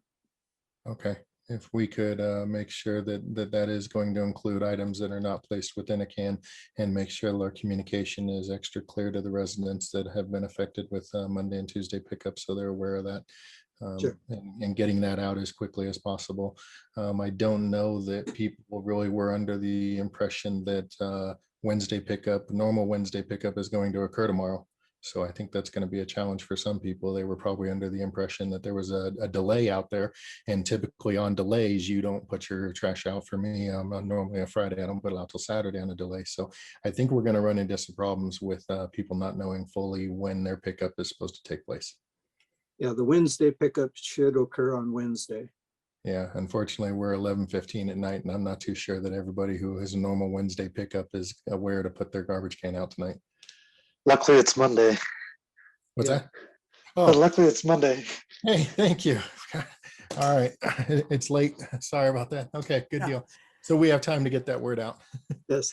Councilmember Noble, you have questions? Yeah, I did. Yeah, they did put out a Facebook notice that said that it was delayed by 1 day. So they've already put out information that they've now changed. So it will definitely be a problem. Yeah, I think if we can get some communication as quickly as possible, that's going to correct that. So everybody that is normally Wednesday will know that they are Wednesday, and the people that are normally Tuesday will know that they are not happening, nor the people on Monday. And again, the extra bags that'll be picked up, even if they're not put inside a cart. Yeah, because you can assume they will have put out their trash tonight. Right. Yeah, there's a Facebook post on the new change now. Okay. Any other questions for Mr. Tinklenberg regarding his report? Seeing none, would like to invite Mr. Sheasley for your report. Nothing additional. Thank you, sir. Any council members wishing to make a report? Councilmember Wadiola. Thank you, Mayor. I'm on the Greyhound Park Art Committee, and I'll be sending out an email to everybody here. If you could post it on your social media about a survey on what the whole city kind of giving ideas of what kind of art they want to put in the new development. So we met Friday, and we're going to be meeting next Friday. So right now we only have about 15 responses, and we've been posting it on social media, but I'm going to send it out to all you. The surveys are English and Spanish. It's just a Google survey that the consultant. Thank you. Thank you. And hopefully the art there really embraces the theme of the dog track and the greyhounds. Councilmember Hurst, oh, excuse me, Councilmember Madera, you were first. I just wanted to thank our public works teams that were out there plowing the roads. I had to pick up my sister and nieces that were stranded, and I had to go all the way up to Brighton, and Highway 76 was pretty terrible and terrifying in places, and Brighton was just awful. And then once you got into Commerce City, it was night and day difference on what our crews were able to do, working around the clock. So I appreciate it. I've seen a lot of our citizens appreciate it. So just want to let them know that we're very thankful. Thank you for that. Councilmember Hurst. Yeah, it's just two quick things. One, I won't repeat everything Councilman Madera just said, but it's a considerable storm and really good job handling that. Obviously, impossible to stay in front of it. So great job on doing what was done. The only other thing I wanted to bring up was kind of an update from the Cultural Council. We have all 4 bands for our normal concert in the park scheduled, ready to go. We're working with the city on making the arrangements that will keep those events compliant with the health codes or health regulations, and very much looking forward to be able to host something like that with still being very precautious and fitting in with what Tri-County Health has given us guidance on. They'll be at 4 separate city parks. I'm sorry, 4 separate city parks this summer, so should be fun. Thank you. Any other council members wishing to make a report? Councilmember Noble. Yes, I attended the National League of Cities conference last week. It was all by Zoom, of course, so there was none of the meeting folks in person, unfortunately, but there were a lot of interesting panels, and I will provide information to City Manager Tinklenberg so that he can forward the information to all of you. And I also participated in my very first noise committee, which is the National Committee regarding airport noise. And there are many serious issues that they deal with and in communities across the nation. So I think it will actually be very productive now that they're back in business again and they have a consultant who is running their operation. Thank you. Any other council members wishing to make a report? I will be brief with mine. Mr. Tinklenberg stole my thunder. I did have a meeting late Friday afternoon with Director Lou from CDOT. We did discuss the infogrant request and letter that they're pushing forward, which will include the Vasquez Street improvements, which would be great. We then transitioned to the devolution of 104th Avenue and kind of gave her our perspective of why we wanted to move forward as quickly as possible and not wait for the entire section to be done in between us and unincorporated Adams County and Thornton. And then not letting an opportunity go to waste, I pulled up Google Maps and pitched her my idea on how to build an on-ramp and off-ramp on 104th Avenue as quickly as possible and as cheap as possible to avoid the cost of $80 million for a flyover from the railroad tracks and everything. So she said she would be getting with her team on that. And I sent her the screenshot with little drawings that I do with my little pen and stuff. So hopefully we can get some traction to provide some relief in the northern corridor for the trains. That's all I have on that. We do have one more item for the council meeting, which is an executive session. Mr. Sheasley has graciously offered to allow us to delay that until our next meeting.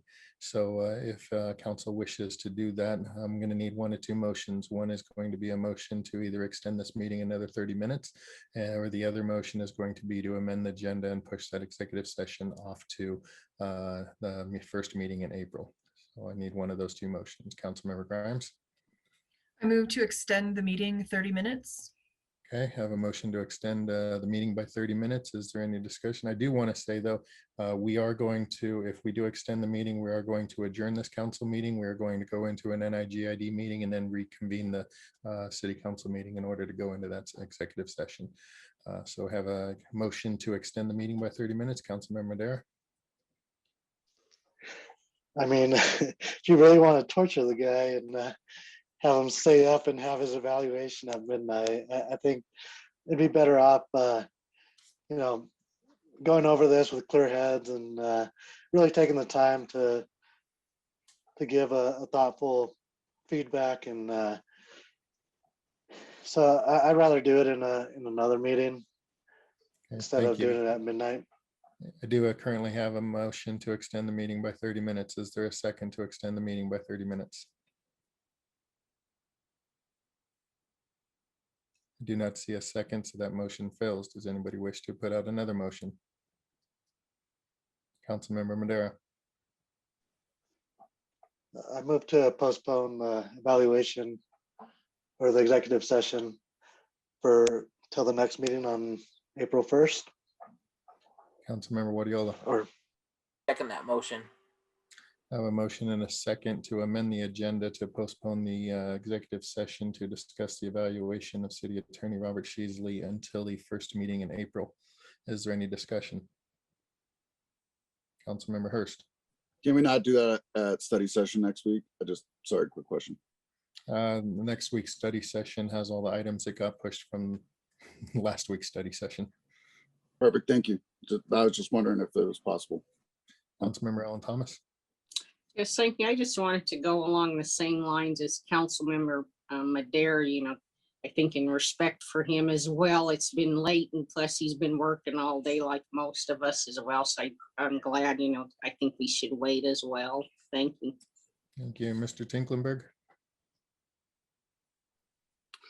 We needed to postpone several things from next week's study session. So actually, if you wanted to hold a special meeting next week, you have time to do that.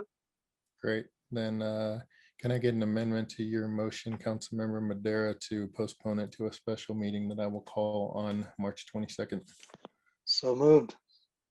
And Councilmember Guardiola. Yep, I'll support that.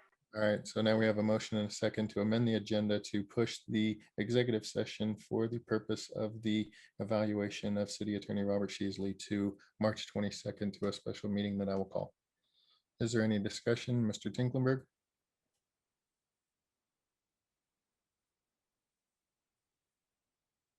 Looks like that may be a stray hand. We'll do a voice vote. All those in favor, please use your physical hands in the window. And that is going to pass 8-0. Thank you. Thank you for your patience on this topic, Mr. Sheasley. It is greatly appreciated. There being no further business for the council meeting, we will adjourn to the NIGID meeting. And we'll call the meeting to order. I'm going to ask the secretary to call the roll. Chair Huseman. Present. Vice Chair Frank. Board Member Madera. Present. Board Member Alan Thomas. Present. Board Member Noble. Present. Board Member Guardiola. Present. Board Member Hurst. Present. Board Member Grimes. Present. Board Member Smith. Present. Chair Huseman, you have a quorum. Thank you. At this time, I'm looking for a motion and a second to excuse the board member not present. Board Member Alan Thomas. So moved. Board Member Grimes. I'll second the motion. Okay, I have a motion and a second to excuse the board member not present. Is there any discussion? Seeing no request for discussion, we'll do a voice vote. Please use physical hands in the chat window so your vote can be counted. And that is going to pass 8-0. Great. Next, we're on to approval of minutes. I'm looking for a motion and a second to approve the minutes of December 21st, 2020. Board Member Alan Thomas. So moved. Board Member Madera. Second. Okay, I have a motion and a second to approve the minutes of December 21st, 2020. Is there any discussion? Seeing no request for discussion, we will do a voice vote. Please use your hands in the physical window so they can be counted. Thank you. That is also going to pass 8-0 with one absence. Next, we have resolutions. Resolution NIGID 2021-01, easement of the Metro Wastewater Reclamation District. Does anyone on the board have any questions for staff? Seeing no request for questions, I'm looking for a motion and a second to adopt resolution NIGID 2021-01. Board Member Madera. So moved. Board Member Grimes. I'll second the motion. Thank you. I have a motion and a second to adopt resolution NIGID 2021-01. Is there any discussion? Seeing no request for discussion, the secretary is not required to read the title. We will do a voice vote. Please use your physical hands in the chat window so your vote can be counted. And resolution 202 NIGID 2021-01 passes 8-0 with one absence. This time we are going to adjourn the meeting. This is all we have for the evening. Thank you everybody for your patience. This one went long, but in the end of it, I think it was great because we did have the opportunity to hear from several of our residents to express their concerns over actions that we are taking as a council. And so although we did go late, I think the opportunity for them to do so was well worth it. I would like to thank everybody. Have a good night. Have a good week. We'll see you next week. Good night, everyone.